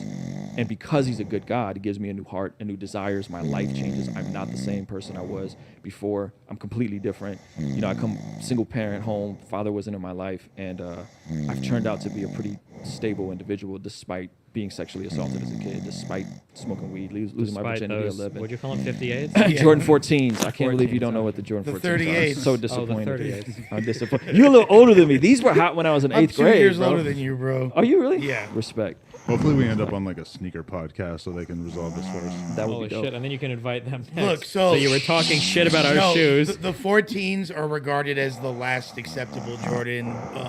The what? The 14s. The 14s. Yeah, Respect, yeah. respect. However, I tend to believe that anything over 12, I'm not really too fond of. 13s, I almost wore my like- 12s. Yeah, I fuck with 12s, but 14s is technically. Is that like? Is that the year? No, it's the 14th model of Jordan. Okay. Why?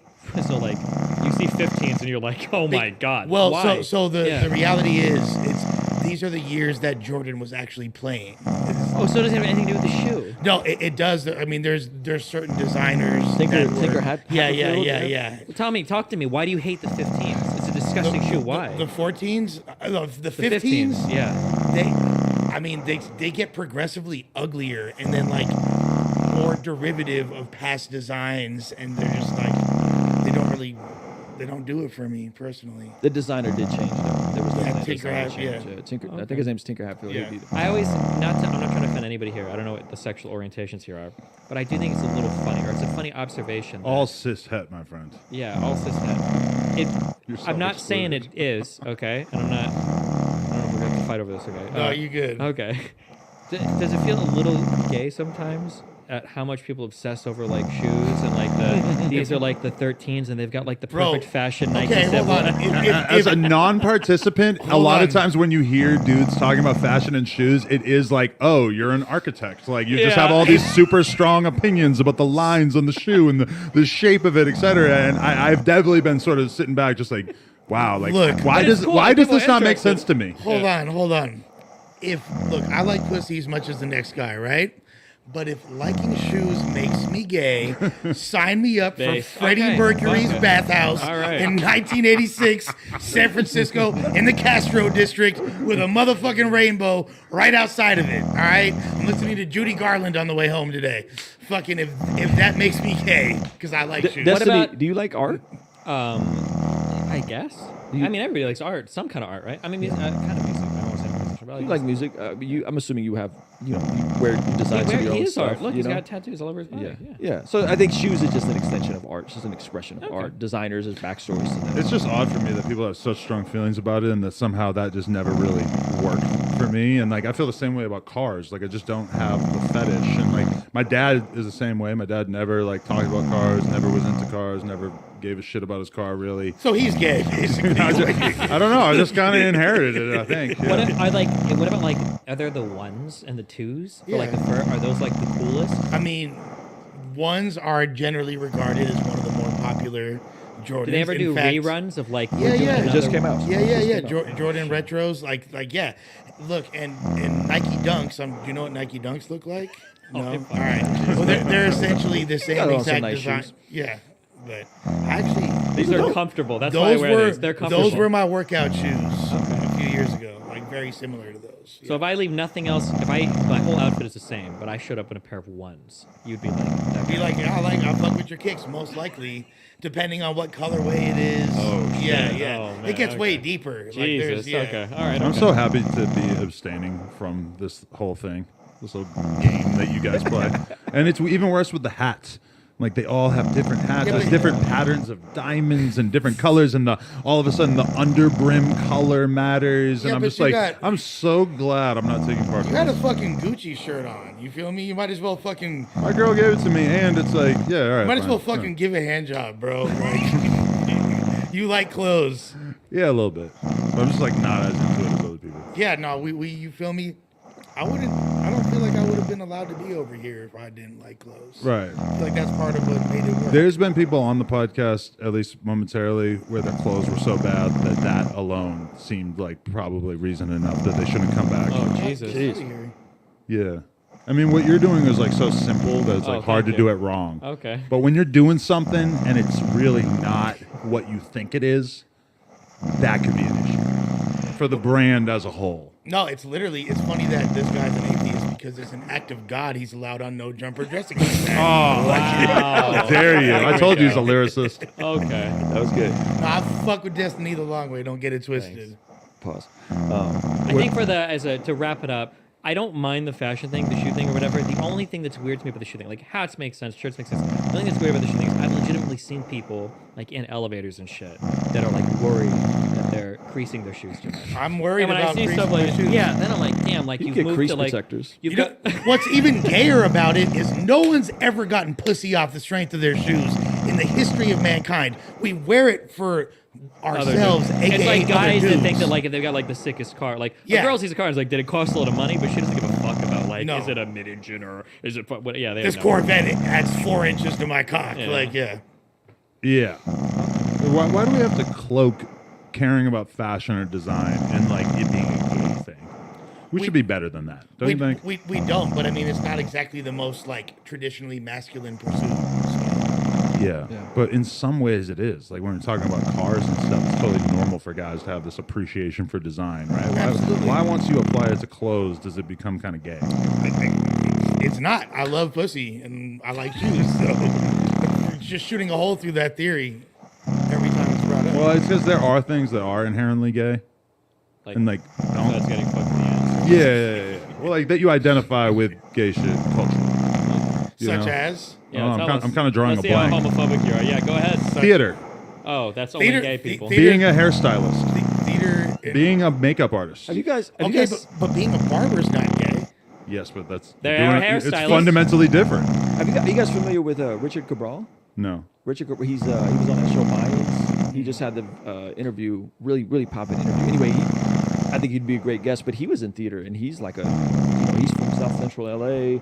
You know what I'm Okay, talking about? that's the thing. That's though. different, though. It's like if you He's in theater. if like it'd be such a great move to be a heterosexual male and be in the theater because you just there's so many marks around or gay fools around. It's Oh, gonna yeah. be so easy. You I have your had a homie who was a hairdresser, and he was fully straight. women in pussy. It was insane. I was like habitually just jealous as Yeah. fuck at what his social life was like because he's just every day meeting women over and over and over, and you doing your job is you touching them, getting super close to them, feeling really comfortable, having a conversation for a couple hours, and then when they leave, they feel like they look so much better, and it's all because of you. Damn. And then they're just hitting him up and just banging him. And I'm just watching it happen, and I'm almost feeling like, should I At that become point, a hairdresser? Why not just Like- become like a massage therapist or something? Like I feel like That's but I think there's a whole class of jobs that are like that. Yeah. Same with a lot of the tattoo artist dudes I've known in my life. Oh my god, it was criminal. They couldn't beat these girls off with a stick, dude. Yeah, exactly. Starts with a tramp stamp, goes a little south of the border. Next thing you know. 100%. Yeah. What do you think about what Kanye West is doing to the discussion about Christianity? Do you think that he's a good advocate for it at this point in time? Oh man, I think he was a great advocate at one point in time. Kind of feels like he doesn't talk about God as much. He just did a thing today that came out, and him talking about how he's back in church and he's trying to do better. So I was at some of the Sunday services back in the day. Dope. And they were dope. They were dope. And so if you ever go back and look at that stuff, that when they did at the forum, you can't really see Kanye in those. Like he's hidden out. He does his raps. He doesn't talk. He didn't rant. He didn't do anything. And when he did his interview with Lex, he said that he's been off of his medication for 2.5 years. And that's right when the Sunday services stopped. It was about 2.5 years ago. And that's when the president run started happening. And that's when all the rants started happening, is when he got it. So I think Kanye seemed to be in a sweet spot in terms of stable, if you watch that Zane Lowe interview, when he was actively doing his Sunday services and on medication. I don't think it's an either or. So I think that was a sweet spot. And I thought the Jesus King album was dope. I thought Donda was dope. I agreed. Now just to take that further and expand on that, one of his current advisors, Fuentes. How do you feel about his brand of Christianity? I'm not a fan. I debated a Nick Fuentes black white supremacist on my channel. What was his name? I don't remember. He Flacco? wouldn't come. No. I don't know who that is. I don't know if I'm allowed to laugh at that.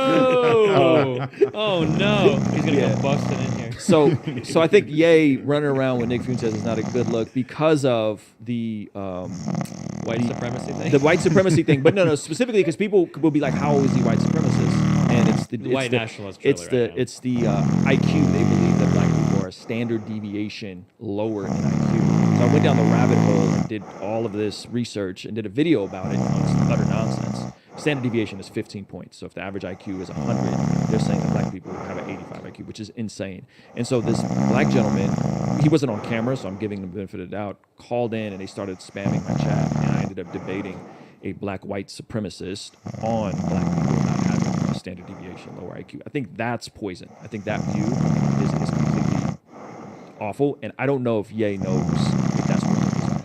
Right. And it's kind of weird to see both Flacco and Kanye having the same thing of like really liking Nick Fuentes despite like almost everything he's ever said or done.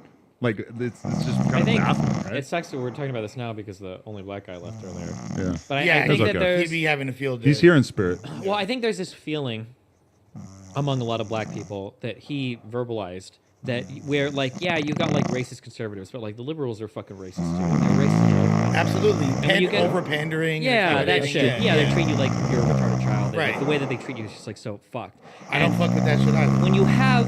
When it feels like everybody's like that and everybody's two-faced, if another guy comes out and he's like, yo, listen, we can work on shit together. I think that you're like genetically retarded, but I'm honest about it. Then like, I think that there's an endearing quality there. We're like, you know what? Sure, I can fuck with you. At least you're cool about it. I know where I stand. And I legitimately think that there are people that feel that way, right? You think Nick's being that honest though?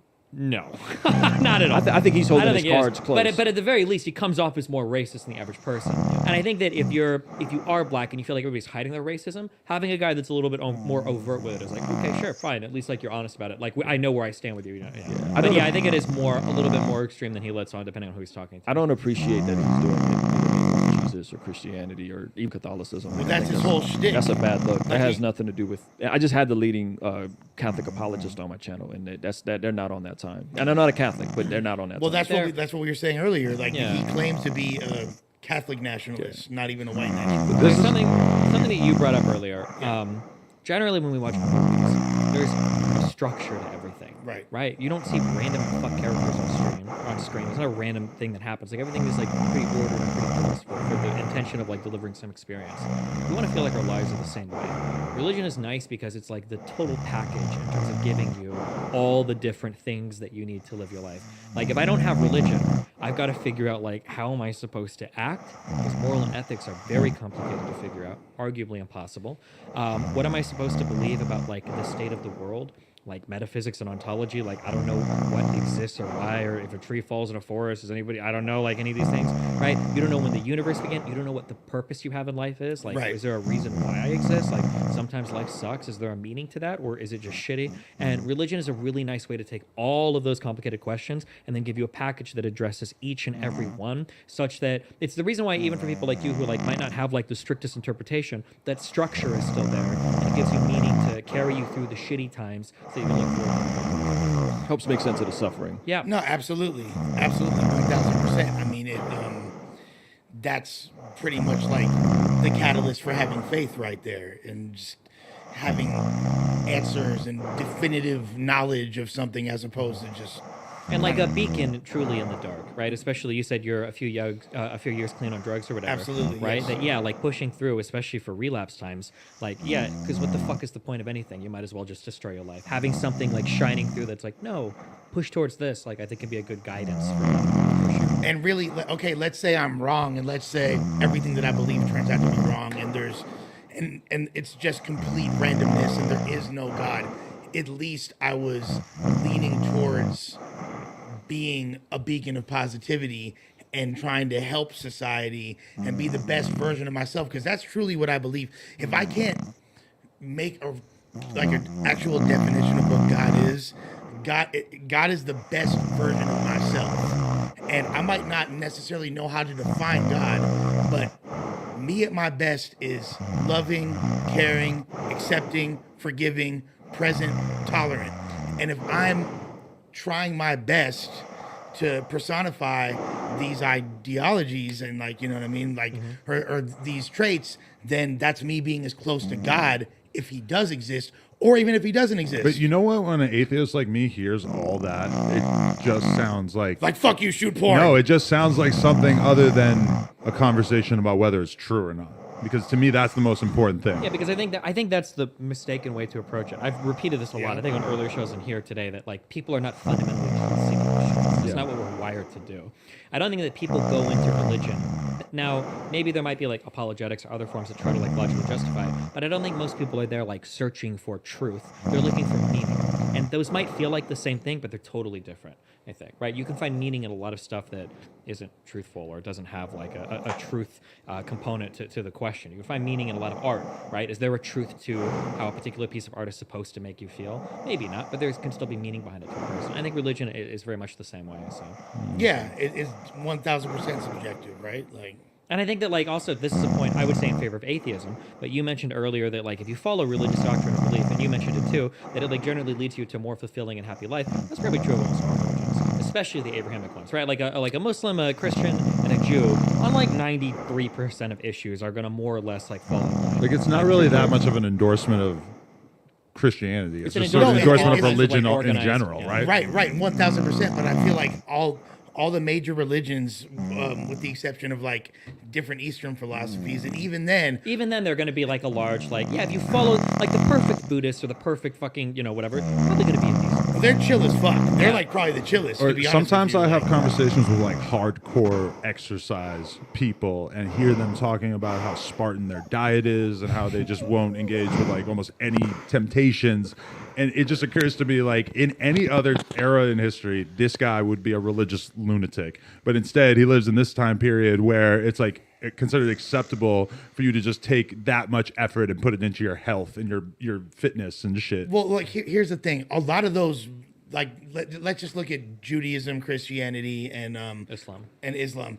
There's a lot of overlap. In fact, we even share some of the same texts as other religions. You know what I mean? Like, there's a lot of overlap in all these things. Now, what I'm curious about, do you consider yourself a fundamentalist? Define fundamentalist. Yeah, how do I title this? Destiny debates religious. Like, yeah, like what's the best way to describe it? Follower of Jesus. A fundamentalist means that you believe everything to its core. Like the word of God, the words of the Bible, you believe it to its core. You're unwavering in your faith regarding that, and you believe it to a T, and you practice it to a T. So I definitely practice it. I would say as much to the scriptures as I can. I think when you get into fundamentalist, then you can get into young Earth creationism and are the days in Genesis literal or are they figurative? Are we, you know, like gays are going to hell? I think everybody who is dying with rejecting Jesus is going to hell. Not just gays. So I don't think God's like discriminates. For example. No. I think everybody who isn't accepting Jesus is in serious trouble when we die. So I don't think it's just like that's the thing. People pick one thing and it usually goes to that card, right? And it's like, no, I think the guy smashing his girlfriend or pimping his girlfriend is going to hell too. You know, I think smashing, just having sex premarital. Yeah. Ooh. Oh, then I'm outside of someone dealing with the consequences of your sin. Yeah, I think that's so. But do I take all of the Bible literally? No. I think there's stuff that's in there that's poetry. I think there's stuff that's in there that's figurative. I think there's history. I think there's songs. There's so many different genres. And so what people try to do is they'll try to say, do you take all the Bible literally? And I'm like, listen, we're reading a 2,000-year-old book that was written in Greek, Hebrew, ancient Hebrew at that, and Jesus spoke Aramaic, right? So it's going to require some degree of scholarship to approach it properly. Because fundamentalism is scary. Well, fundamentalism in evangelical Western American context is scary because they believe stuff that's like 100 years old. Like young Earth creationism is not what the church has historically held. That's a very modern position. Right, like a lot of the stuff you guys see on TV with the whoosh and people falling out, like that's not historical Christianity. That's very modern stuff that you guys are seeing, and it's tainting people's view of it. That's Christianity with special effects. That's Christianity with special effects. That's So you think those people are charlatans? I think some of them definitely are charlatans. Osteen, I think, preaches an incomplete gospel. Ooh, I think called the fuck out. Get him on the show. Infighting. You fucking I coward. think he preaches Bring him an on. incomplete Fuck with your soul like ether. Yo, can I institute an actual debate here momentarily? Between Olsen? You two. Oh. Can I institute a debate on this topic? Uh-oh. Religion is the key to any coherent moral code.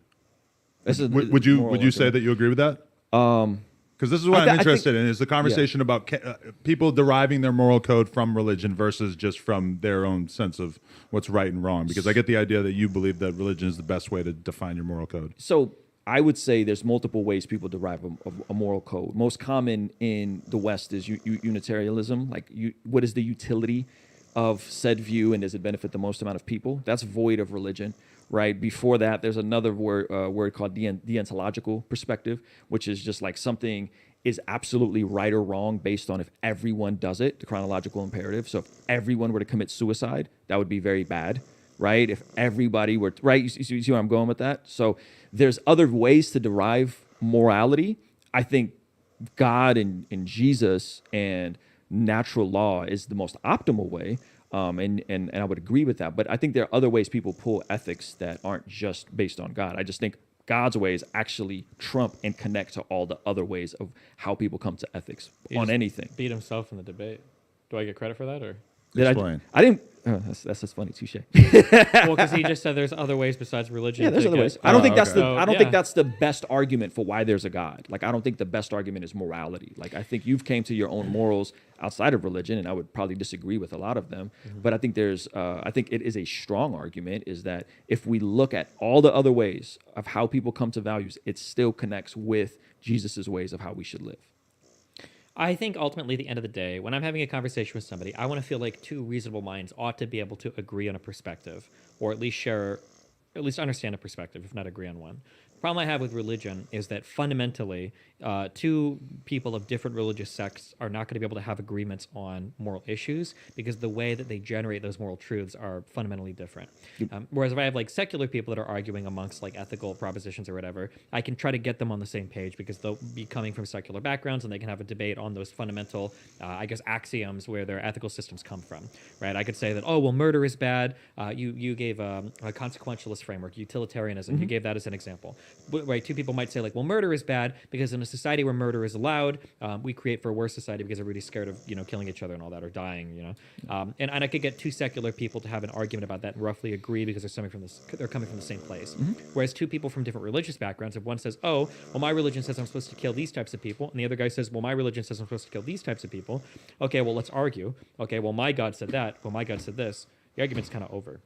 So the incommensurability, the non-compatibility of two different religious people to argue and settle disputes, in my mind, is a major fault with not metaphysical, supernatural belief systems. Because at the end of the day, we're appealing to something that is ultimately unknowable, ultimately unfalsifiable, but causes real-world disagreements in terms of how we treat people, and there's no way to reconcile those beliefs besides killing everybody that believes the other thing. Yeah, but that's not New Testament followers of Jesus, right? They're not prescribing to kill anybody. So if we're looking at the New Testament prescriptions of how one is to live, they reflect what you're talking about when secular folks disagree on murder. Sure, that's true, but I mean, like, ultimately, at the end of the day, in any society, my opinion is the legal system is going to be the codified version of the ethics of a certain group of people. Collective ethics are going to be codified in law to some size, shape, or form.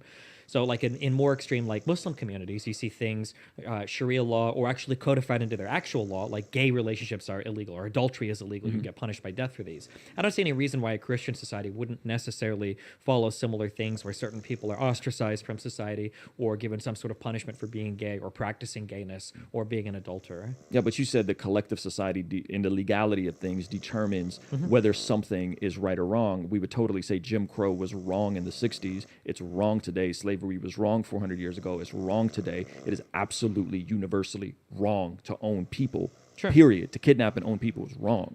But how do you feel? Regardless on if the society But is I'm cool saying, like, with let's it. say that society was like 99% Christian, and somebody's like, well, we need to make a law so that you get fined every time you get caught having gay sex. Like, I could see a lot of people like, yeah, that sounds fair.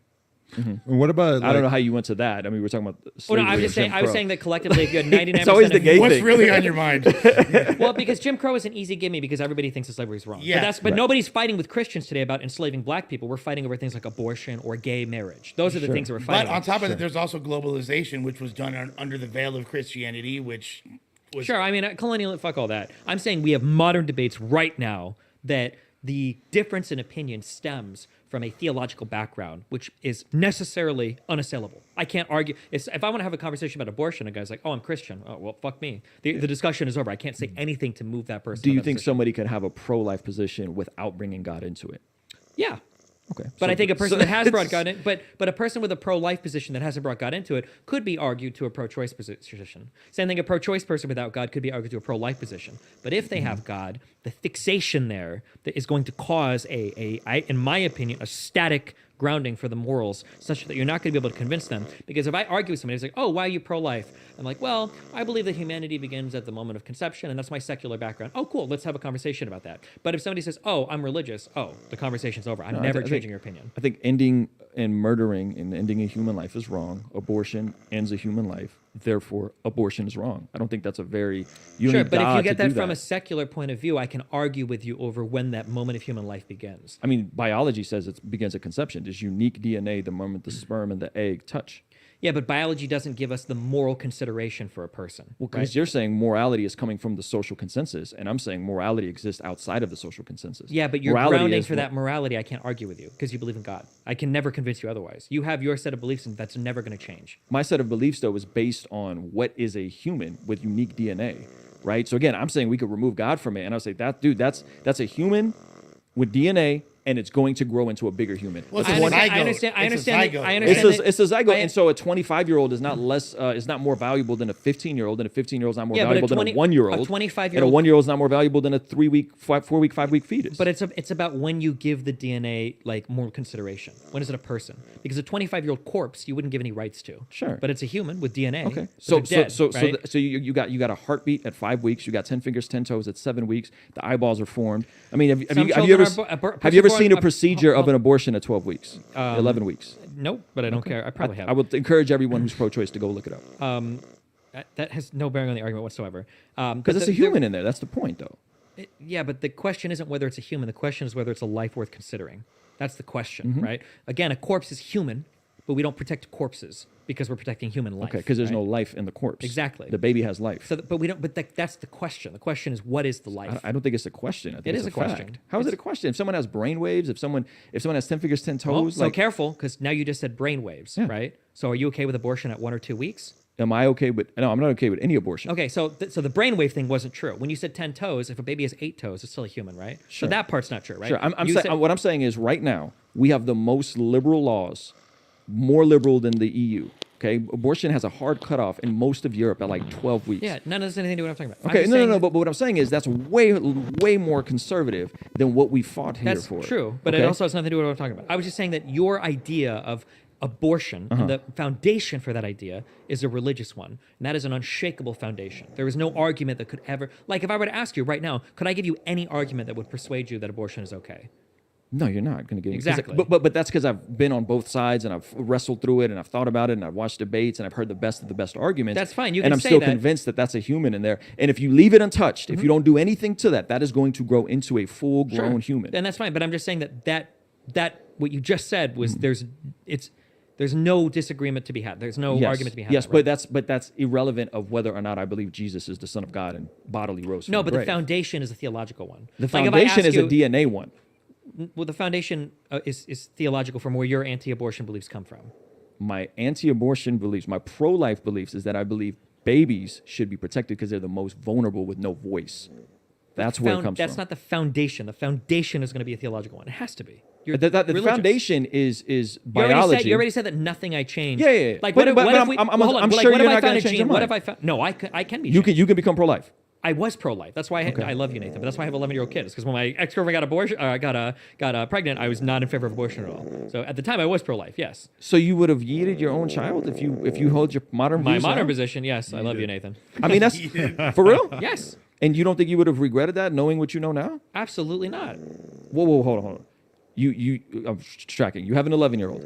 Yeah. You love your 11-year-old. I love my 11-year-old. If you had the views you have now back 12 years ago, you would have yeeted that child, and you wouldn't have regretted it. I wouldn't have been yeeting the 11-year-old child I have now. It would have been a fetus, right? No, but because he grew into an 11-year-old child, But that he you wouldn't love have and grown talk into to. the 11-year-old child. It's an incomprehensible question, right? It's not an incomprehensible. He's literally here. He's here with you. But you he love wouldn't him. have been 12 years ago when she was pregnant. That's the whole Right, point. Right, but now he's here, and you're saying if you held your position now, you would have been pro ending that child's life. It wouldn't have been a child's life I was ending, right? But it is. It is a child's It might life. have been saying maybe back then I Okay. would have been pro condoms. When It are would have you- been the exact same outcome, when are right? you- when Well, are you you- wouldn't be asking me like, well, would you be pro condoms, knowing then that you wouldn't have your beautiful 11-year-old child today? Yeah, I'd be pro. No, condoms are different because it's a barrier. I don't think That's so. different than But it's latching not to me. an egg, latching and ripping it out. Now, was there ever a time where you'd have a hard cutoff for abortion? Yeah, I have a hard cutoff right now. It's around 20 weeks. 20 weeks. Yeah. Okay. Have you looked at a 20-week-old fetus inside? I don't care what it looks like. I don't determine my morality based on how things look. Why not? Because that's not a good answer for me. What does it look like? Okay. If a baby, no offense, babies look fucking hideous when they're born, but I don't think you should be able to born a baby at 8 months. Okay. So you're cut off at Again, 8 I love you, Nathan. You're cut off at 8 months. You're cut off at No. I'm cut off at about 20 weeks. 20 weeks. Why 20 weeks? Because I think 20 weeks, because my definition for what is a human life worth considering is when is there the potential to deploy a conscious experience? Because when we talk about harm or suffering or avoiding harm, we're usually talking about a person that has an experience that knows what it's like to suffer, and that's what we ought to avoid. So fetuses don't seem to have all of the brain parts and the communication between the brain parts in place until around 20 to 24 weeks. So once that happens, once that experience exists, now there's something to speak about that's being harmed, and I would want to avoid harming that thing. Would you let that flesh out to its logical conclusion? If someone is laid in a vegetative state, do we have the desire to just unplug it? Yeah, and we do. We do that. Yeah, Somebody's but brain dead, against power of attorney and against someone's will. Power of attorney gets complicated because we're not talking about whether or not that person is like a person worth considering or whatever. At that point, we're talking about like another person who's been vested power by the state to make decisions on behalf of that person. Okay, what if someone's asleep? No, because they still have the potential to deploy consciousness. You can wake them up. You can't wake up a fetus. What if you don't wake them up? What if you just yeet them and they don't know that they got yeeted? It would be bad because that would be bad. Because it's a brain that already has the capability of deploying. I think the key in what you said earlier is that it seems we don't really know a bunch about consciousness. I know that if I wake a person up who's sleeping, they will become. I was talking conscious. about the 20-week cutoff. We don't know much about consciousness. No, but we or can when measure it becomes. about as well as we can Yeah. in the. A 20-week fetus doesn't have as much consciousness as a 30-week fetus. Doesn't have as much consciousness as a well, 1-year-old. no, but it begins as a to 3-year-old. have the experience of knowing what it's like to be something. They begin to have that awareness. But So at 2 weeks, they consciousness don't. is At the 4 weeks, they only don't. way you would cut off. That's where I would. anyone Yeah, because that's when we getting decide when people are dead is consciousness. Yeah, I think that's an incoherent position. Okay. There we go. We solved it. Well, yeah, but I mean, like, at the end of the day, my position can be moved because I'm open to reasonable arguments, but your position is unmovable because you're religious. That's the issue with having any moral I'm saying debate with my a religious position person. has been moved multiple times. No, once it was caught by the religious gravity well, now it's sunk into the religious black hole, and there's no more. It's thought terminating. That's not true. There's Christians that I would strongly disagree with them that hold a pro-choice position or say, a 20-week cutoff, a 12-week cutoff, a 10-week cutoff. I think they're wrong. Sure, you but can they say that hold now, view. but earlier when I asked you, is there anything that can move your position? Yeah, You said and no. why did I say no? Because you're I said because religious. I've had both positions. I've been walking with Jesus for 20 years. I've thought through this. I voted for Obama in 2008 and 2012, thinking this through, thinking, he's a pro-choice, and I wouldn't vote like that now, right? And I changed my position on this because I was wrong. I don't think there should ever be a particular thought where you're like, nothing could change my mind on that. I think you should always be open to new evidence changing your opinion. So would you be open to like just shooting somebody in the face being morally okay if they did nothing to you? If they did nothing to you, if they didn't, if your life is not at harm, are you okay with changing your position of shooting somebody in the face being morally acceptable and killing them? I mean, like, it would be a fantastical argument, but I'm sure you could build it out somehow, right? Well, what about if what if I had a machine that allowed me to read the events of the future, and I had a person in front of me who'd done no harm to me, and I could shoot them in the face to kill them, and that person was Hitler? In that case, I guess probably I would shoot them. You in would the shoot face. Hitler in the face. I probably would. There you go. Even before he killed a Respect. single Jew. What if now we're getting so deep into left field of hypotheticals, but Jesus comes back and says, I'm cool with abortion. Does that change your ideology? Oh my God, there is a super That's a good interesting. question. That's a good question. I don't think Jesus would come back and say that. I'm just saying, what if he did? I think I don't know. That's a great question. What I if, don't like, have. This is part of like he does a sermon at the Sherman Oaks Galleria. You know what I mean? And like this is. And I have an interesting question. First of all, I don't know if you thought of it, but what is the name of the paradox to where does morality exist because God commands it, or does God reveal morality? Do you know what the name of that is? I don't know. There's a name for that. It's a very interesting philosophical question. Like, does something become moral because God speaks it? Well, I would say yes. It becomes moral because God says. Or is there a set of morals and God reveals it? Yeah. Chicken or the egg? Because you have to be really careful of the answer that you just gave, because this is going to be really loaded. But then let's say that God does come down and he says, you can murder people now. If God speaks it, then in your eyes, is it moral? Yes, but the thing is, though, that God doesn't contradict himself. God is the same today, yesterday, forever. So that would be a contradiction. But let's say God comes down and he change. says, there's been a misinterpretation of things I've said in the past. I don't think you can misinterpret "do not murder." Like, that's pretty clear cut. I don't know. There's a lot of questionable things that, you know. I think you're reaching. I think you had a better question. That was a conundrum for me, if I'm honest. What was wait, hold on. Didn't David threaten to split a baby in two to figure out who the real mother was? Yeah, that could have been murder. Yeah, right? that wasn't David. That was Solomon. Oh, Solomon. Okay, King Solomon. Yeah, and so that was a hypothetical thing that he was going to do, similar to Abraham, but he didn't walk that out. So it's like people are like, God's telling people to kill their sons. It's like, yeah, and then that didn't happen. God told somebody to rip a baby in half. That didn't happen. That was a hypothetical to see which one was really the mother of the said baby. That was exhibiting Solomon's wisdom in that moment. Okay, so threatening it is okay if you want to prove a point. I mean, he didn't do it. He didn't do it. Okay, true. Now I want to know: is Jesus white? No. Oh. So he's Semitic. I just came back from Israel. You know. Wait, do you consider yourself white? I think in the eyes of society, I'm viewed as white. So sure. But I think like my upbringing was not. The Armenian people I'm around don't consider themselves white. Yeah, they talk about white people like some other people.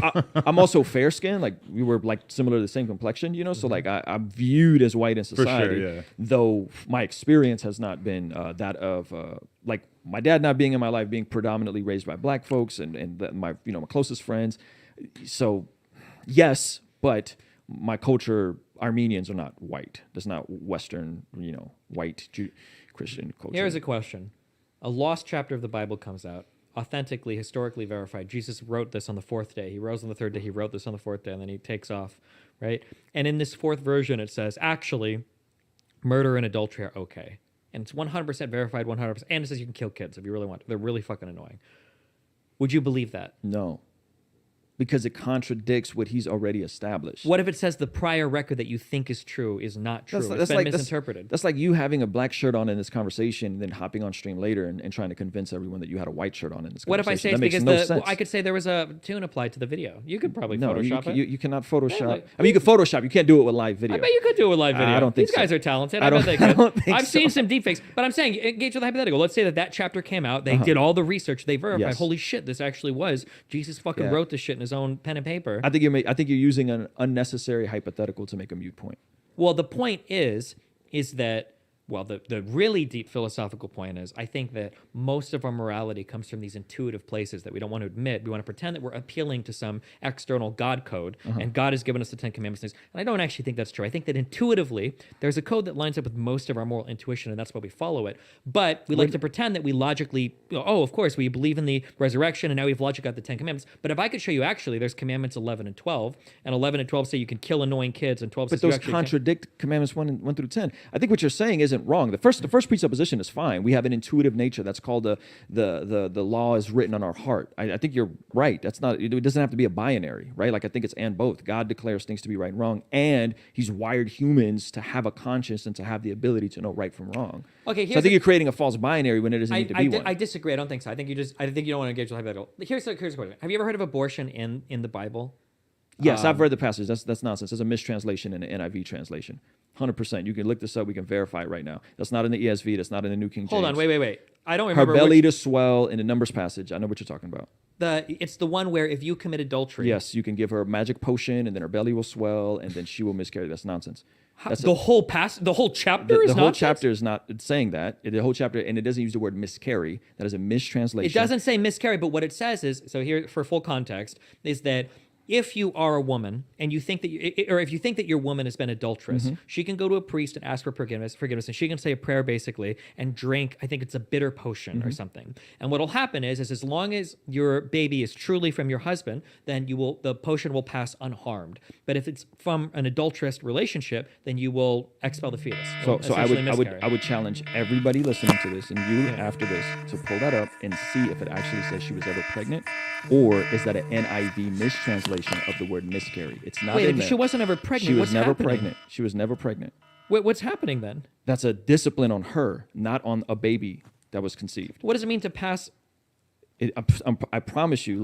Look up the ESV. I could provide you the sources. Sure, I can. But yes, I mean, I've looked at I that. can look I don't that think up. But that's in that abortion in the case, Bible. if you're going to say that all of that is true, then I don't know why I can't say hypothetically the Ten Commandments were mistranslated or part of that. Well, because right? Like you what have- about like the Red Sea and the Sea of Reeds for Moses crossing? Like initially they said that he parted the entire Red Sea, but I think most people agree that's a mistranslation. It was actually like the marsh, the Sea of Reeds, or whatever. Yeah, like there was a natural phenomenon that happened. God used a natural phenomenon. Yeah. I've heard that explanation. But as that's well. way different than the fucking Red Sea, right? I mean, it's the It's sea. The massively sea different. opened up. The sea opened Yeah, up. but there's a Whether difference that was between a like natural a marshy swamp that is like Uh-huh. on a low tide versus parting a whole fucking sea, right? He walked through the sea, and then the guys came after, Egyptians came after, and they died. That's what happened. Whether it was Okay, a here- murky swamp or the actual seas parting, like I What think do you say it's about the fact that there's no archaeological evidence that Jews ever existed in enslavement under the That's Pharaohs of not Egypt? true. That There's is absolutely been true. stuff There's that just- zero archaeological I was evidence. just in Israel, and they found stuff recently in Egypt to say that was true. Okay, They're- I they're challenge people to always look that discovering one it. up Look as that well. up. That there's zero archaeological evidence that there's ever a massive Jewish enslavement in Egypt. But okay,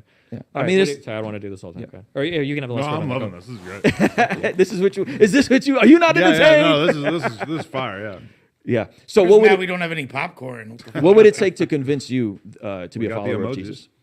Be a follower of Jesus. Damn, dude. If God is ever present in every single facet of our existence, I would want to see some kind of evidence of that somewhere. I think that's what I would need. Something. I'm not really convinced by the 2,000-year-old this happened arguments. Although I guess if there was a really compelling one, maybe. Have you But have you examined them? a little bit I dig in, but there's like always there's fights back and forth over was the tomb empty, was the tomb even empty, was the body hidden, etc. I don't know. Could I get you some books and you check I don't them out? care that much. Yeah. I would want to see if it's a God that Can you is watch a ever movie? present- Can you watch a movie? Fuck no. If there is a God that Man, is no movie, no if there's book. a God that's ever present in every facet of our lives and every facet of our existence, I should be able to see that somewhere. The fact that the whole universe seems to run and work pretty well without any God interfering in anything makes me question like why I would need him to explain any of the phenomena that occur. I think he has interfered, and I think he does, and actively is. I think God's in this moment with us right now. Okay, well, where is he at? I think me coming in here and prepping and honestly like being shook. You texted me at 11:30 at night, DM me at 11:30 at night. That's how I know you're for real because yeah. you drove from San Diego, San right? Diego, yeah. I think God is with us in this moment. I think your Okay, temperament. but if you weren't here, let's say that you texted him back and then he was like, actually, that Reza, whatever the fuck guy, he responded, I don't need you anymore. Well, then you'd say, oh, well, God is testing me. He's showing me that if I keep pushing forward, I can get like a little bit. Like, there's always going to No, be I a way probably to use still God would to have explain. rolled up and gave you guys the gifts I brought for you. Sure, and but I'm just saying picked there's it, always a way to like shoehorn God into it. He can maybe explain anything. Maybe, but so then it's a my pointless- day would have still been flourishing with the presence of God. Yeah, I know, but I'm just saying that like that's kind of weak. Like if my day goes really well, hallelujah, God, shone down on me and did some shit. I'm If saying my in- day was really rough, like, oh, this is a trial that God is putting me No, through I'm so I can saying have a good day. even like, in my suffering, God is there. yeah, I know. So God is always there. God's always So there. when you say like He's God is in this omnipresent. room right now, well, where is he? What is it? What? He's in this conversation. Okay. If he popped up in the sky right now and just shared words with us for like 30 seconds, me and Destiny would both be Christians tomorrow. Yeah. Facts. Have You you, know? again? I would challenge you guys. If it was that easy. Have you guys ever asked Jesus to reveal himself to you? Right. Okay, that would hold on. go back with that. Okay, and, well, hold and on. That examine the bothers me. resurrection. Yes, I have obviously a lot as a kid, especially when I was Catholic. But you're not. But if you truly believe in God, you're not supposed to ask him for proof, right? He's supposed to be revealed. I don't in, think like, there's anything wrong with saying, God, if you're real, reveal yourself to me. I don't think there's I'm anything almost wrong with positive that's a really bad that. I thing. mean, that's to do. literally how I became a Christian. Destiny, have you ever had what you at the time thought was a spiritual experience? It would just be shit like if I flip this coin 3 times and it lands on heads every time, God is real. Like, it would be dumb shit like that as a kid, basically. But So nothing like really significant, life altering. never seen ghosts. You've never had or- anything spooky happen. You've never like prayed for something and it's came to pass. Nothing like that. I mean, like sometimes I'll pray to pass a test, but I mean, if I pass it, it's because I got the right answers, right? God's never paid the rent for me, okay? I don't know. I've had some pretty miraculous stuff happen, supernatural, spooky stuff happen on the back of prayer. I mean, I for sure have too, and I can't Can't explain it, man. I have no logical explanation for it, but that's not to say that, Okay. But yeah, I never had one when I was kind of in between. It never really revealed for itself to me. I absolutely have. With that being said, I'm not anti-abortion. Okay. Wow. So. That we're supposed to argue now. No, it's difficult, and I've always said this about. I feel like my belief system and my ideology, and just me overall as a person, you can't really like pigeonhole or categorize like that. Although I do consider myself Christian, I don't lean into things that I disagree with. But do you feel like that's just self-serving because you've paid for so many? Whoa. Jesus Christ. Gosh. That's part of it. I assume. I don't have no idea. There's a whole fucking no jumper clip. Anyways, I don't want any. Yeah. Yeah. Who do you guys think abortion benefits, men or women?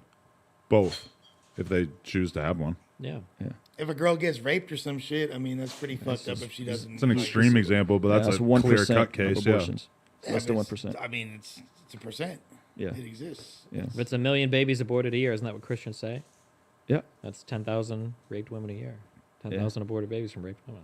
50% of raped women keep the baby. My Over whole 50%. belief set in terms of being pro-choice is just that the societal consequences of women being forced to carry through pregnancies that they do not want to carry have to be net negative in comparison to living in a world where they're able to make that choice. I just think that in terms of my lived experience of seeing how much it's benefited women to be able to have abortions and just how much that stopped them from having to live out being a mother when they didn't want to or weren't going to be able to be a responsible mother, I just think that that's such a clear-cut benefit to society that it overwhelms any kind of, even if I did believe that there was an element of cruelty towards abortion after a certain point, I still just think it's so important that women be able to make that choice. Not to mention how blatantly overpopulated the planet is. Well, I don't believe That's that. actually. but- You don't believe that? No. The whole You don't believe population, that? the whole population of the world could fit in the state of Texas, and everybody would have 1,200 square Right, feet. but how much? But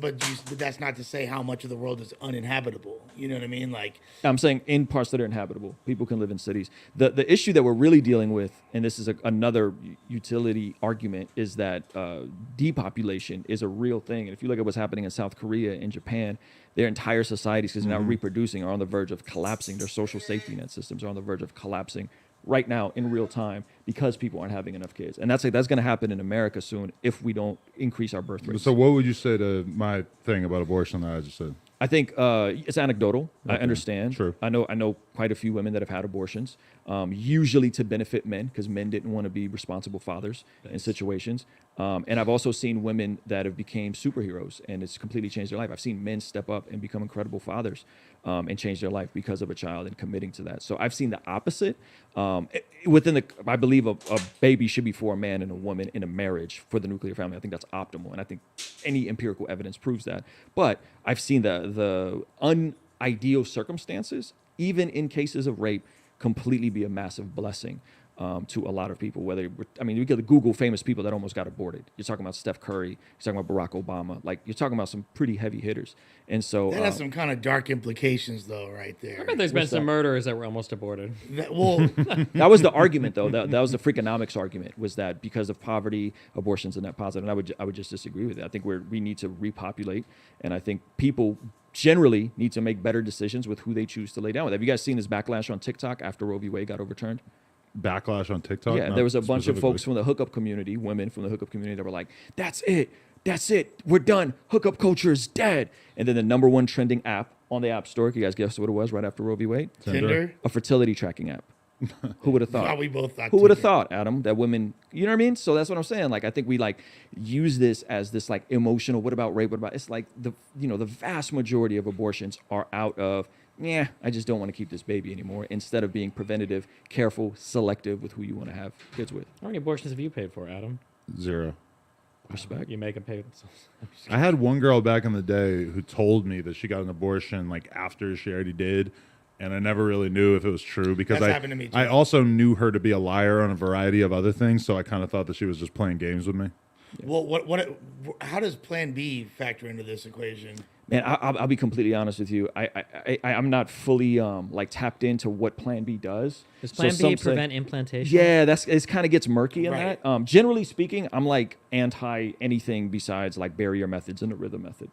You know what I mean? So So pull out game strong, you straight. yeah. I mean, build a family with a wife and make her an honest woman strong. Praise God. I think that's Sex optimal. for non-procreative purposes is probably bad, though, no? In Catholicism, not in Christianity. In Christianity, there's a whole book called Song of Solomon, and it's just all about folks getting it on, including oral pleasure and all kinds of strip teasing and dancing. You know about Tiana Trump? No. Okay, never mind. She's in that chapter. For sure. Song of Solomon. Song of Solomon is a book that Jewish boys couldn't even read because it's erotic literature, and it's about a man and a woman getting it on. Did we ever get an answer on is sodomy? Does that include oral? I think sodomy is anal. It does? Really? Thank you. Yes. What a weird word. Oh. It means nothing if it contains both things. They're both so that doesn't different. make any sense. Well, I thought it does. It's not that sodomy contains some things. My understanding was that sodomy is non-vaginal sex. That's what sodomy includes. Sexual intercourse involving anal or oral copulation. Dictionary.com. So it kind of like only makes sense So, from like, just I like a thought- sin perspective. Well, I thought sodomy, like even giving somebody a hand job, I thought would be considered sodomy. I've never heard of that. I've heard of the oral, but What a I've weird never thing seen that it's like illegal in some places at sometimes. To Yeah. give hand jobs? Well, It should sodomy be in general. illegal. There's like There's laws on certain- the books in a lot of places still, right? Certain states, like, they have archaic laws from 17, you feel me, whatever. Well, the problem is that for a lot of those laws, they don't get enforced anymore. But nobody's gonna like pass a motion to like strike them down. Exactly, Fuck but that. like, yeah, like there's definitely Utah. You can't like butt fuck your girlfriend or else you're like, yeah. They're all doing it. Yeah. Anal is huge in the Mormon world. Yeah, they're for sure. That's one thing I could tell you. Oh, wow. I don't know. Multiple wives. Do you support Donald Trump? No. You never have at any point? No.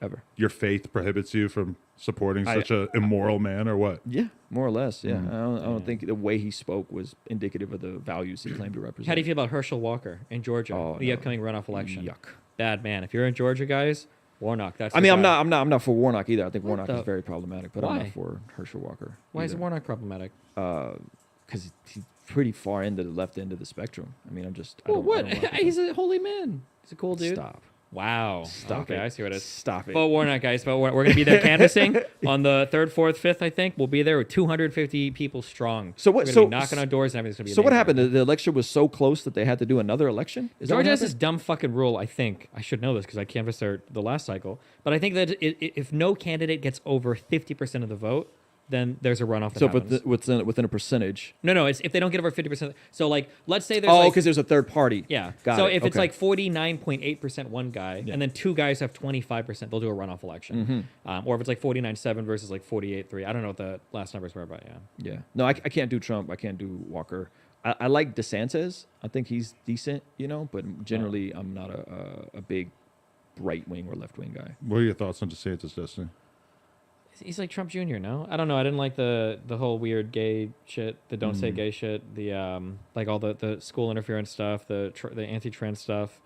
You think kids should be taught that before 3rd grade? The problem is I don't know what the fuck they're teaching kids. I don't think anybody knows what the fuck they're teaching kids. I mean, if there's documented proof that kids, I don't are know. being I don't taught this. trust any of the documented proof that the right wingers show up on like the fuck. Like if there's like real actual proof of shit, There is. Then Not by right wingers. I have to go through everything very carefully because nobody in the internet cares about anything that's real. If we should have seen that with that fucking kitty litter story. We just fucking passed through the entire goddamn country. You hear about the kitty litter story? Yeah, they're saying that they had a kitty litter in It's fake bathrooms. as fuck. Yeah, but I every heard that, single yeah. fucker in the country was Yeah, looking they for was cat pushing that boys stuff, yeah. in their 3rd grade classrooms, Yeah, okay? I heard about And that, it was yeah. totally fucking fake.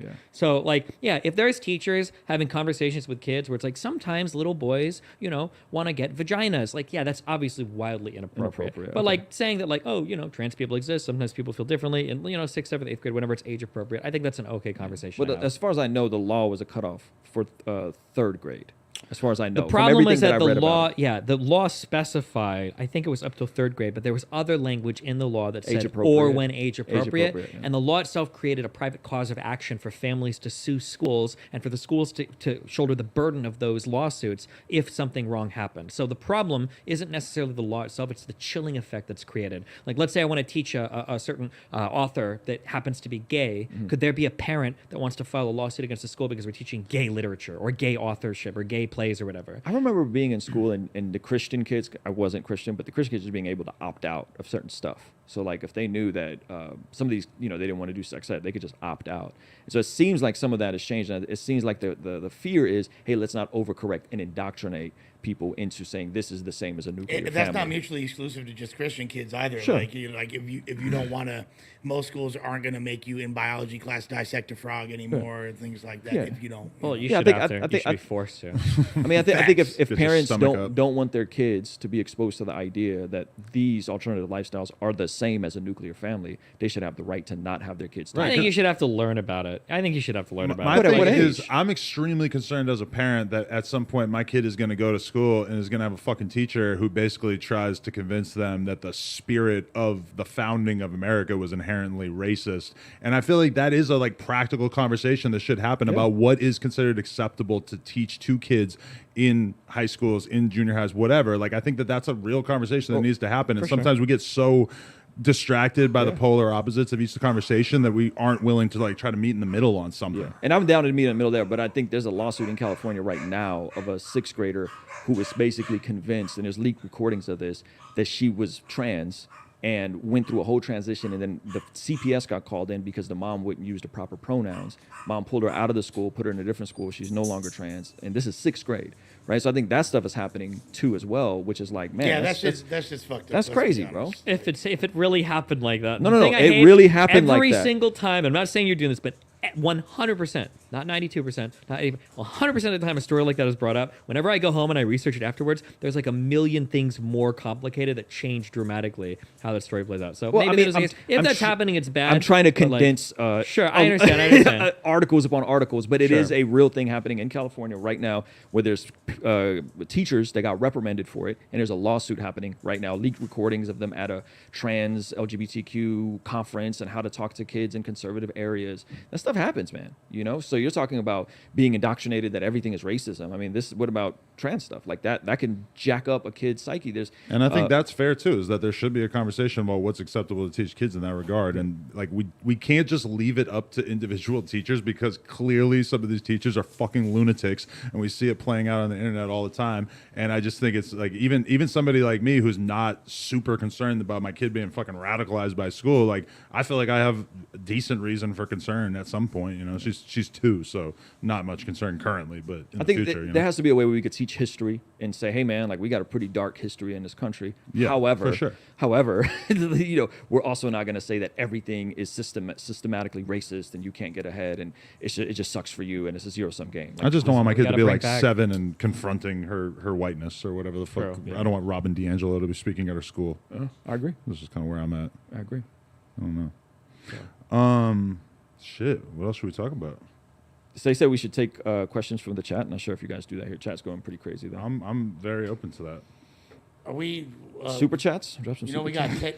we got 11 minutes till Monday show, unless you want to push. We that. did say that we were going to give ourselves an extra half hour if we wanted, but yeah, I don't know. I can't stop thinking about Tim Pool being on the Kanye West jet, and just that. I heard they were live streaming together. Somebody just messaged me and said that apparently Ye walked out of the No. Timcast interview with 20 minutes. Can we in. see that? Can we react to that? It's probably not a good idea for copyright reasons, but What if you played at 1.25 wait, there is a speed? clip. There's a clip of him walking out. If there's a clip, we should react If you to go to YouTube and type fucking Tim Pool walkout and it comes up, then for sure we need to it's watch definitely it. on Twitter. You can play it at 1.25 speed to avoid the copyright. I like learned that that idea. from my situation with Vlad. I mean, either way, we're probably just gonna we're gonna appeal it either way. But I feel like I would have already seen it mentioned in the chat if that actually existed. But who Adam, when knows? are we gonna get you to interview some Christian rappers, man? Who you got? Lecrae. Lecrae is. I mean, I that's follow a him. given. Should I talk to him? You should talk to him. No big deal. Indie Tribe. I'm Rescued. Andy Mineo. I went back and read the message I sent you in 2018, and I didn't reread it, but I saw that it exists. Yeah. Is it good? Yeah, I mean, I was just saying, like, man, like I think it'd be interesting if you interviewed some different people. And Do you revere DC Talk? Because they're my memory from childhood. I used to just hear about them. I was like, those are Christian rappers. Like, Bro, he still makes music. Oh, it's just one guy. It's gosh, I forgot his name. but Not he still only makes that music. though, like there's a lot of rappers that are Christian. Amazing. Like that aren't necessarily find it? in the genre of Christian rap. Like one of my favorite things in hip hop are when hardcore gangster rappers make God songs. Like for example, Scarface. Oh, yeah. Has some of the best Jesus records ever. They'll make fucking Destiny want to go to church, bro. I swear Scarface to got God. some bangers. A real true sinner. Okay, here we go. Can we react to this? Yeah. Put us in the corner. Can we hear it? Are we gonna get to hear it? It might take some finagling. I don't know. Oh, here goes Nick. There's your buddy Nick. I see Nick. Why is he all of a sudden wearing like a blue hoodie? Because Kanye's dressed. He's been rocking a What do I fucking mean, like, a suit for like okay, his so whole how adult about- life, and then all of a sudden he starts hanging out with You Kanye, leaving? and he's just wearing athleisure. Are you afraid of the You know, press? Kanye stylizing you, boy. Well, we didn't get to hear anything there, but we I'll did say see it right Kanye. now. I guess. What happened? You guys, He walked out. Tim you Pool's guys want to beanie bring was that blocking stuff up? most of it. And then How- we're not gonna. How interesting. I think they've been extremely unfair. Here we go. I Who think. was they though? We can't say who they is, corporate can we? press. I'm not using the. I don't use the word as the way I guess you guys use. I'm talking It is about them, though, isn't it? I mean, because No. and because when you think about it, consider it. Does he mean In Jews? 2018, What do you mean it's not? What do I mean? Like, okay, so how about? Are you leaving?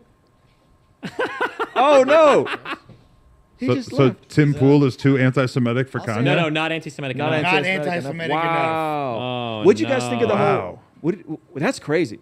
Oh, poor Tim. Oh, dude, he probably saw the money bags walking out of his fucking studio. What the fuck? What'd you guys think of the Balenciaga thing? Did you guys already talk about that? With the kids Yeah, in I was bondage? actually thinking about asking Destiny that as well because I wasn't really sure what to think It of it. looked like some stupid I think shit. Ye might have dodged a bullet with that one.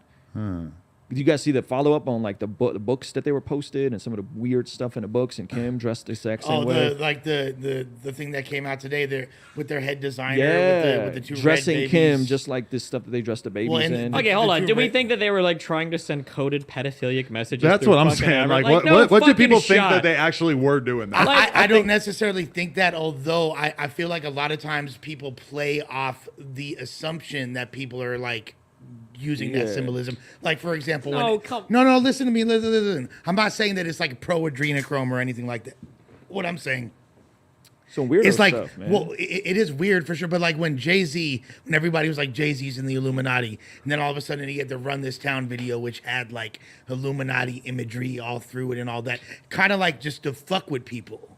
I think they're like, let's try to sneak some pedo shit in. Just to see No, if no, anybody no. notices I don't think that. I don't think they're I think they're like playing with the satanic imagery, which kind of is one tick away from pedophilic imagery. You know? I think the sheer incompetence to let something like that slide and then to have books on the wall with weirdo imagery is just out of this world. So to even just take it on a very superficial level, that's just gross negligence on For a whoever the marketing brand is. to do that, knowing that the right wing would just like if Destiny or I were consultants for Balenciaga and they had ran that by us, we would have been able to basically predict exactly like what Mike Cernovich's Well, tweets it's not- about it's it a would bad be idea. like. It just Yeah. the response is super predictable, so I'm not sure why they took that leap if they were going to immediately retract it. You know? Yeah. Sure, but the thing is that like first of all, it's not like it's not like there was a paper and it was like child porn good, right? It was like a particular Supreme Court case, and I think you had to look it up because it had to do with child porn. Like it's not like it was literally written right there. Like we Right. love child porn. I don't know. Like I just like there are of all the possible worlds where shit happened.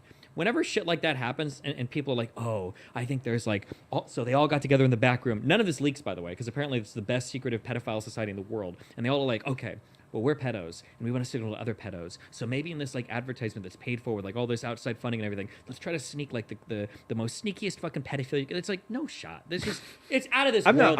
There's no way. Dude, No, like, I'm not saying all of that, Destiny. I'm just saying the fact that this sheer degree of incompetence happened with a brand as big as Balenciaga is nuts. And I think they're deserving of But everything. when we say sheer degree of incompetence, let's play this, okay? Let's say that conservatives had never freaked the fuck out, emptying their load on their fucking keyboards when somebody looked up what Supreme Court case this is. Is anybody anywhere across the world being negatively affected by this? Is anybody really looking up the words in a piece of paper in a Balenciaga and then typing them into their computer and seeing what the case is about and then like liking child porn? No. I don't think it's them liking child porn. I think it's being okay with platforming creatives and designers that are